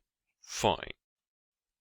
Fuck him, it's good cheese. I'm paraphrasing just a little bit, but that's basically how it went down. So already it's obvious that dairy is of great value to Castro. Most exceptional, however, is how this value reflected in his leadership. Naturally, having an entire nation at his disposal, Castro wanted to bolster the Cuban dairy industry as much as possible. But there was one problem. Cuba initially had two types of cows called La Reinas and Zebus. La Reinas came from the days when Spain ruled Cuba, and Zebus originated from India. Both of these cows are well suited to the Cuban environment, having a very high tolerance for heat. However, they don't produce much milk, they're mostly just raised for their meat. So Castro decides to import thousands of Holsteins from Canada. Holsteins are the classic black and white cows, and as we all know, you can juice these guys for days. They are utterly superior. Only problem is, they're used to living in Canada, so when they're plopped down under the scorching Caribbean sun, it's going to stress them out. They're not going to be laughing cows by any means. So as a result, Castro's imports still didn't put out enough milk to satisfy his desires. At this point, your average run-of-the-mill dairy queen would have given up. But Castro, he's more than that. He's a dairy dictator. So he ordered the construction of a giant air-conditioned complex with the sole purpose of providing a comfortable environment for his Holsteins. And it helped a little bit, but they were still stressed out. They still weren't putting out at their natural levels. And as you can imagine, climate controlling an entire facility is very expensive, so Castro was forced to abandon the project. But like the astronaut he is, Castro held on to his dream of finding the Milky Way. So he gathered a team of scientists and farmers and ordered them to breed together the Zebus and the Holsteins in order to produce a heat-resistant, lactose-pumping super cow. The breeding efforts were mostly a bust, never producing the bovine master race that Castro longed for. However, there was one exception. Under Castro's program, a single individual was born that met his expectations with flying colors. The cow was named Ubre Blanca, Spanish for white udder, and she produced world record-breaking volumes of milk, peaking at 110 liters a day. That's more than 29 entire gallons of lactation. Needless to say, Castro was absolutely euphoric at this isolated success of his. To say he went ballistic would be an understatement. He went intercontinentally ballistic. Like, India hasn't got shit on the levels of cow worship that Castro performed. Daily updates were published in the Cuban national newspaper describing Ubre Blanca's health and productivity. And when she died in 1985, Castro commissioned a giant marble statue of the cow in her honor. He also had scientists harvest tissue and egg samples for the sake of preserving her DNA. After Ubre Blanca's death, Castro's plans for the Cuban dairy industry got even more desperate and ridiculous somehow. This is based off of an actual conversation that he had with his team of scientists in 1987. Okay guys, hear me out. What if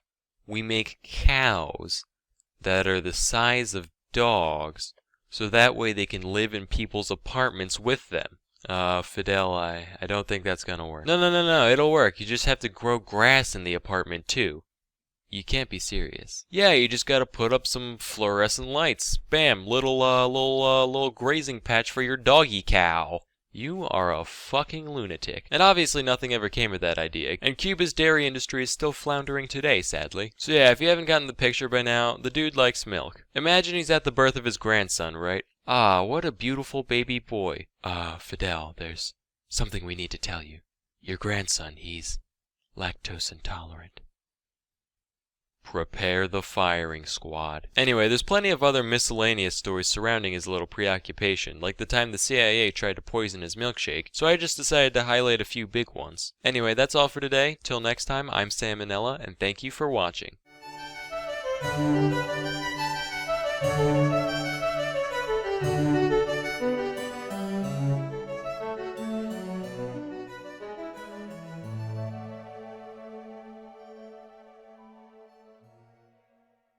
This video is sponsored by Skillshare.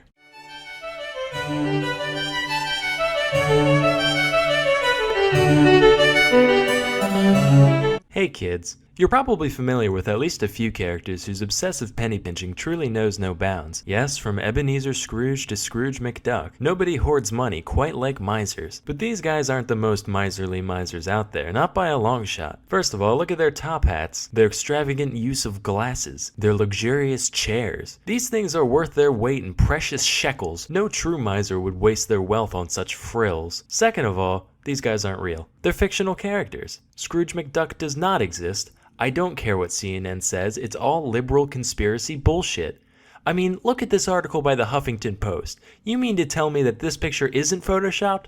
Ridiculous. But you know who was real? One Daniel Dancer of London, England. Born in 1716, Daniel's father died at a young age, leaving behind a large agricultural estate for Daniel to oversee. When it was first inherited, the property brought in a few £100s a year, which doesn't sound like much today, but given that a general laborer could be expected to make around £19 per year in 1710, it's safe to say that Dancer could afford to live a fairly lavish lifestyle off his passive income alone. But Dan was like, you know, all this food and clothing and stuff is alright, but you know what I really like? Owning money. Say, how much does a pound cost? Well, that's a complicated question, Daniel. Can currency really be said to have intrinsic value? Some economists believe that— TLDR please, they cost a pound. Jesus, that's a lot. I better start saving. Thus began one of the most intentionally frugal lifestyles history has ever seen. Let me walk you through a few of Dancer's day-to-day habits. First of all, soap, don't even think about it. The closest thing to bathing that Daniel did was during the summer months when, once or twice a week, he'd wade into the nearby pond and scrub his face with a handful of sand. Say what you will, but what he lacked in deodorization, he certainly made up for in exfoliation. Admittedly, all of London probably reeked to high hell back then, so while Daniel's smell might not have tipped people off to his eccentricity, his clothes almost certainly did. On a good day, he'd be seen in one of his coats, which were homemade patchwork abominations of various garments that Dancer found on the streets and local dust heaps, looking like a walking dementia patient sewing circle. Similarly, all his shoes were either scavenged or Frankensteined out of other pairs of shoes he already owned, with the whole ensemble being barely held together with haphazardly tied bands made of the hay grown on his estate. In fact, a lot of the time, he ditched normal clothes altogether and just wear the hay. To his credit, in his youth, Daniel was known to purchase a whole 2 shirts per year as his clothing expense, but one day he looked in the mirror and said, "Daniel, you're bleeding funds like a stuck pig. It's time to grow up and get your act together," and cut his budget to only 1 shirt per year. One of the few people that Daniel associated with regularly was his sister, whom he lived with. Believe it or not, she shared in a lot of Daniel's tight-fisted habits, and it definitely showed. She was described as, quote, having more the appearance of a walking dunghill than one of the fair sex. Couldn't have said it better myself, honestly. Dancer prepared all of his food for the upcoming week ahead of time, consisting of only 14 hard dumplings and 3 pounds of beef stretched out over the entire 7-day period. Every day, he'd eat only a single meal that was basically equivalent to 2 wads of dried out dough and 1.5 quarter-pounder patties from McDonald's. He kept this habit up for years without fail, except for one time when he stumbled upon a fully intact, rotting sheep carcass during his daily stroll. He was like, "Good lord, this is just obscene. Who would leave a perfectly good pile of arguably edible meat and organs just sitting around like this?" So he dragged the thing home and made him and his sister a nice big pile of spoiled mutton pies, which they subsisted off of for several weeks. That's a real life hack right there. Who needs refrigeration if it's already rancid, am I right? Despite Daniel's rabid fear of any unnecessary spending, he did own a dog named Bob that he was quite fond of. At this point, I'm almost certain that Dancer just decided to base his entire life off of linoleum by no effect, which is pretty incredible considering linoleum wasn't even invented for another 100 years. Anyway though, one day, Daniel's neighbor came to complain about how Bob had been harassing his sheep. So Daniel said, "Don't worry boy, I ain't gonna kill you, but we don't want a lawsuit on our hands, do we?" "No we don't. What would we do if a lawyer came around here, huh?" "That's right, and make his children watch, yeah." So he decided to take the dog to the local farrier, which is basically a blacksmith that specializes in horseshoes and the like. "Hey, could you make my dog, like, not have teeth anymore?" What kind of business you think I'm running here, boy?" "Come on, man, you file down horses' hooves for a living. Teeth are just tiny mouth hooves. That's close." "Sorry, buddy, but close only counts in horseshoes and hand grenades." Well, got me there. Say, what's a hand grenade? None of my sources say what happened to the dog after his untimely nubbening, but I do know Dan never got sued, so I guess the operation was a success. Daniel's sister passed away in 1766, leaving him so distraught that he actually went out of his way to buy mourning clothes for her funeral. And by that I mean he bought a pair of secondhand black stockings, and that's it. Still, that's a big deal when it comes to the likes of Dancer. At this point, the only person close to a friend that Dancer had was a woman known as Lady Tempest. She was so influential over him that she was actually able to convince him to buy, get this, a 1 shilling hat. This was quite an accomplishment, as Daniel's last hat was older than half of you at 14 years old. What? I'm not. You don't. Meow. You. Of course, the next time Lady Tempest went to hang out with him, he was still wearing his old disgusting hat. When questioned about the one he bought, he goes, "Oh yeah, that frilly old thing. Sold it for a 6 pence profit. Super easy too. I tell you, forget house flipping. Hat flipping's gonna be the cool new thing pretty soon." Lo and behold, 250 years later, he was wrong.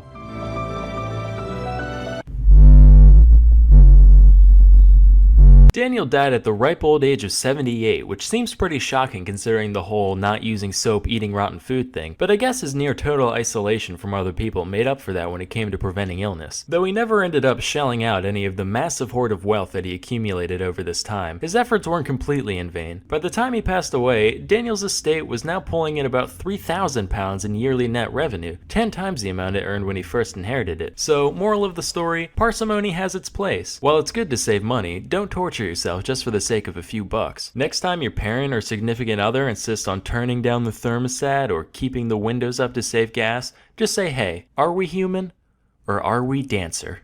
But you know what else is more valuable than money? Knowledge. That's why you need to try Skillshare.com. Skillshare is an online learning community with over 23,000 classes in technology, design, business, and more. Premium membership gives you unlimited access to high-quality classes on must-know topics so you can improve your skills, unlock new opportunities, and do the work you love. Want to learn how to budget your life without turning into a filthy carcass-eating loner? Try the Core 4 of personal finance. You'll learn all the money management skills that really should be taught in school but aren't in no time. If you're looking for something a little more ambitious, it's never too early or too late to try your hand at entrepreneurship. With some of these classes, you can turn that one genius business idea that you and your friends had that one night into reality. Join the millions of students already learning on Skillshare today with a special offer just for my viewers, where you can get 2 months of Skillshare for just 99 cents. To sign up, go to skl.sh/samo4.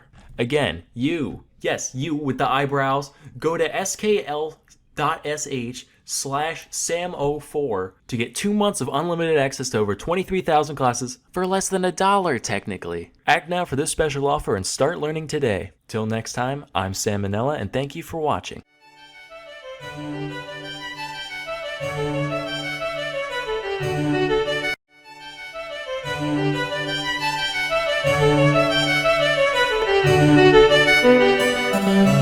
Hey kids, you know what's cool? Etymology.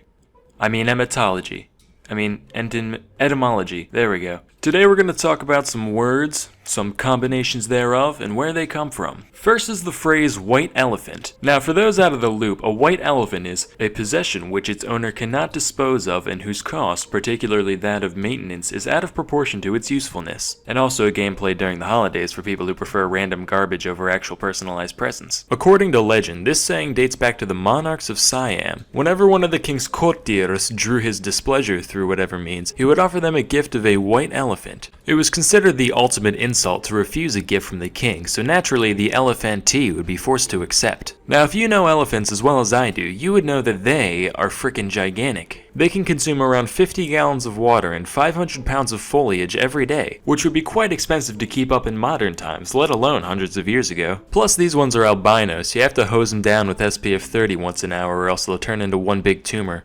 Okay, not really, but they definitely needed their shade. Also, Southeast Asian cultures considered white elephants sacred, so you weren't allowed to make the animal work, and you'd have to hire a load of people to care for it on a daily basis. Basically, the person getting the gift would have to choose between financial ruin or letting it die and being socially ostracized and possibly even killed. I thought this whole thing was pretty clever, so I've started doing my own version. Whenever someone gets on my nerves, I spray paint progressive comments all over their house. That way, they'll have to spend the whole day angrily scrubbing it off, and then the neighbors will be like, Wait, does that mean he likes the N-word? Bigoted scum. Next is balls to the wall. This one harkens back to the days when planes flew in the air. The throttle of many aircrafts would be controlled with either a lever or a plunger, either of which were often topped with a sphere for easy handling. Thus, when you wanted to throw the plane into max thrust, you'd put the balls to the wall. In a similar vein, the phrase balls deep comes from pinball machines. When you want to launch the ball full force, you pull the plunger all the way back, otherwise known as going balls deep. Nah, just kidding. That one actually means what you think it does. Next is getting your goat, a phrase used when someone or something annoys you. The origin of this phrase is still disputed by etymologists, but one theory traces back to the sport of horse racing. In order to stop horses from getting nervous before a race, their owners would stick a goat in the stables to keep them calm. Apparently, the presence of a goat has some kind of therapeutic effect on horses, kinda like a therapy dog, except they can't pet it on account of hooves, so they just sniff it for a while, I guess. Cut to a pack of young hooligans looking for something to do besides bootlegging and getting polio. They decide to break into the stables at night and escort the goat to an undisclosed location. Then when the race starts, instead of running straight ahead like a normal person, the horse would run into the crowd and drop kick a grandma or whatever, and the old crotchety oil tycoon who owns the horse would stand up, shaking his cane, yelling, "Those punks really get my goat." Thanks to modern medicine, anxious horses today can instead be given horsey Xanax to calm them down, which unfortunately means that the days of hot-blooded goat getting are over. However, some would argue that stealing horse tranquilizers can be equally rewarding in its own way. But enough of that mumbo jumbo. Hey, speaking of which, you ever wonder where mumbo jumbo comes from? Nice segue, Sam. Thanks, Sam. Anyway, strap in kids, this one's gonna be good. Mumbo Jumbo originates from the Mandingo people of West Africa. The Mandingos were a polygamous culture, and whenever a domestic quarrel broke out, they would soon hear animalistic screaming coming from the woods. They look over, and out runs this guy, known as Mumbo Jumbo. Now Mumbo Jumbo's arrival was considered a big deal to the Mandingo. The whole tribe would sing and dance in the town center until midnight, at which point Mr. Jumbo would settle the dispute. And by settle the dispute, I mean tie the female to a post and slap her upside the head with a stick for an hour, while the rest of the village watched, all hootin' and a-hollerin'. And then he'd run screaming back into the woods, where he would remain until the next complaint arose. What the Mandingo women didn't know is that Mumbo Jumbo is not, in fact, a wild patriarchal deity from the forest, but merely the offending woman's husband or one of his friends wearing a costume made from tree bark and leaves. Anyway, the guy would be babbling nonsense the whole time, which is where the phrase Mumbo Jumbo is derived from. So next time one of your superiors uses the words Mumbo Jumbo in a jocular fashion, remember to report them to HR for promoting African wife beating. Anyway, that's all for today. Till next time, I'm Sam and Nella, and thank you for watching.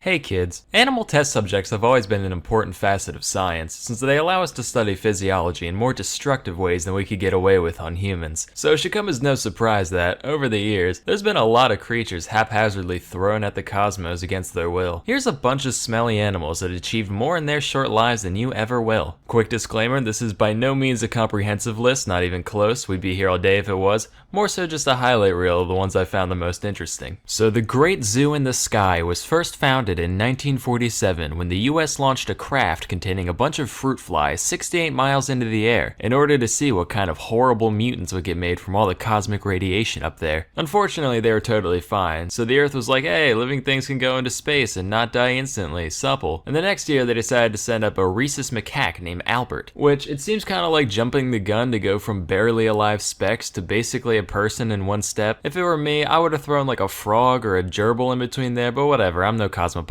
Anyway, Albert died of suffocation on the way up and never really made it to space alive. Fun fact, this rocket was actually a V-2 missile stolen from the Germans after World War II. So just in case any of you have any sympathy for those Nazi characters, they're technically responsible for the death of a poor innocent space monkey. Pretty condemning if you ask me. But I guess the US felt pretty bad about it, so they decided to deal with their grief by naming the next monkey Albert 2. Pretty unhealthy coping mechanism according to my shrink, but she also thinks Punk is dead, so what does she know? This Albert actually made it into space alive through a grand effort incorporating all the incredible cutting-edge technology that the atomic era had to offer. And after all that, they goofed on the parachute, so Albert 2 turned into a fine red mist on impact, which just goes to prove the age-old adage, You can lead a monkey to space, but you can't make him land. There were a few more Alberts after this. Albert 3 fucking exploded. Albert 4 made it up, but he had another tissue paper parachute what don't work for heck, so he's out. Albert 5, yet again, bad chute, liquefied on impact, until finally, in 1951, on Albert number 6, they figured out how to make a big blanket that consistently makes you not immediately die when you fall from the sky, and the monkey was recovered alive from the capsule, alongside his 11 mouse roommates.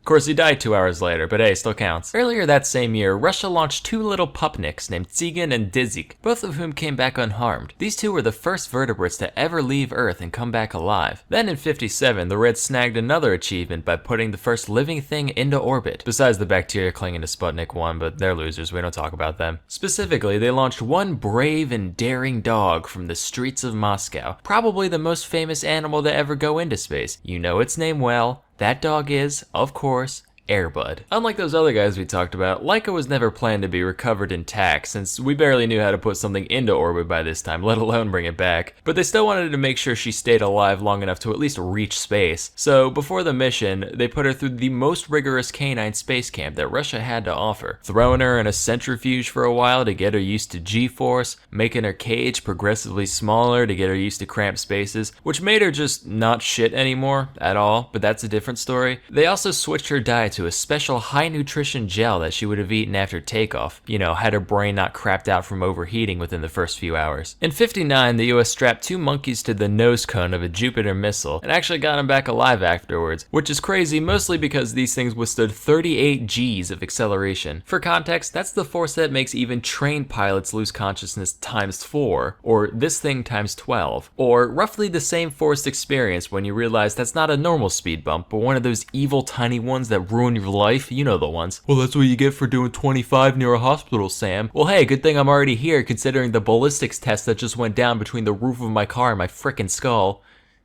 Jesus. So in 61, we graduated from monkeys to great apes, sending up a chimpanzee named Ham. Remember Space Chimps? Yeah, it was that. Frame for frame, Andy Samberg and all. What's special about Ham is that he was actually trained to pull levers and slap buttons while up in the ship, being rewarded banana pellets for completing tasks and getting his feet tased whenever he messed up. Sounds like a cartoon, I know, but I promise it's for real. Meanwhile, the Soviets were busy putting a big, bald, smart ape into orbit, no big deal. France saw the US and Russia sending up monkeys and dogs and felt left out, so in 63, they launched a cat into space and were like, yeah, that's cool and unique. I'm one of the popular kids now. In 68, the Soviets saw the rabbit making rice cakes on the moon and said, how about a tortoise for that hare, launching 2 of them into deep space, all the way around the moon and back to Earth, where they were recovered alive after their capsule landed in the ocean. Kinda cheating when you are your own crash suit, but an impressive feat regardless. In 73, we put mummy chogs in space. What's a mummy chog? It's one of these things. Like a fish, but real rough and tumble. Tolerates low oxygen, weird pressure, high salinity, dishwasher safe, Energy Star rated, you name it, sister. At first they could only swim in circles, but after a couple weeks, they actually adapted to 0G and figured out how to maneuver properly. Even more interesting, we also brought mummy chog eggs, and when these hatched, the little mummy choglets knew how to swim in 0G immediately. Kinda spooky, honestly. That same mission also sent up some spiders, who managed to spin some webs. Trash webs, mind you, but hey, they managed. In 78, The Muppet Show aired Pigs in Space for the first time. In 85, we cut off the arms of a bunch of newts and sent them up to see if they grow back the same way. The reasoning behind this being, if a newt can't grow stuff back, then an astronaut with a paper cut probably can't either. Fortunately, they rearmed themselves at the normal rate, so all's good on that front. Around the same time, NASA actually had talks with Sesame Street about sending Big Bird up on the space shuttle as a publicity stunt. This is real. The plan ultimately fell through after they realized Big Bird is fucking giant and unwieldy at all times, literally the worst possible choice for a celebrity cameo on a space shuttle. So instead they sent a school teacher in his place.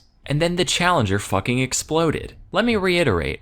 There is a timeline not too far from this one, where Big Bird is a casualty in the single worst astronautical disaster in history. A tiny evil part of me almost wishes that happened, like that's just so indescribably absurd. In the early 90s, we set up some baby jellyfish to grow up in space just for laughs. They figured out how to maneuver just fine, but when we brought them back down, they literally didn't have a concept of gravity and couldn't orient themselves properly in their new environment. Which, being a jellyfish is the easiest thing there is. You just kind of exist, maybe squirm a little now and then. So when you manage to somehow mess that up, you know things have gone seriously wrong. In 2003, the US sent up a bunch of invertebrates, including silkworms, spiders, carpenter bees, and harvester ants. Whoops, they exploded. In 07, some tardigrades went up, totally exposed to the vacuum of space for 10 days, which, surprise, surprise, they were fine. On that same mission, a cockroach gave birth, creating the first organism that we know of to ever have been conceived outside of Earth. And finally, in 2018, Elon Musk sent a big basket of mice to the International Space Station.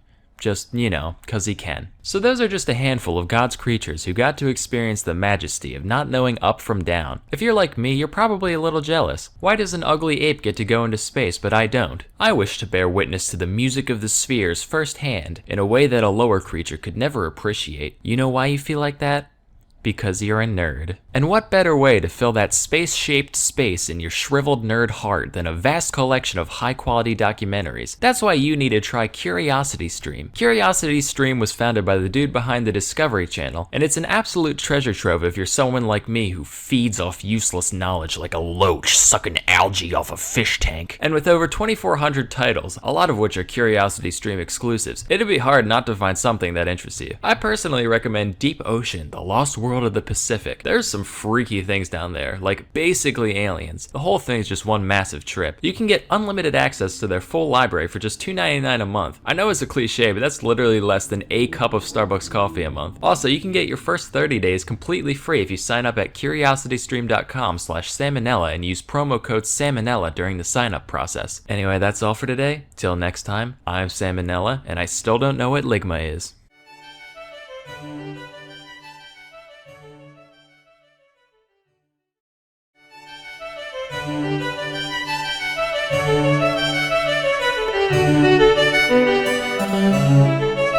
Hey kids, remember the plague, malaria, smallpox? Kinda bad, right? Well, guess what? They're peanuts compared to the level of destruction that's been wreaked over the years across the kingdom next door. Today, I'm gonna talk about some of the most interesting diseases to ever strike the world of plants. The most famous one is probably the potato blight. It's a fungus that attacks potatoes. This is what it looks like. On the left, we have a healthy potato, while on the right, we have a blighty one. Notice how this one is noble and robust, like a lion's heart, while the other is shriveled and black, like Betsy DeVos's uterus. You could try to eat it, but it's basically like rotting cork. You wouldn't get very far. So in 1845, Ireland relied a lot on potatoes, right? That's because their soil was dumb, and that's the most nutritious thing they could grow. Then the blight came, and all their food turned to poo. 1 million starved, 2 million left. They came to America. They brought freckles, and these things. Hoity-toity-toy, now we have the Celtics. Next is the chestnut blight, which infects, you guessed it, the elderly. Wait, no, that's shingles. Chestnut blight infects American chestnut trees, which once populated a huge portion of the South and Mid-Atlantic regions of the country. Key word, once. During the early 20th century, the blight arrived, which ended up killing around 4 billion trees over the course of a couple decades. Hey, remember that time 4 billion giant things died inexplicably? Me neither. Nobody does. Let me give some perspective on the situation. Those trees were huge, like 40 meters tall apiece. That means 160 million kilometers of tree was destroyed by this disease. That's long enough to get from the Earth to the Sun with 10 million kilometers to spare. Here's another. If we take the volume of all these trees, we get 126 billion cubic meters. If we burn that much wood, we get 861 quadrillion joules of energy. That's the amount released by the bomb dropped on Hiroshima, times 10,000. So yeah, kind of a big deal. But who cares, right? Why worry about 4 billion dumb smelly old trees when there's 1,000 whole pandas that need our help? Isn't that right, WWF? You populist scum. Anyway, moving on. This next one is called, get ready, broom rape. I'm serious. Broom rape. Broom rape. Wikipedia, broom rape. Naked broom rape. Imagine if we gave human illnesses names like that. I'm sorry, Sam, but you have urethra cactus. I would just end it right there. Doesn't even matter what the actual symptoms are. Anyway, broom rape is considered a parasitic plant. This is what it does. The seeds of the broom rape will hang out in the soil for years until the roots of a host plant come along. When they do, the broom rape bursts out of its shell and immediately starts leeching off the other organism.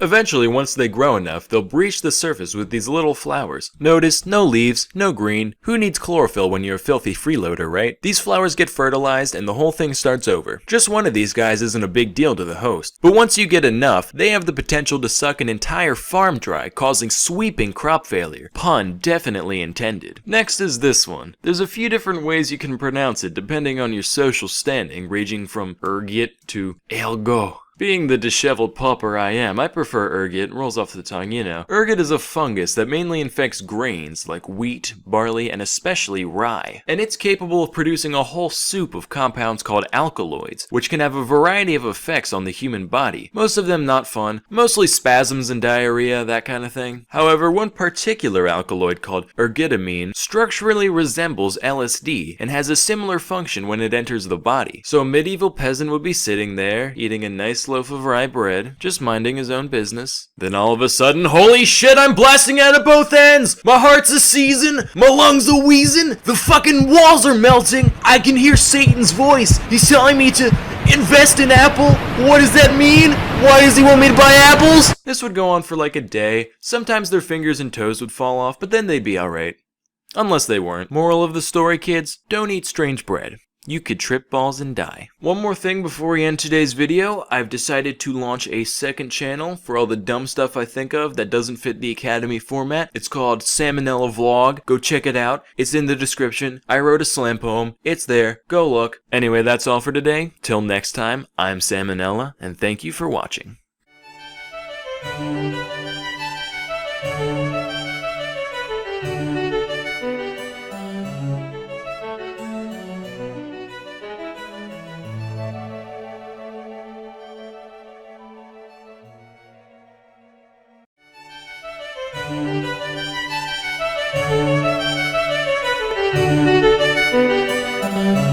Hey kids, I was inspired to make this video while doing research on the ancient medicine man, Galen. Apparently, he would often do experiments on animals in order to learn more about the body, his favorite of which was the Barbary ape, due to its anatomical similarity to humans. Now when I say experiments, I don't mean push a button, get a peanut type things. I'm talking like Josef Mengele meets the plague dogs. He'd clamp their pee tubes shut just to watch their kidneys swell, cut their spinal cords in different places to see what went limp and what didn't, and squeeze their brains and make them go unconscious, to name a few. My initial reaction was, hey, that's neat. But then, after some thought, I was like, whoa, hold the phone. In 200 AD, you couldn't get a doorknob even. Yet, if you had the right resources, you could order a goddamn monkey. Many monkeys, in fact. By the barrelful, presumably. Alternatively, if you were born in the right place, you could be the monkey poacher, making a living wrestling up some primates with nothing more than a net, a pokey thing, a hole in the ground, and a whole lot of ambition. So I got to thinking, what other kind of animals did ancient Rome have access to? Apparently basically everything that lived in this part of the map. They were particularly fond of elephants, and it's easy to see why. Sure, elephants aren't that big of a deal to the average person today, right? You've been seeing pictures of them since you were 2, big whoop. But imagine if you were a 20-year-old man who had never seen an elephant in your life. The closest thing you've ever witnessed is like horses, maybe some deer now and then. You get drafted, you go out to battle, you're a little scared, but you've been trained well, you're ready. Then, over the horizon, you see 20 house-sized behemoths with giant tentacles sticking out of their faces, horns longer than your body sticking out of their mouths, all screaming their weird trumpety scream, making your whole body vibrate like Mars himself is shitting on your very existence. So naturally, Rome loved to show these things off all the time, just as a display of power. Like, imagine if you were going to a speech in DC, and Trump rolls up with a pack of dragons. You'd listen to every word he said. He's got fucking dragons. That's what it was like seeing the emperor parade around with elephants back in the day. Of course, that wasn't the only use they had for imported animals. When they weren't being shown off in menageries, many of the exotic beasts brought to Rome were used in shows called venatios, which were basically like modern day bullfights, only instead of bulls, you had whatever crazy critters the state could find. Lions, crocodiles, gazelles, whatever. Around 55 BC, Roman statesman Pompey the Great decided to organize one such event, the feature creature of which was, you guessed it, an elephant. Unfortunately, Pompey forgot a crucial Barnum and Bailey trade secret. See, you're supposed to break the elephant's spirit before the show, not during. So the boys get to poking and the thing starts freaking out, just screaming and crying, even gesturing towards the audience like it was begging for mercy. Now the crowd at this kind of event was mainly composed of dirty, bloodthirsty peasants, and even they were like, holy shit, this is messed up. I came here for a nice, family-friendly disemboweling or two, but this, just deplorable. Then they all start crying, and the whole thing just ends up being creating a huge mess. Anyway, these types of spectacles became larger and larger as time went on. It's said that Emperor Trajan once held a venatio lasting 120 days, during which some 11,000 animals were killed. They also got pretty elaborate. A lot of creativity went into keeping things fresh for the crowd. In 203 AD, they had a model of a crashed ship built inside the arena, and an assortment of 400 animals were set loose from the wreckage and then killed. That's what we should do for the next Super Bowl halftime show, honestly. Just pack every team's mascot into a decommissioned submarine. Then, when they all run out, we have the troops gun them down while the national anthem plays in the background. Anyway, the ingenuity of the people organizing these events really knew no bounds. One time they tied together a bear and a bull just to see what they'd do. Unfortunately, all that happened was the stock market crashed. Also, fun fact, one Emperor Commodus is credited with the invention of a unique crescent-shaped arrow designed specifically to decapitate ostriches and watch them run around headless for a while. Seriously, they did that so often that they needed a device to make the job easier. Sometimes, just to shake things up, they'd have the animals kill the people, which was known as damnatio ad bestias. This form of execution was typically carried out using lions, but other beasts were used as well, including dogs, bears, and at one point even an eagle, although the guy was crucified first, so it wasn't much of a fight. So, moral of the story, if you ever end up in ancient Rome and you want to see some animals, you'll still have access to almost all the same creatures we see in zoos today, and the only catch is that something has to die at the end. Till next time, I'm Sam and Nella, and thank you for watching.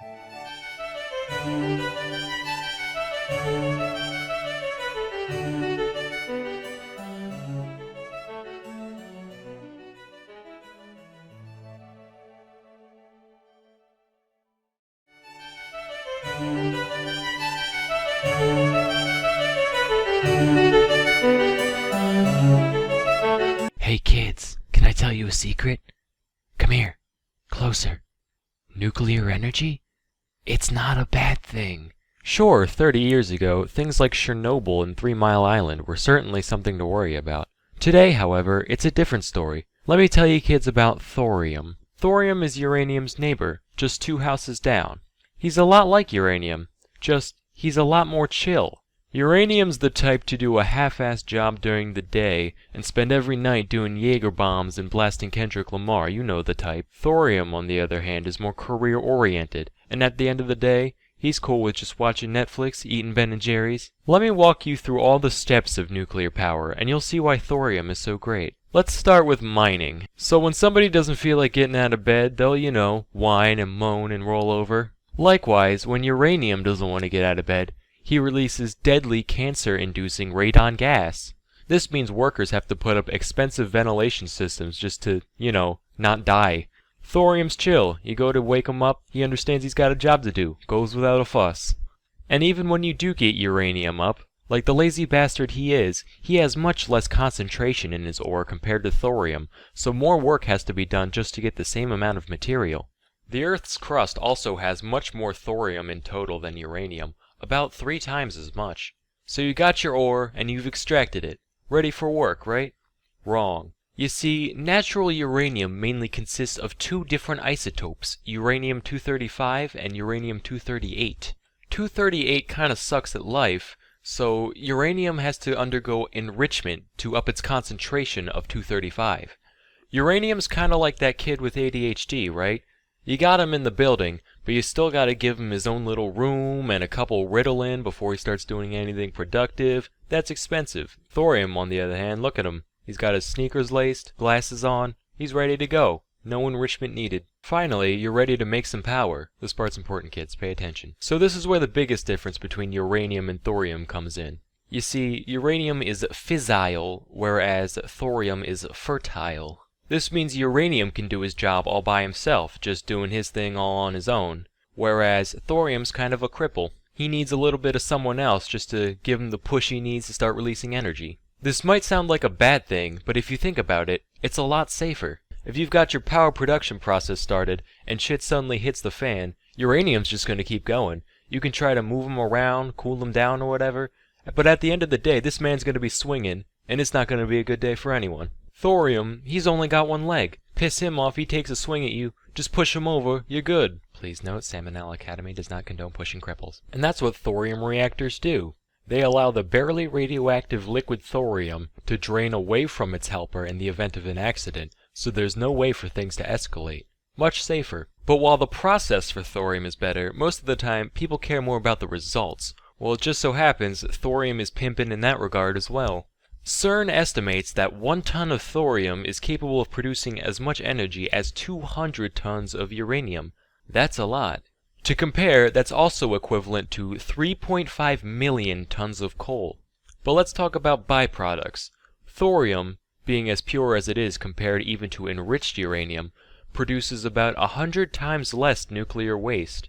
So whereas we might not have as many X-Men, that also means much less work has to be done to dispose of the material. Additionally, it's very difficult to make a nuclear weapon out of thorium, since it can't do much on its own. The only thing that's really weaponizable about thorium plants is that little bit of helper material I talked about earlier. But overall, that's a pretty minuscule amount. That means we can feel a lot better about plopping these plants down in places like Iran. So kids, you heard it here first. Thorium is the future. Powerful, clean, reliable, and if things go wrong at the end of the day, you can still kick its ass.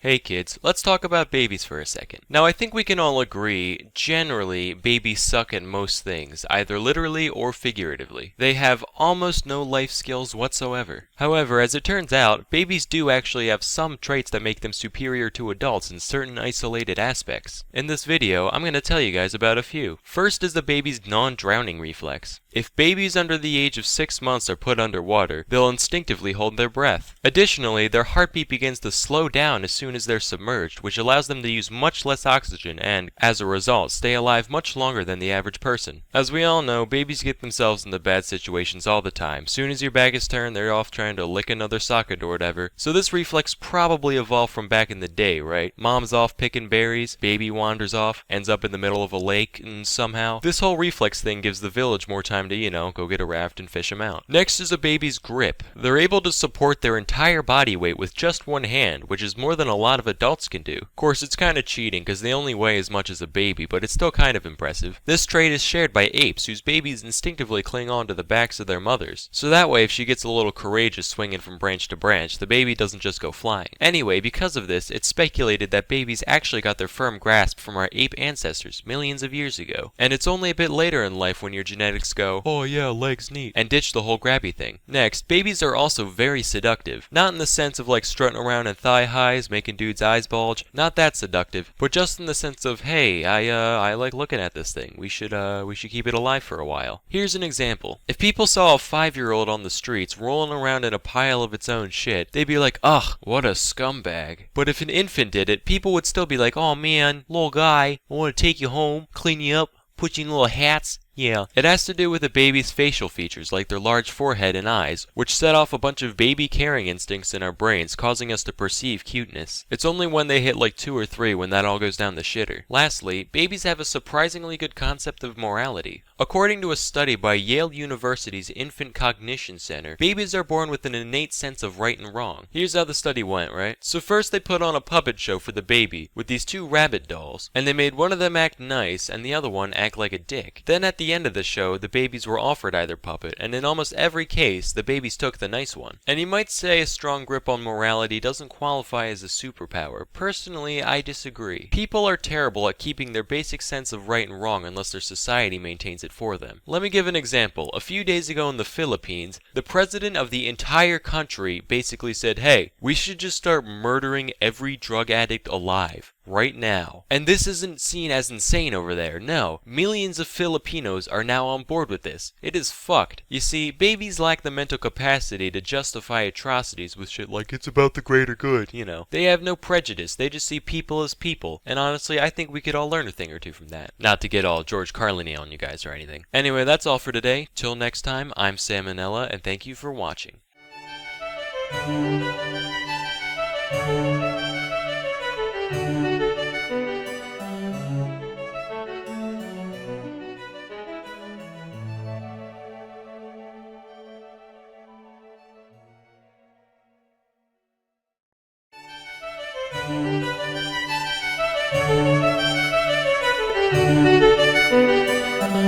Hey kids, from clubbing seals to inventing new compound nouns for snow, nobody knows how to kick it quite like the Inuit. Of course, if you're a close-minded tree dweller like me, you might initially think that they can't be that good at storytelling, given that they only know about like 6 things. But that's not true. They've actually got an incredibly complex and fascinating oral tradition. You could ask one about it, there's plenty of these guys around today, but they've got Jesus and microwaves and shit, and that's boring. We want to talk about the stuff from before missionaries came and sent their miserable way of life to a farm upstate. So instead, let a 20-year-old college kid who's never lived outside of Delaware tell you all about it. Obvious disclaimer, Inuits are super diverse. Calling a caribou Inuit a copper Inuit is like calling a copper caribou a caribou caribou. Sure, they both look the same from far away, but when a thunderstorm hits, you better know which one to hide under. As such, while most of the following can be applied in broad terms to most Inuits, the little details come from a variety of subcultures that don't necessarily represent the whole. Got it? Swank. Now, a lot of the world's faiths are centered around bringing people together and inspiring them with stories and images of the divine, so as to give them a wider sense of purpose here on Earth. That's all well and good, but that whole search for greater meaning thing only really comes into play once your original purpose of making sure you don't die is pretty much figured out. Not so for the Inuit. You see, it ain't so easy living in a place where plants can't grow and being naked for an hour means certain death. As such, their beliefs were a little more practical, being more so geared towards fostering the paranoid levels of fear required to survive in such a hostile environment. For example, the Inuit believed that everyone has a sort of life force or soul, what they called a nirnik, and like plenty of religions, they believed it lived on after death and could meddle in the world of mortals. But while most cultures regard animals as being spiritually inferior meat puppets, to the Inuits, a creature's soul is just as powerful and vengeful as that of a person. And like I said, up there in the Arctic, not much greenery in the scenery, so they basically had no choice but to devour nothing but souls every single day. And wouldn't you know it, souls don't much care for getting ate. So the Inuit made sure to follow a complex set of guidelines on how to placate their prey in the afterlife, lest the pissed off ghost of that Arctic tern whispers sweet nothings into a polar bear's ears and turns your whole village into a big Japanese flag by sunrise. Here's a few. If you kill something, make sure you eat it all. Just as an American who doesn't clean his plate doesn't get dessert, an Inuit who doesn't eat all his walrus doesn't get any more walrus. Ever. Till they starve. If you kill a polar bear, make sure to point its head towards the direction it came from so it can find its way home more easily. If you pull a seal out of the water, give him some fresh water so he's not thirsty when you bash his brain in. Also, its spirit lives in its bladder, so make sure to hold on to it until the yearly bladder festival, where everyone gets together, blows up their bladders like balloons, and throws them out to sea so they can reincarnate into new seals. These taboos aren't all just about hunting though. For some reason there's a load of them about pregnancy. Don't make fun of people's facial features or else the baby will have the same features. Don't walk backwards or else the baby will come out backwards. Dangerous. Face your bed towards a doorway or it'll come out sideways. Also dangerous. Don't wrap rope around your hand or it'll come out with the umbilical cord around its neck. Extremely dangerous. Don't drink directly from a soup bowl or it'll come out with dark skin. Not touching that one. Don't put a bowl on your head or else it'll be wearing the placenta like a hat. Too hilarious. And the list goes on. Central to the consequences of breaking a lot of these rules is the being known as Sedna. The story behind Sedna varies pretty wildly between different groups of Inuits, but here's the gist of it. She was once a young girl who pissed everyone off, either by being annoying or eating too much food or rejecting an arranged marriage or marrying a dog for some reason. So her father throws her out of a kayak, and when she tries to get back in, he chops off all her fingers. The sea goddess sees this, furrows her long floppy seaweed brow, does a sassy snap, and the girl turns into an immortal sea witch, while her disembodied fingers turn into the first seals. And to this day, Sedna sits at the bottom of the ocean, growing new fingers which promptly fall off and turn into all the world's seal lions and narwhalruses. That is until someone goofs up in some small arbitrary fashion like, "Yo Sedna, bad news, I just caught a guy chewing a piece of blubber. What's wrong with that?" Well, he wasn't looking north while he did it. Are you fucking kidding me? In his defense, he was standing right on the pole, so he literally couldn't look anywhere but south. He could have moved! That's it! No more fingy foods for 3 moons! Another fun creation myth is how the moon and sun came to be. So long ago, there were these two siblings named Melina and Aningen. The two got along just fine as kids, but as the two got older, they were put into their respective genders' living areas and saw each other less and less. Then one day, Aningen got the feeling that his lower nose was in dire need of some Eskimo kisses. So that night, he snuck into the women's lodge lodges, saw his sister, thought, I pick that one, and proceeded to do, unspeakable things, technically becoming his own Eskimo brother. But it was too dark at the time for Melina to tell what happened. The next night, Ningin's like, I'll fucking do it again. only this time, Melina smears soot all over his face. So later, she goes over to the men's lodges, and who has crap all over his face but her brother? This makes her so mad that she cuts off her own breasts with a knife, puts them in a bowl, throws them at Ningin, and says, if you enjoy me so much, then here, eat 'em. Go ahead, eat my disembodied, quivering titties. She runs off into the night with a torch, and Ningin is really remorseful or horny or something, so he chases after her with his own torch, and they end up running so fast that they took off like a plane into the sky, and Melina became the sun while Ningin became the moon. Excuse me, Mrs. Elder, if the sun and moon didn't exist yet, how did he do that stuff at night when there was no night? Now, some details of the story are tied into real-world phenomena. Some say that Ningin tripped and messed up his torch, which is why the moon is so dim. And the moon cycles are because he gets really skinny from chasing after her for so long. And the new moon is when he goes away for a few days to hunt seals so he can fatten back up. But here's the kicker. Nobody ever explains what the whole lopping off her tits part was supposed to represent. That's entirely just creative liberty. Just like, yes, that's why the sun doesn't have tits. Probably for the best it doesn't, otherwise half the population will be blind by now, and worse, it's the half that makes up 85% of my viewer base. So you know what? Thanks for slicing and dicing them tea towels, Melina. I kinda owe you my career. But as for you, your eyes are valuable. You should treat them to something more substantial and informative. Like, say, a library of high-quality exclusive documentaries. Sponsor time. CuriosityStream was founded by the dude behind the Discovery Channel, and it's great for someone like me who horks down any useless knowledge he sees, like the brave gators keeping America's sewers free of rats. And with thousands of titles, a lot of which are CuriosityStream exclusives, it's hard not to find something that interests you. Here's a gem I watched recently. The Kingdom, How Fungi Made Our World. Mushrooms are honestly like if you told aliens about Earth and they tried their best to recreate what they thought plants were. Real wild stuff. You can try CuriosityStream for absolutely free if you sign up at curiositystream.com/salmonella and use promo code salmonella during the sign up process. Also, signing up for a year of CuriosityStream will now give you Nebula for free. What's Nebula? Glad I asked. A bunch of independent creators that I may or may not associate with in some way decided to start their own streaming service, completely free of ads and full of content that can't be seen anywhere else. I hardly make content for my own channel, so God knows I couldn't muster up any Nebula exclusives, but here's some guys who have. If you like them, go check it out. Anyway, that's all for today. Till next time, I'm Salmonella, and...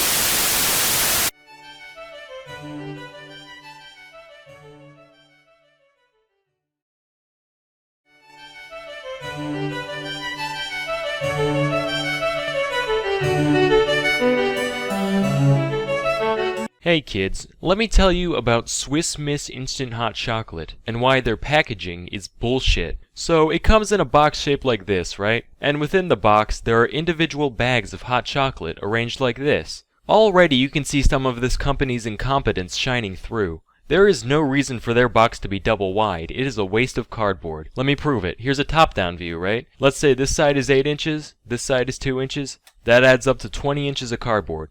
If you doubled it up like this, just had the package a single file, that's only 16 inches. It's a waste. And if that weren't bad enough, for some reason they decide to attach the bags with these tiny paper bridges. So when you go to make your packet of hot chocolate, you have to detach the two bags. That doesn't sound so bad, except for the fact that it's impossible to break them cleanly. Every goddamn time, they tear holes into the sides of the bags. And it's never just one bag either. That would be too simple. It puts holes in both. So either way, you're gonna have to put one back and just live with it leaking powder in the box. It's gotten to the point where I have to employ surgical precision just to avoid getting chocolate dust all over my frickin' house. It would be so simple to avoid too. Even if you really had to have these pointless attachment things, you could at least put little perforations down the center so they break down the middle. School notebooks have been doing it since the 50s, so why, in 2016, has Swiss Miss not discovered the arcane technology of dotted lines?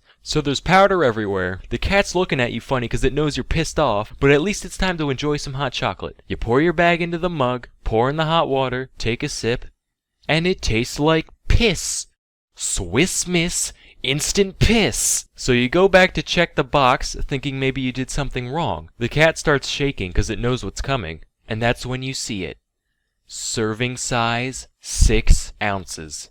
So finally the dam breaks, you unleash a primal roar of sheer fury. The cat shits itself and jumps out the window as you punt kick the Swiss Miss box across the room. The average mug is 12 fluid ounces in volume.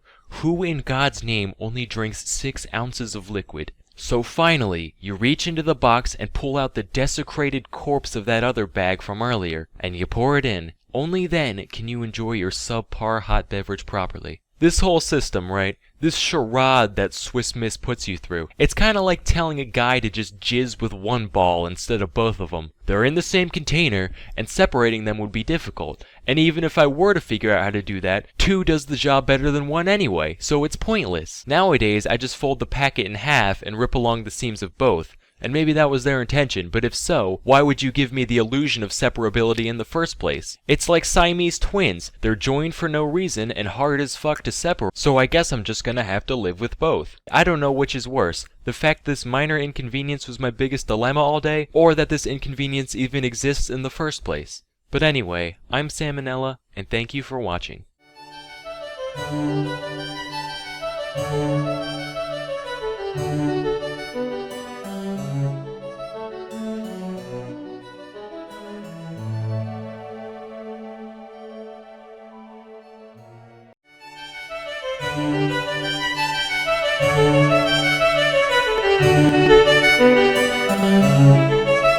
Hey kids, today I'm going to talk about some of the strangest rules, regulations, and ordinances from around the globe. Our first one comes from the United Kingdom. In 1986, Parliament passed what is known as the Salmon Act, which, among other things, made it illegal to handle salmon in suspicious circumstance, whatever that means. Oh shit. Police! Is that fucking fish Jenga? No! Here's another. In many Caribbean countries, it's illegal for a civilian to wear camouflage clothing in public. In other words, you're only allowed to wear really good camouflage. The USA has its fair share of dumb laws, most of which exist on the state level. For example, in Oklahoma, you can be arrested for making an ugly face at a dog. Knowing the average panhandler, it's fortunate that this law doesn't get enforced much, or else half the state would have to brown bag it just by default. And we can check this off.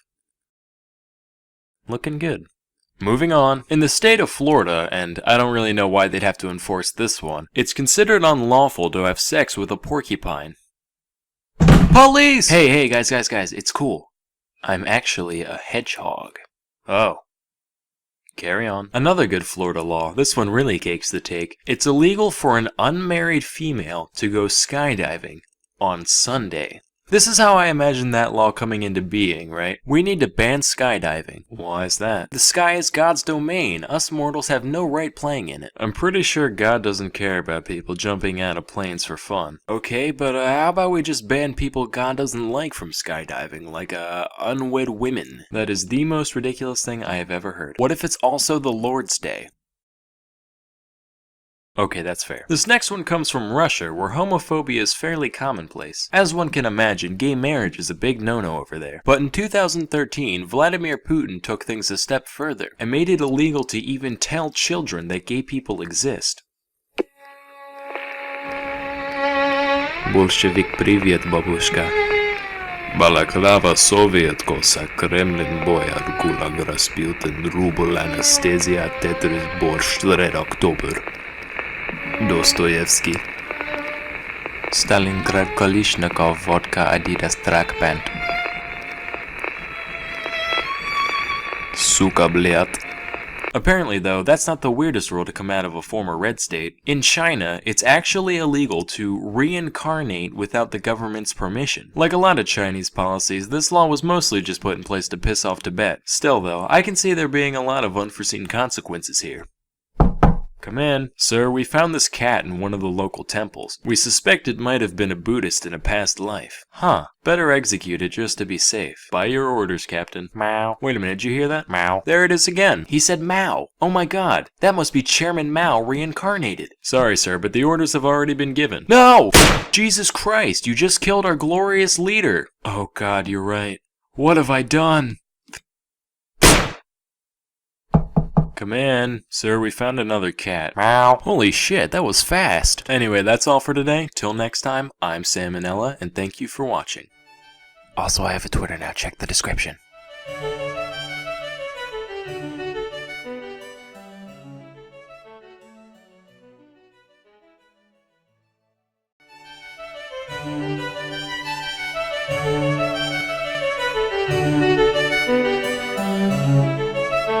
Hey kids, it's Food Friday. So today, I'm going to cover some of the deadly toxins found in your local produce section.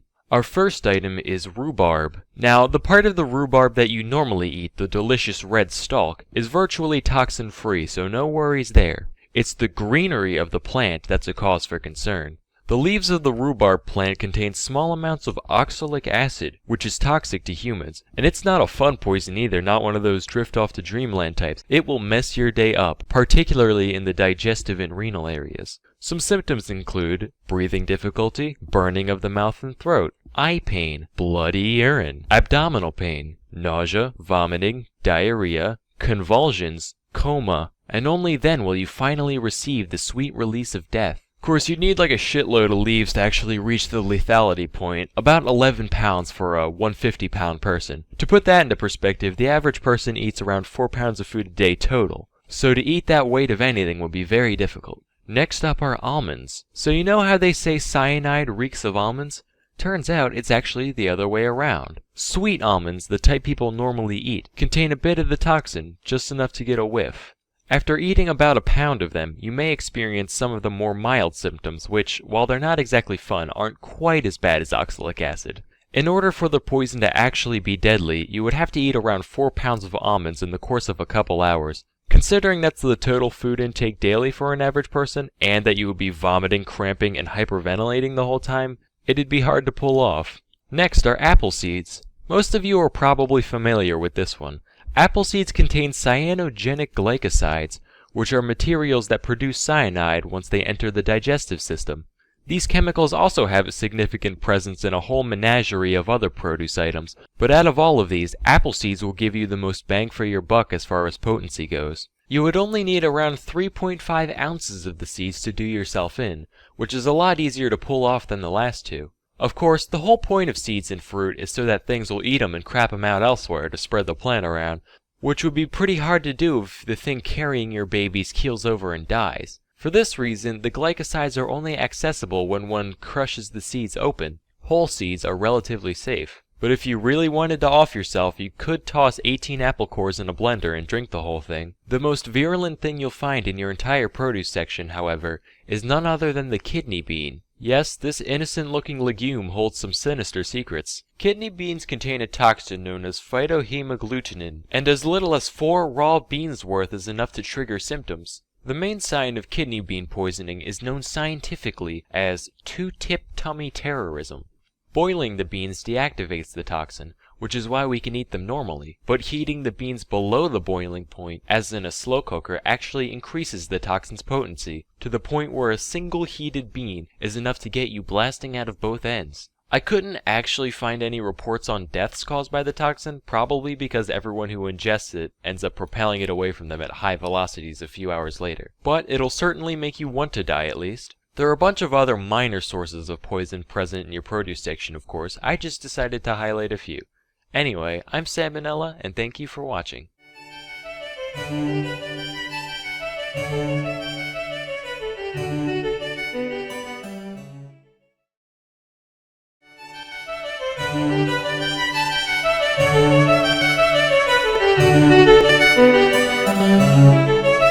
Hey kids, whenever I browse this site, I see more and more videos of people talking about things like YouTuber drama, the election, world politics, and it made me think, hey, maybe I should start covering more relevant, nuanced topics in my videos.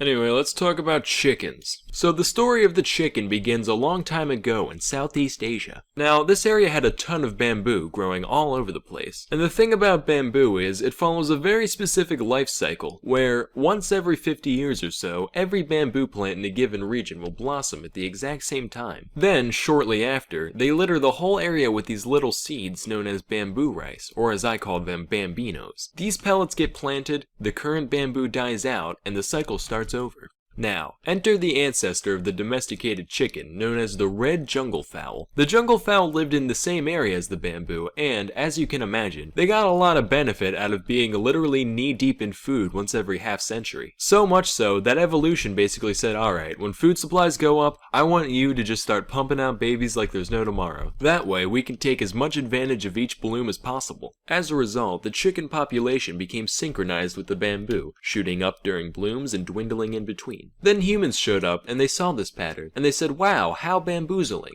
And then they realized, wait a minute, that pun was dumb. But also, we can harness this whole chicken cycle thing. All we have to do is give these guys a whole bunch of food, and we can make their reproductive systems go into overdrive whenever we want. Do you know what that means? Lots of hot bird porn. No, it means we get as many eggs as we could ever dream of. So, with a bit of work, we managed to domesticate the chicken around 5000 BC. And as you can imagine, the idea of having a literal egg-laying machine around the house was extremely popular, leading to the chicken spreading across the entirety of the civilized world over the course of a few millennia. I think it's interesting that, despite the fact that the West has had chickens for most of its history, it wasn't until way later that we figured out where they came from. Like, alright men, it's time to delve into the world of the unknown. We're gonna see things the likes of which man has never laid eyes upon before. But, if you keep your wits about you, we just might make it out of here alive. Hey, is this yours? No? Weird. What the hell? Of course, having a constantly supercharged uterus is not without its drawbacks. After all, the chicken essentially goes through its entire menstrual cycle every day. So next time your girlfriend's complaining about how bad her period is, get her a box of chocolates and be generally attentive to her needs. You prick. Anyway, one thing with chickens and most other egg-laying critters is that they only have one hole in their pelvic region, which is called a cloaca, I think. Or cloaca.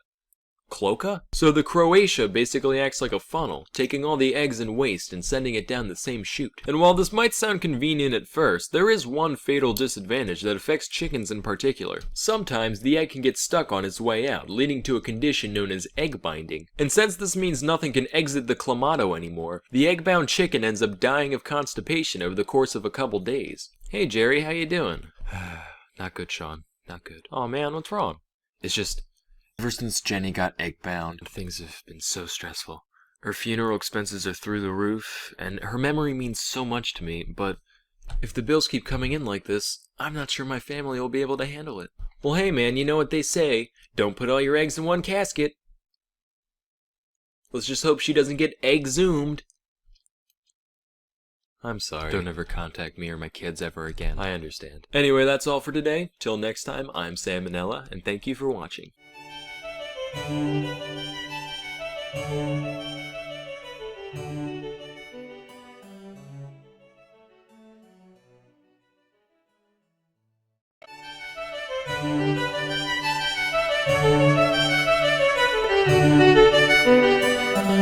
Hey Majors, so I'd like to start off with a little biology lesson. When a species finds itself living on an island, it can start to evolve in strange ways based on the different pressures applied by the new environment. This is called island syndrome, and while it can manifest in a lot of ways, the biggest driving force is often a lack of predators. For example, the dodo lost its ability to fly since there was nothing to flee from. The Saint Kilda field mouse got twice as big since it no longer had to hide. And with no one around to bully them, the Sardinians started putting maggots in their cheese. Meet kazumartsu, literal translation, rotten cheese. It's made by taking a perfectly good wheel of pecorino and letting a special type of fly lay eggs in it. The fly babies then work to partially digest the cheese, rendering it goopy and wet and maybe quite tasty and worm-filled. Now, cheese as a concept is already quite suspect. It's clotted milk that you fill with bacteria and mold and let sit for a while. But cheese is safe and delicious. Cheese is my friend. I trust cheese. So my guard would be down around kazumartsu. I've learned to look past a cheese's childhood. Strange upbringings are what give them their character. But it turns out, those maggots are still alive, and if you don't chew well enough, they can cause enteric myiasis, which is a fancy term for fly larvae living in your intestines. Symptoms are similar to food poisoning, except with the added psychic pain of knowing that, again, your bowels are full of squiggly new friends. It's for this reason that kazumartsu is banned in the EU and elsewhere. A black market still exists, which is wild, and it's not a small one. In 2019, the illicit kazumartsu trade was estimated to be worth 2 to 3 million euros annually. Personally, I would just do it prohibition style, like definitely don't put these fly eggs on this sumptuous wheel of pecorino. But if you do, you absolutely shouldn't keep it warm and damp for a week. But although it's traditional to leave the larvae alive when you eat your mag and cheese, some consumers still prefer them dead, shockingly. In that case, one puts the cheese in a sealed bag, and when the maggots run out of oxygen, they writhe around and fling themselves all over the place. This is heard as a distinct pitter-patter against the walls of the bag, and when the sound stops, the contents are ready to eat. like popcorn. Shark fin soup is one most of us have heard about already, mostly in reference to its effect on shark populations and the wastefulness that goes into making it. Until recently though, I never looked into the nature of the dish itself. I figured, right, the fins are just the only part of the shark worth eating. Big whoop, it's probably not much different from like swordfish. Apparently though, I had it backwards. Shark fins aren't even meat. They're made almost entirely of cartilage and collagen. They are the last part we should be eating. That's why it's only made into soup, because without being soaked in broth, it has zero flavor or nutritional value on its own. Their only redeeming quality is their unique mouthfeel due to how stringily the collagen grows, in structures called ceratotrichia. The texture has been described as somewhere between chewy and crunchy, which I find describes most things, actually. Other adjectives present on Wikipedia include snappy, gelatinous, and sinewy. The exact sensation of eating this substance remains a mystery to me, and the unintended side effect of all this research is that I now really want to try it. Like, it's a big trade. I've got to be the one that's wrong. There is imitation shark fin soup available, but I've already decided that it's not nearly as good, so I've come up with a compromise to this controversy. Everyone on Earth gets just one bite. Say there's 10 bites to a fin, 4 fins to a shark, 200 million sharks die, sure, a necessary casualty, but then we can end the practice forever. All done.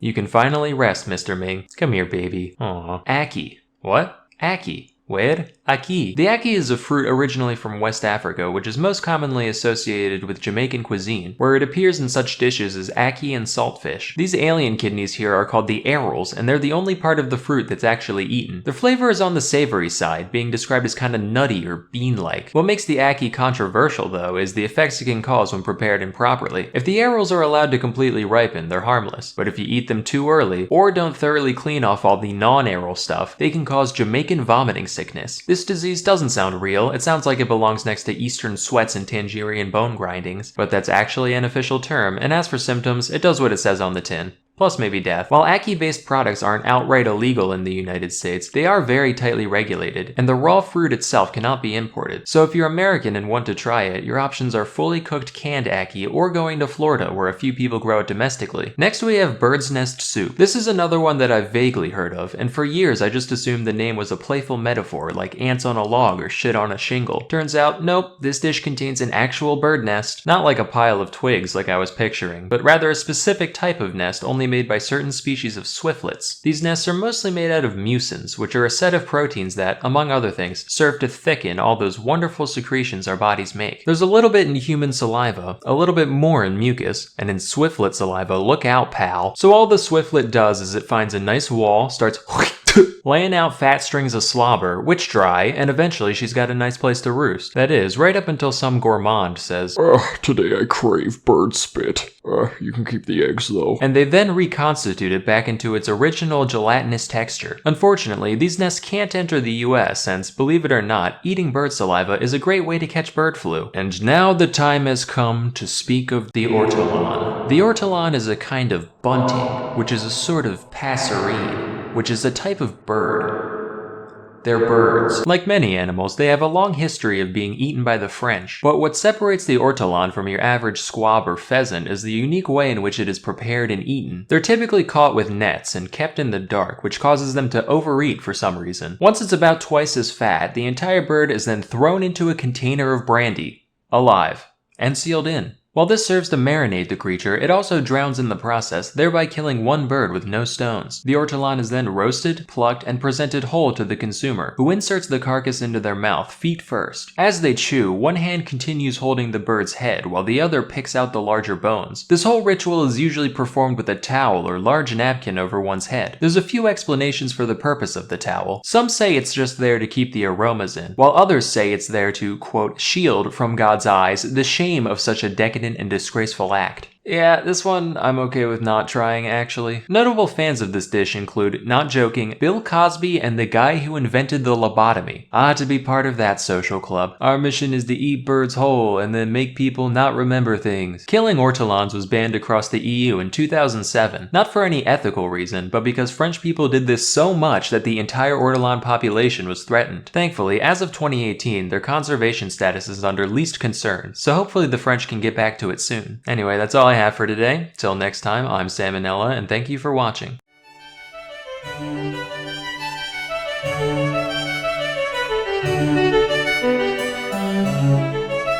Hey kids, it's Food Friday. So today's lesson is on the history of sushi. Sushi first came into existence in Japan around the 8th century. It consisted of gutted, salted fish stored in fermented rice. You know, this half-rotting rice is good and all, but I can still smell things.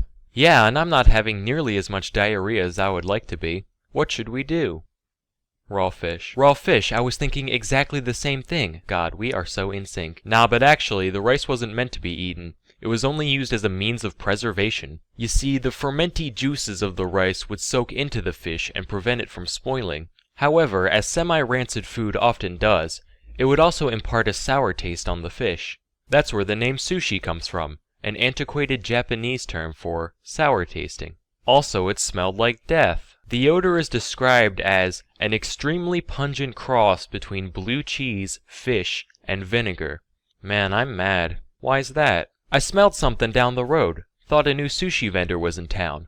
Turns out it was just a hobo taking a piss on a tuna sandwich. Later on, during the late Edo period, people started pickling the rice, which drastically shortened the required fermentation time. So now, rather than smelling like blue cheese, fish, and vinegar, it just smelled like fish and vinegar.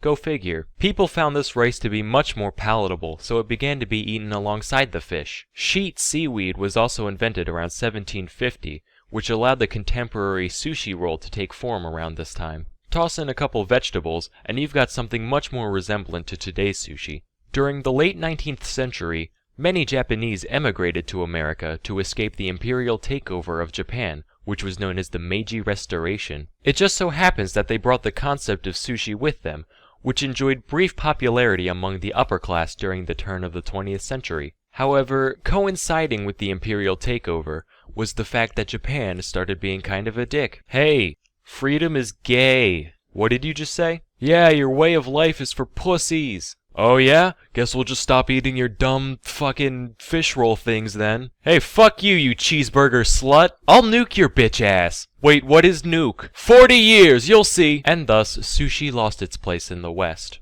Cut to the early 1960s. World War II tensions are mostly gone, and refrigeration is everywhere. This allowed sushi to again rise in America, this time for good. By the 1980s, sushi restaurants were everywhere, especially along the West Coast. But as you can imagine, American sushi saw significant alteration in order to appeal more to the Western palate. For example, if you went to Japan and asked for cream cheese in your roll, they'd probably just put you on a raft and gently push you out to sea. But to each their own, and today sushi is more popular than ever. So kids, remember to be careful of who you make fun of, because the weird smelly kid of today might just be the next big thing tomorrow.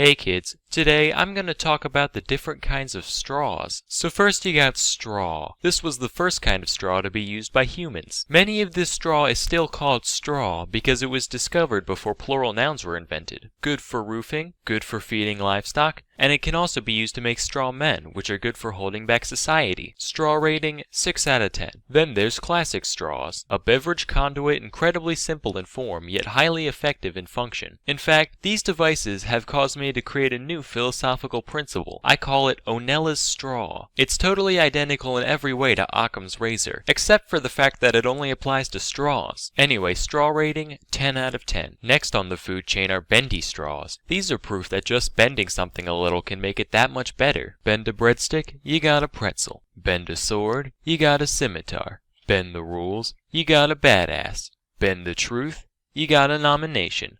Bend a straw, and you've got, a slightly more convenient straw. Straw rating, bendy 10 out of 10. Next is the last straw. I don't really know what it looks like. All I know is that it makes girls never talk to me again. Straw rating, cry wank out of 10. Then you got crazy straws. In the words of Dr. Ian Malcolm, your scientists were so preoccupied with whether or not they could, that they didn't stop to think if they should. This quote is frequently misattributed to having been talking about bringing dinosaurs back to life, when in reality he was talking about the invention of the crazy straw. The crazy straw is a perfect example of humanity's tendency to overdo things just to get our sick kicks. When my gaze falls upon a small child across the room at Olive Garden, gently sipping chocolate milk through a crazy straw, all I see is a misguided youth wasting his life. Straw rating, 9 out of 10. So after all this, I figured, hey, if we already got the crazy straw, we might as well double down here. So I invented something that goes beyond just crazy. I call it the Menace to Society straw. Patent pending. Straw rating, fuck you, God is dead. Out of 10. Anyway, that's all for today. Till next time, I'm Sam and Nella, and thank you for watching.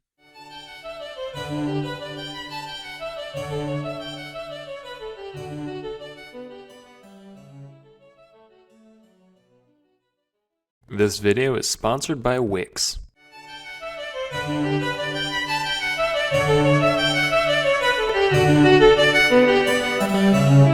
Hey kids, let me ask you, do you watch the news often? Have you attended a school in your life? You ever look at $1? If the answer to any of these questions is yes, then chances are you're familiar with at least a couple United States presidents. But if you're like me prior to last week, you've probably never heard of a United States emperor. Excuse me, good sir, but I should inform you that we're actually living under an emperor as we speak, at least according to my degree from the University of Reddit. Hey, that's great. Whoa, look over there. It's someone criticizing Elon Musk.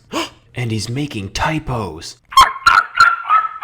Anyway, let me tell y'all a story about a man named Joshua Norton. Norton was born in England at some point in the 1810s. Very little is known about the guy's younger years other than the fact that he spent most of his youth in South Africa as part of the UK's colonization programs. He came to San Francisco in 1849 with a modest amount of wealth to his name, and worked his way up in the real estate and commodities markets to become one of the city's wealthiest citizens. All was normal in the life of Mr. Norton, until one day when he got a little too big for his britches. You see, in 1852, China was facing a huge famine, so they completely banned the export of rice. Naturally, San Fran's rice price began to skyrocket in response to the reduced supply, peaking at 36 cents per pound. Norton saw this and decided to buy a $25,000 rice shipment from Peru at 12 cents per pound, thinking he'd corner the market. Keep in mind, that's around $750,000 in today's money. Little did he know, that wasn't the only shipment coming out of Peru, and by the time he was able to sell it, rice was already back down to 3 cents a pound. Now, according to my calculations, that put Norton at a net loss of a whole frickin' lot. He subsequently got into a years-long court battle with the vendor who sold him the shipment, which only cost him more money, and ultimately left the man destitute. So, Norton did what anybody would do after losing everything. He drank a nice hefty dose of fuck it all and said, you know what?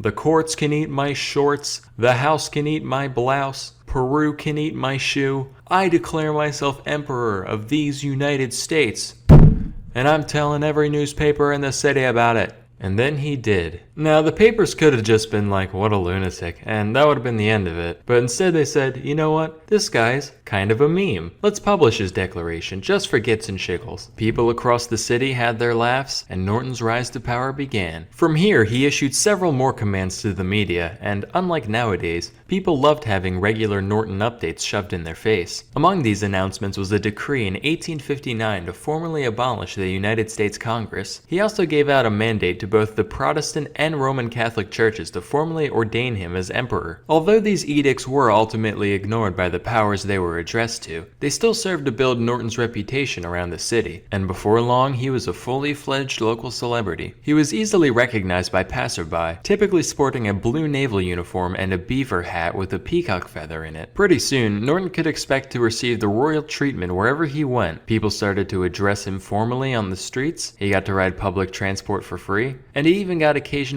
tax payments from people sympathetic to his impoverished living situation. Oh, and get this, Norton became so famous that toy stores in the city began selling dolls of the man for kids to play with. How many people can you think of that were so legendary that they got dolls made after them? You got Emperor Norton, Mr. T, and the bear that Teddy Roosevelt decided not to shoot. That's it, really. Also, though not backed by actual law in any way, his declarations came to be taken relatively seriously by the populace around him. For example, according to Norton, saying Frisco instead of San Francisco would be punishable by a $25 fine. Talk to any Frisco native and you'll find that this attitude survives to this day. With the help of a local printing firm, Norton even issued his own currency, which was actually accepted by many residents of the city, despite having no backing behind it whatsoever. In fact, a few Norton bucks are still floating around today as highly valued collector's items. I tried doing the same thing a while back, but unfortunately, Onella rubles are still only worth their weight in Onella rubles. Of course, it wasn't all magpies and molasses for our good friend Josh. He was once arrested by a policeman named Armand Barbier, who wanted to throw him in an asylum for his apparent insanity. Needless to say, when the public caught wind of this, they lost their fucking minds. Irate citizens wrote complaints in droves. All the newspapers published scathing editorials towards the police department. Stray cats were thrown into wood chippers. I don't have any evidence for that last one. I'm just, assuming based on what I would do in this scenario. Anyway, pretty soon, the chief of police got the memo, and Emperor Norton was released unscathed. Thankfully, Norton issued a royal pardon towards the man who arrested him, and from that point onward, whenever Norton passed a member of the force,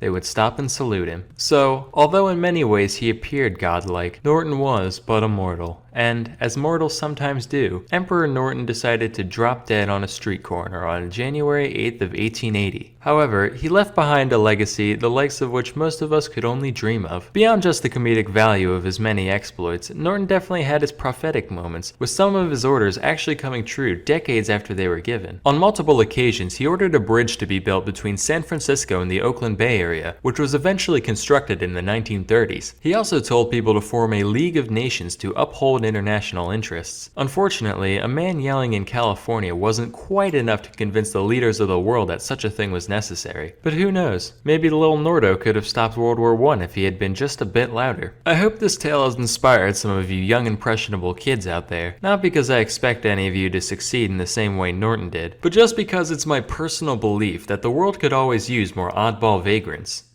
Wait a minute. Oddball vagrants. Product placement. Sponsor time. Question. Do you do literally anything? If the answer is yes, then chances are you could get a lot of use out of a website powered by Wix. You can give your small business the professional makeover it deserves, or show off your art and other hobbies in any style or layout you can imagine. Even if you don't do anything with your life, then hey, today's as good a day as any to try your hand at web development. Wix does all the heavy lifting for you, meaning even a novice can create stunning pages of all shapes and sizes. Beyond just the aesthetic aspect, Wix also offers tons of other services for your site, like custom domain names and email services. Oh, and did I mention it's free? So please, try Wix today. Anyway, that's all for today. Till next time, I'm Sam and Nella, and thank you for watching.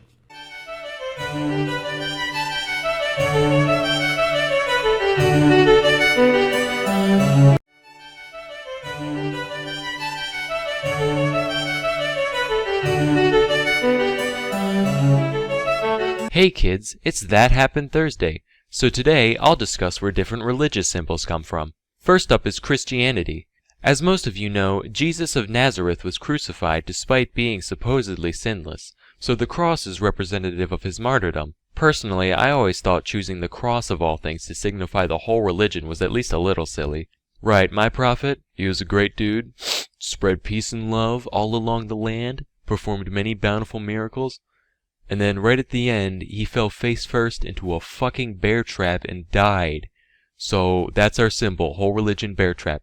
Peace, love, compassion, and bear trap. Next up is the Jewish Star of David. It's been used now and then since the 11th century, but it only really got popular around the 1800s. There's no real special meaning behind it. They really just took a random symbol that was kind of around, called the hexagram, and made it their own. Bro, check out my new religious symbol. I'm pretty sure you didn't come up with that. Pretty sure that's a thing elementary schoolers do in their notebook when they're bored. Nah man, not once it gets popular. Then everybody will think of my religion when they see it. Whatever floats your boat.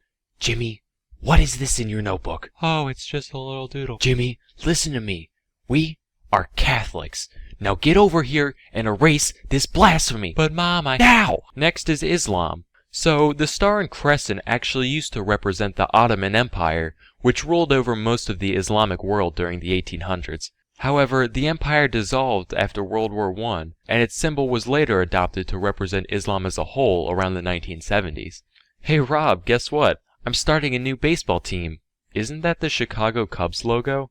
Oh please, they're barely even a team. When's the last time they did anything? Nobody's using this symbol because nobody wants to buy their merchandise. Perfectly good logo. I'm taking it for my team. Couldn't that lead to a bit of confusion? Only because they'll see a guy in a Cubs jersey who can actually catch a pop fly. Next up is Taoism.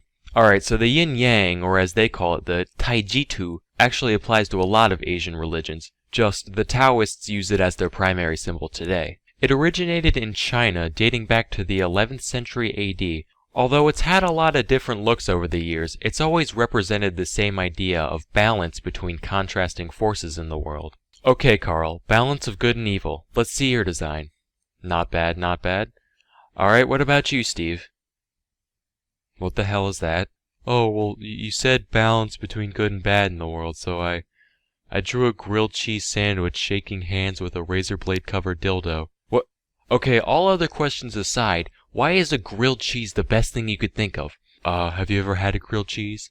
Like a real one with butter just smeared all over it, crust nice and crispy, sprinkle some onions in there, get out. Okay. So you know how when people are meditating in movies, they do that obnoxious Om thing? Well, apparently, Om is actually the name of the popular Hindu symbol, and repeating its name aloud is said to be a sacred incantation, which is why it's said during things like rituals or yoga. The actual meaning behind the symbol is said to represent a load of different things depending on who you ask or when. Basically, whatever your purpose is, it's a one-size-fits-all prayer. Bless us, O Lord, and these thy gifts, which we are about to receive from thy bounty. This is taking forever. No, you know what? I'm gonna make my own religion, yeah. And our prayers, one syllable long. We're just gonna go ood whenever we feel like praying. That's it. Dinner table, ood! But how will you get any meaning out of that? It's my own word. I can give it whatever meaning I want. So I'll just give it all the meanings. It'll mean the soul, it'll mean the universe, it'll mean I don't have to recite any more long-winded bullshit. Anyway, pass the corn. So unfortunately, that's all we have time for today. At some point I'll do a second video covering some of the more obscure religious symbols. But until tomorrow, I'm Sam and Nella, and thank you for watching.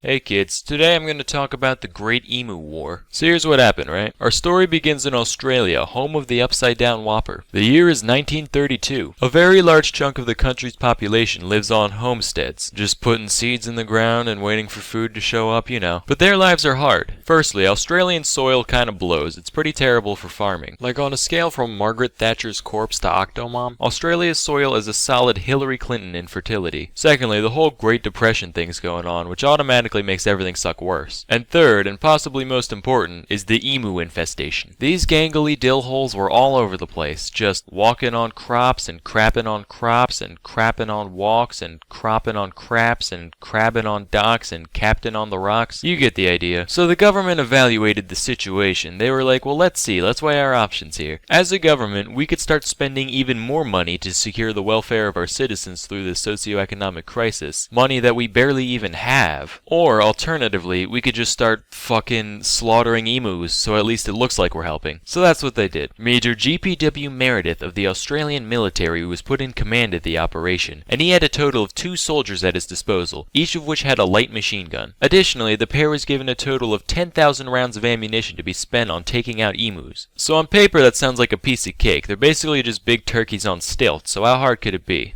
Well, apparently, pretty frickin' hard. Let me learn you kids a thing or two about emus. First of all, emus are tough as hell. Their bodies are basically like meat-laden tanks. They can definitely take a bullet or 3 and still keep running long enough to get away. Secondly, these fuckers have tactics. Like guerrilla warfare, it ain't got shit on emu warfare. They start out in a big herd or flock or pod, I don't really know. Let me Google it. Okay, a group of emus is technically called a mob. So you got a big mob of emus, right? And as soon as they sense danger, they break up into a bunch of little mobs and start scattering in every direction. So if you're spraying them down with a machine gun, you can't just whip it around all over the place. You have to focus your fire on one group at a time, meaning most of the others could get away pretty easily. I don't know if they had like a huddle beforehand or if this is just some coincidental product from their ridiculous bird minds, but it was effective either way. So between these two things, taking out the emus ended up being a huge struggle. Here's the story on what happened. So the crew went out in search of emus. The first time they found a mob, they started shooting before the guns were in range, so most of the emus got away.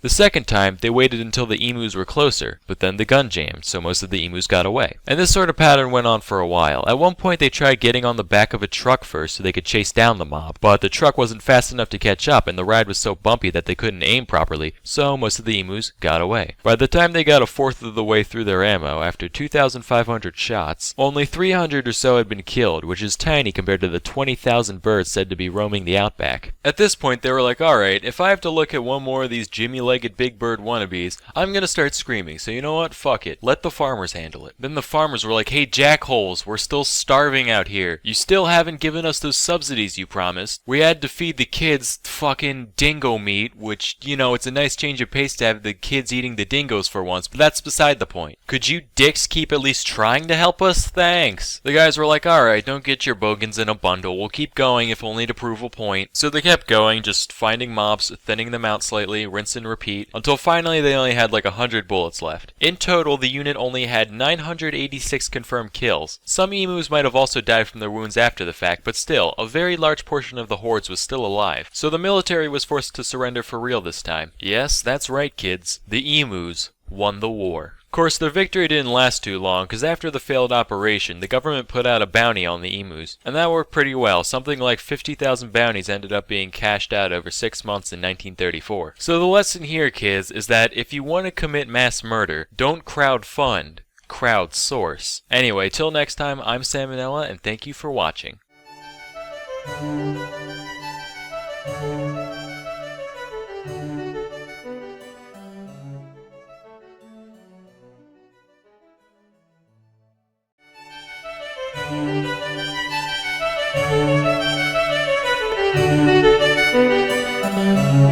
Hey persons of age. So, long before the era of the wiki, there used to be these things called encyclopedias, where for a small fee of thousands of dollars, they would mail you a tiny fraction of the knowledge we have access to today, and you could put it on a shelf, and it would sit there and make you look learned. But while not reading an encyclopedia is easy, not creating one is much easier, and yet we do it. Encyclopedia Britannica is still in circulation today, and it's maintained by around 100 full-time editors and more than 4,000 contributors. So whose idea was this? Who was the first person to sit down and say, today I feel like writing down everything? To answer that, we must look nearly 2,000 years in the past, to the mid-70s AD. Pliny the Elder, author, philosopher, veteran, imperial administrator, and one curious buckaroo. Early in his life, Pliny's father took him to Rome to study law. Then, as a young adult, he spent several years as a junior officer in the Roman military. His interest in literature made him a few high-ranking friends there, and when he came home, he took to writing. Unfortunately, a certain apocryphal fiddler was in charge at the time who wasn't exactly kind to intellectuals, so Pliny kept it on the DL, mostly writing about things like grammar and rhetoric, which at the time few people found worth freaking out over. Fortunately, in June of 68, Nero finally took a hint and killed himself, and following the chaos of the Year of the Four Emperors, one Vespasian came out on top. Vespasian was a general and a friend of Pliny's, so when he became emperor, he promoted Pliny to procurator, which was like the governor of a province. Suddenly, with this guy on the throne and a cushy job to pay the bills, Pliny found himself in a position to make complete use of his own potential. By day, he continued his administrative duties, but during nights, he wrote. And over the course of a few years, with nothing but his own wits and whatever authors he could get his hands on, he created a work known as the Historia Naturalis. This consisted of 37 books, each broken up into many dozens of chapters, covering just about every topic there is. While it wasn't quite an encyclopedia in the modern sense, it's still the earliest surviving attempt at an all-encompassing scholarly work, and it is a trip. I've been reading it. It is fascinating, not only as a reflection of what people did and did not know in the Roman Empire, but also as a reflection of Pliny himself, who is a character and who made zero attempt to hide it. So today, I come to you with a brief summary of the first first part of a brief summary of all human knowledge according to one dude circa 77 AD. Now, the original thing makes for a fairly long read. Even removing most of the more uninteresting details, I've only managed to fit the first 2 books into today's video. As for the other 35,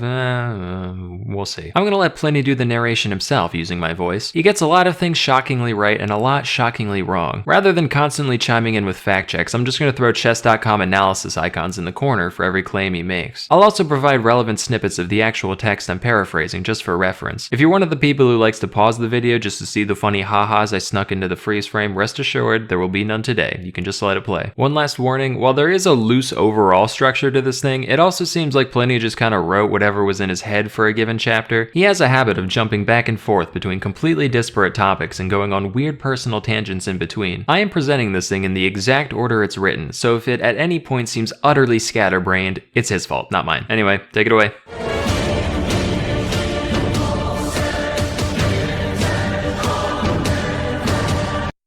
Yo.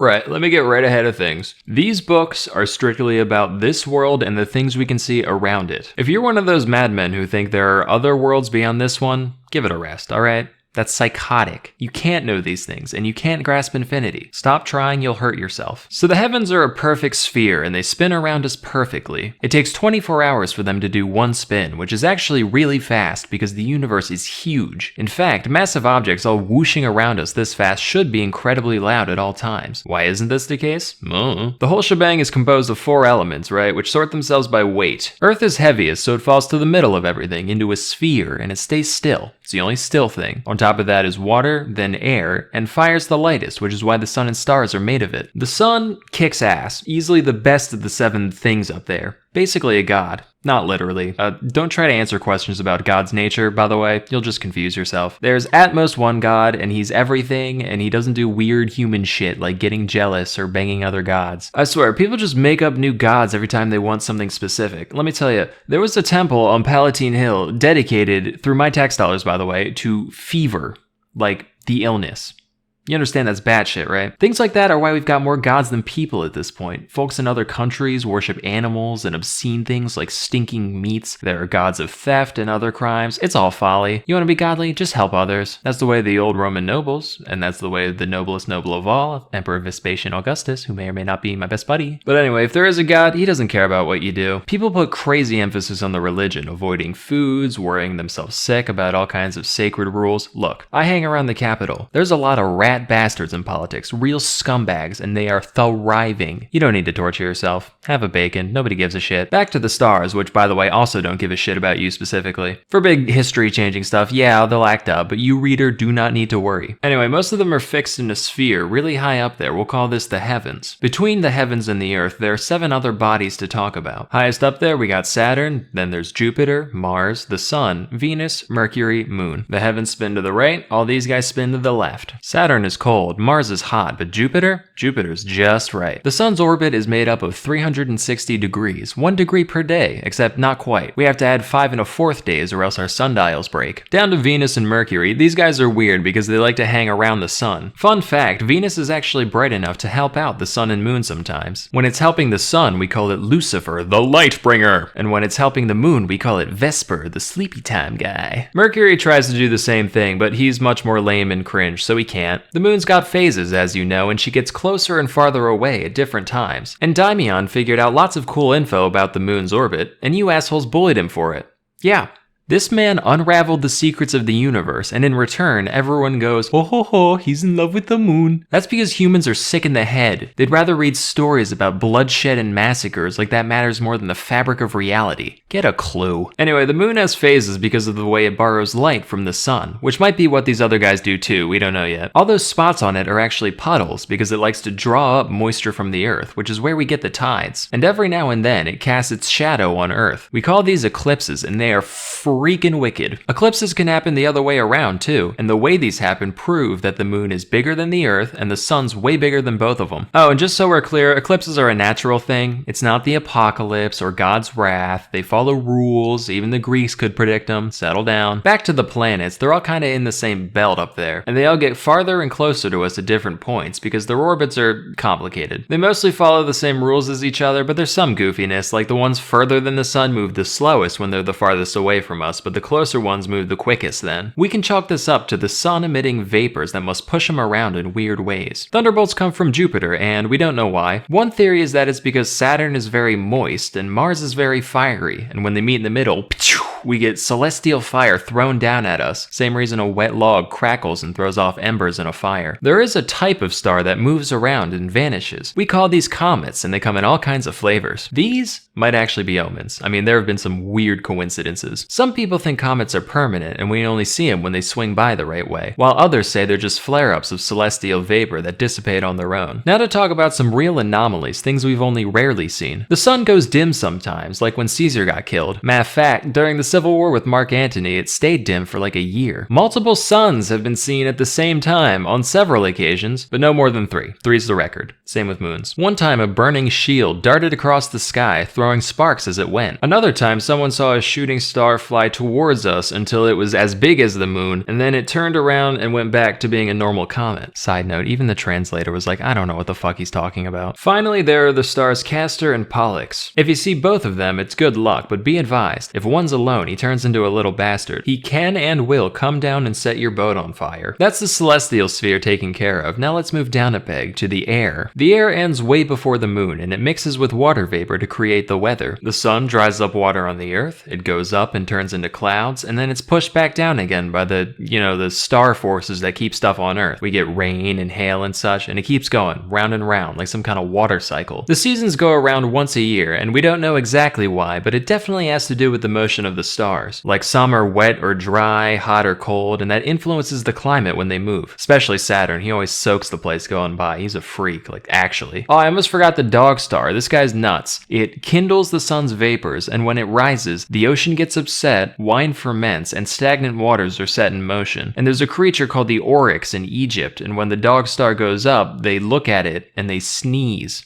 out of worship. It also makes dogs go rabid, hence the name. But the stars and the seasons they create have profound effects on nature, and it's not just the weather changes that do it. Some flora and fauna have weird links to the heavens. Pelagium blooms right on the winter solstice, even when hung up to dry in the house, and heliotrope follows the sun even when it's cloudy. The moon makes oysters bigger and ants lazier, and diseases in the eyes of livestock will grow and diminish based on its phase. That's just a few examples. Hey, let's talk about the winds. The ancient Greeks have published a lot of great observations about the winds. Those were warish, disconnected times, which makes their work all the more impressive. Nowadays, in this great peace, every shore of this sea welcomes Romans. And what are we doing? When's the last time we sent anybody out to investigate this world with inquiry in their heart? Plenty of expeditions, sure, but that's just because you got some shit to sell. Rather than pursue science that could benefit all of mankind, you're hawking olives in Byzantium just to watch your abacus go up. Greed. But anyway, how many winds are there? The ancients recognized 4, but that's clearly not enough. The next generation overcorrected, brought it up to 12, and shit got messy and elegant. So today, us modern folk take the middle of the road with a nice even 8 total, 2 for each quarter of the heavens, and they've got a bunch of fun names. And yeah, if we wanted to add in the old reject winds, we could. And there's even a couple extra secret winds only recognized by a select few. Plus, there's certain winds that only blow in certain regions of the world, but you know, broad strokes, it'll do you fine. These winds each blow at their various allotted times of the year, and the winter ones make for particularly rough seas. In former times, pirates were compelled by the fear of death to rush into death and to brave the winter ocean. Now we are driven to it by avarice. Direction isn't the only difference between the winds though. They can all be characterized by their temperature, their moisture, and the kind of weather they tend to bring. Volturnus is dry, Septentrio brings snow and hail, Auster is sultry, Aquilo is the most healthy. Real motley crew, those winds.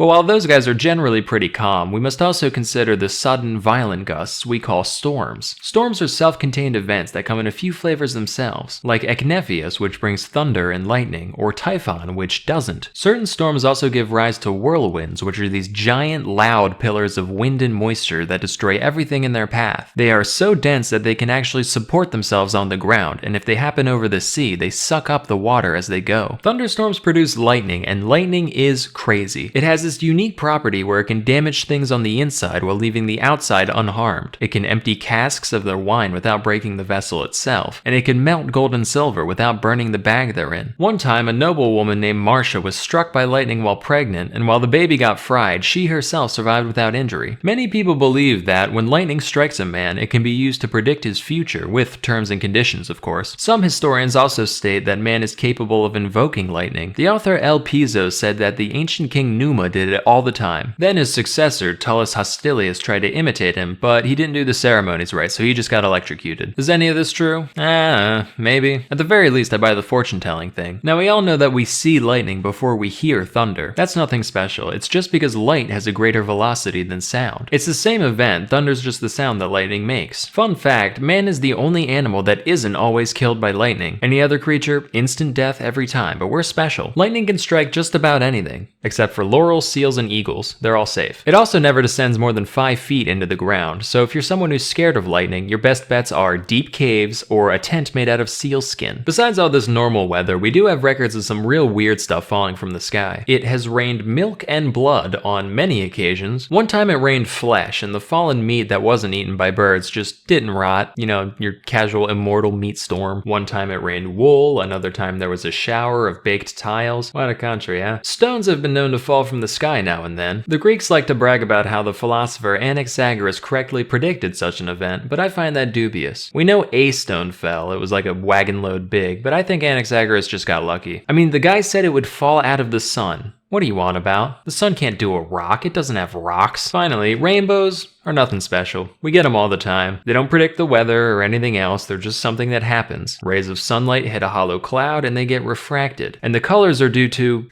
a mixture of clouds, air, and fire. Let's come down from the air onto the earth. Good old Mother Earth. The other 3 elements are bastards. You never know when they're gonna turn on you. Fire burns us, water pelts us as hail and floods our villages, air rages in squalls, but Earth, she's just hanging out. And what a bounty she has for us, giving us crops, flowers, medicinal plants. In her compassion, she even gave us poison, so when life sucks, we can kill ourselves quickly. And what does man do? Naturally, we take advantage of her kindness. We torture her for all the iron, timber, and stone she can bear, and then we use that iron to tear out her entrails in search of gems to put on our fingers. Do you know how many hands have to be worked to the bone just to decorate one joint of another? Honestly, if hell existed, all this greedy digging would get us there. But, of course, whatever we take from her, we all pay back in blood and bones eventually.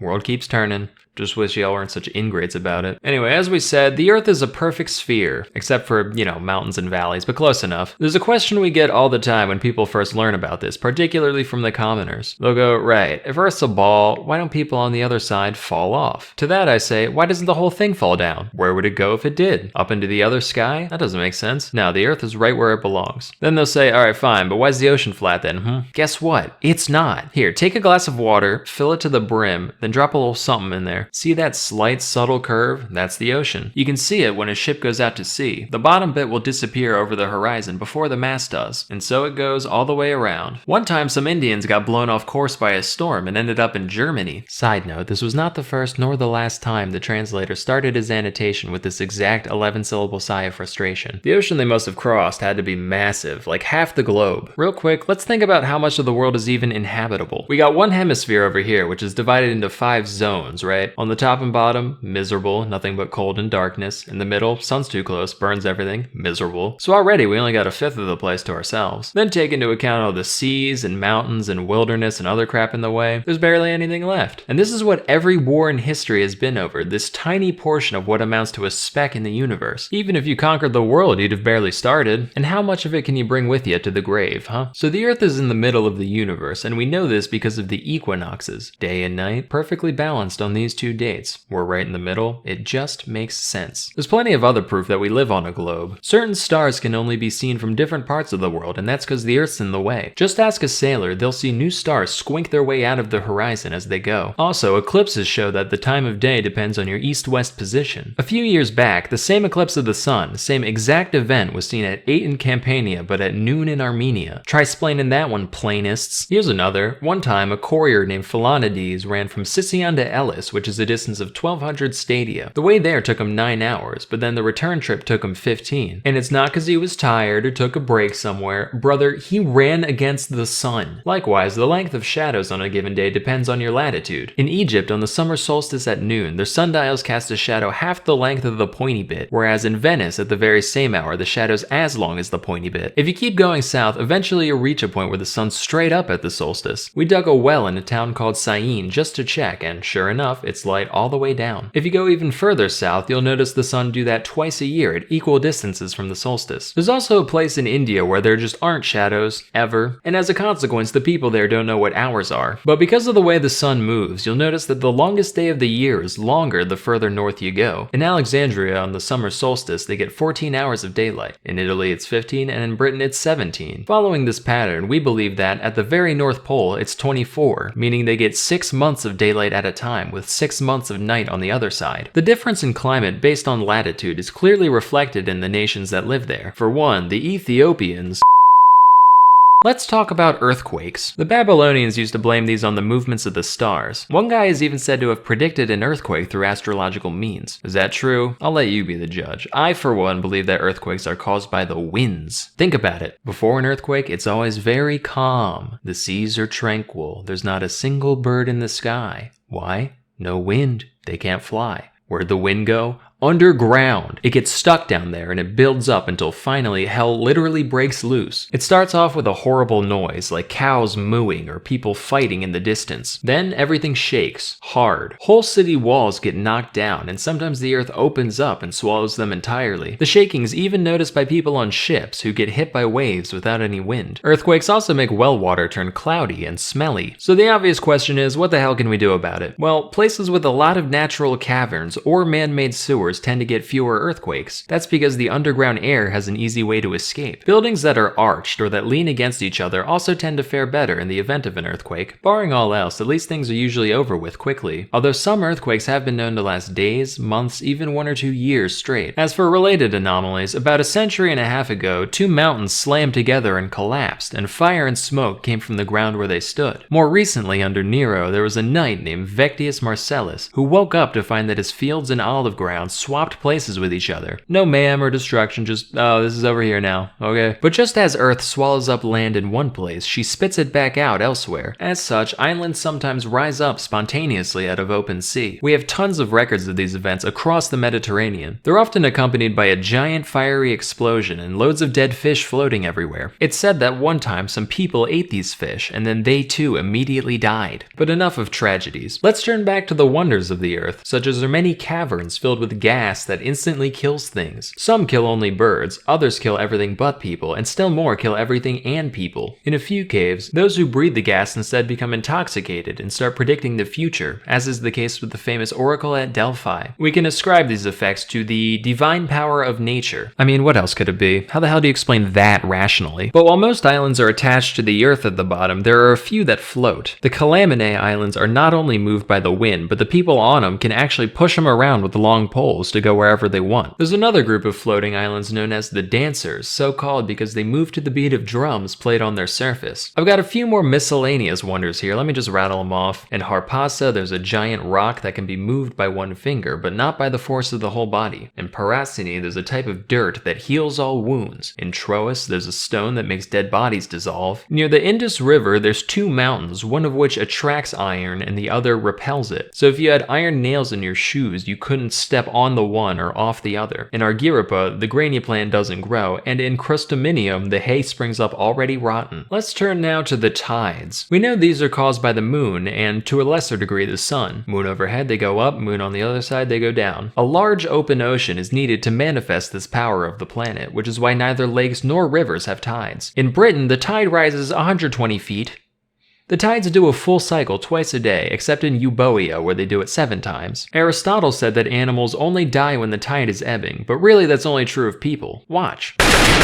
Seawater is salty, and that's because the sun evaporates all the mild, sweet water while leaving all the gross crap that ends up in the ocean behind. A number of estimates have been made for the depth of the ocean, ranging from 15 stadia to who the hell knows. Seawater is also heavier than freshwater, which is why things float better on it. As with everything in nature, bodies of water have no shortage of weird stuff they get down to. Some rivers actually run underground before bursting out again elsewhere. We know they're the same river because if you chuck stuff in one, it comes out the other side. There's a lake in Judea where nothing sinks at all. In Dodona, there's a spring called the Fountain of Jupiter, and though the water there is cold as ice, it'll relight extinguished torches held near its surface. The river Melas turns sheep black when they drink from it, while the Cephasus makes them turn white, the Peneus turns them black again, and then the Xanthus makes them red. The river Astaces makes the horses there produce black milk, which the people use for food. There's a spring in the island of Andros that tastes like wine. The river Lyncestis tastes sour but gets you drunk like wine, and in Arcadia, there's a river called the Styx that kills you instantly. In Labrosis, there are 3 springs, all of which also kill you instantly, but in a much less painful fashion than the Styx. That's enough of those. From here we turn at last to the 4th element, fire. In Samosata, along the Euphrates, there's a big pool of this flammable mud they call maltha. It sticks to everything it touches, and if you set it on fire, even water won't extinguish it. Romans invaded these lands long ago, and the people there poured the stuff on our soldiers, cooked them in their armor like a crab. There are certain places in the world where fire's always burning. The summits of many mountains are home to such flames, as are the occasional crater and field. And of course, the sun and stars are no exception. What a weird thing these are, like fire needs fuel to spread and sustain itself. So what is it that can feed these flames without destroying itself in the process? There's a thinker for ye. But besides these guys, where else does fire come from? You got fires lit by men, for one. Certain stones have fire in them innately. There's the fire you get from rubbing sticks together, and there's the fire in clouds that causes lightning. You can also use concave mirrors to focus sunlight into fire, highly potent, do be careful. Sudden fires also manifest occasionally in the human body. One time when 6th king of Rome Servius Tullius was a child, he was just sleeping there when suddenly flames shot out of his freaking head. I've got more fun facts like this to drop later, but it's about time we wrap this book up. And what better way than by sizing up the entire globe? So I ran some numbers, added some distances, checked some other people's answers. I've got some estimates here on the width of the inhabited world, from the mouth of the Ganges in India to the port city of Gades in the west. These all fall around 9,000 miles, give or take 1,000. But like I said before, the uninhabited Earth extends far beyond that. Eratosthenes was a really bright dude, and he put the circumference at 31,500 miles. What a big, wild world it is. Just how wild? You'll have to tune in next time for books 3 through 6, all of which are titled An Account of Countries, Nations, Seas, Towns, Havens, Mountains, Rivers, Distances, and Peoples who now exist or formerly existed. But for now, I'm Pliny the Elder, et gratias ago tibi, qui aspectandi. The Pope's sitting at home fuming at my pronunciation right there.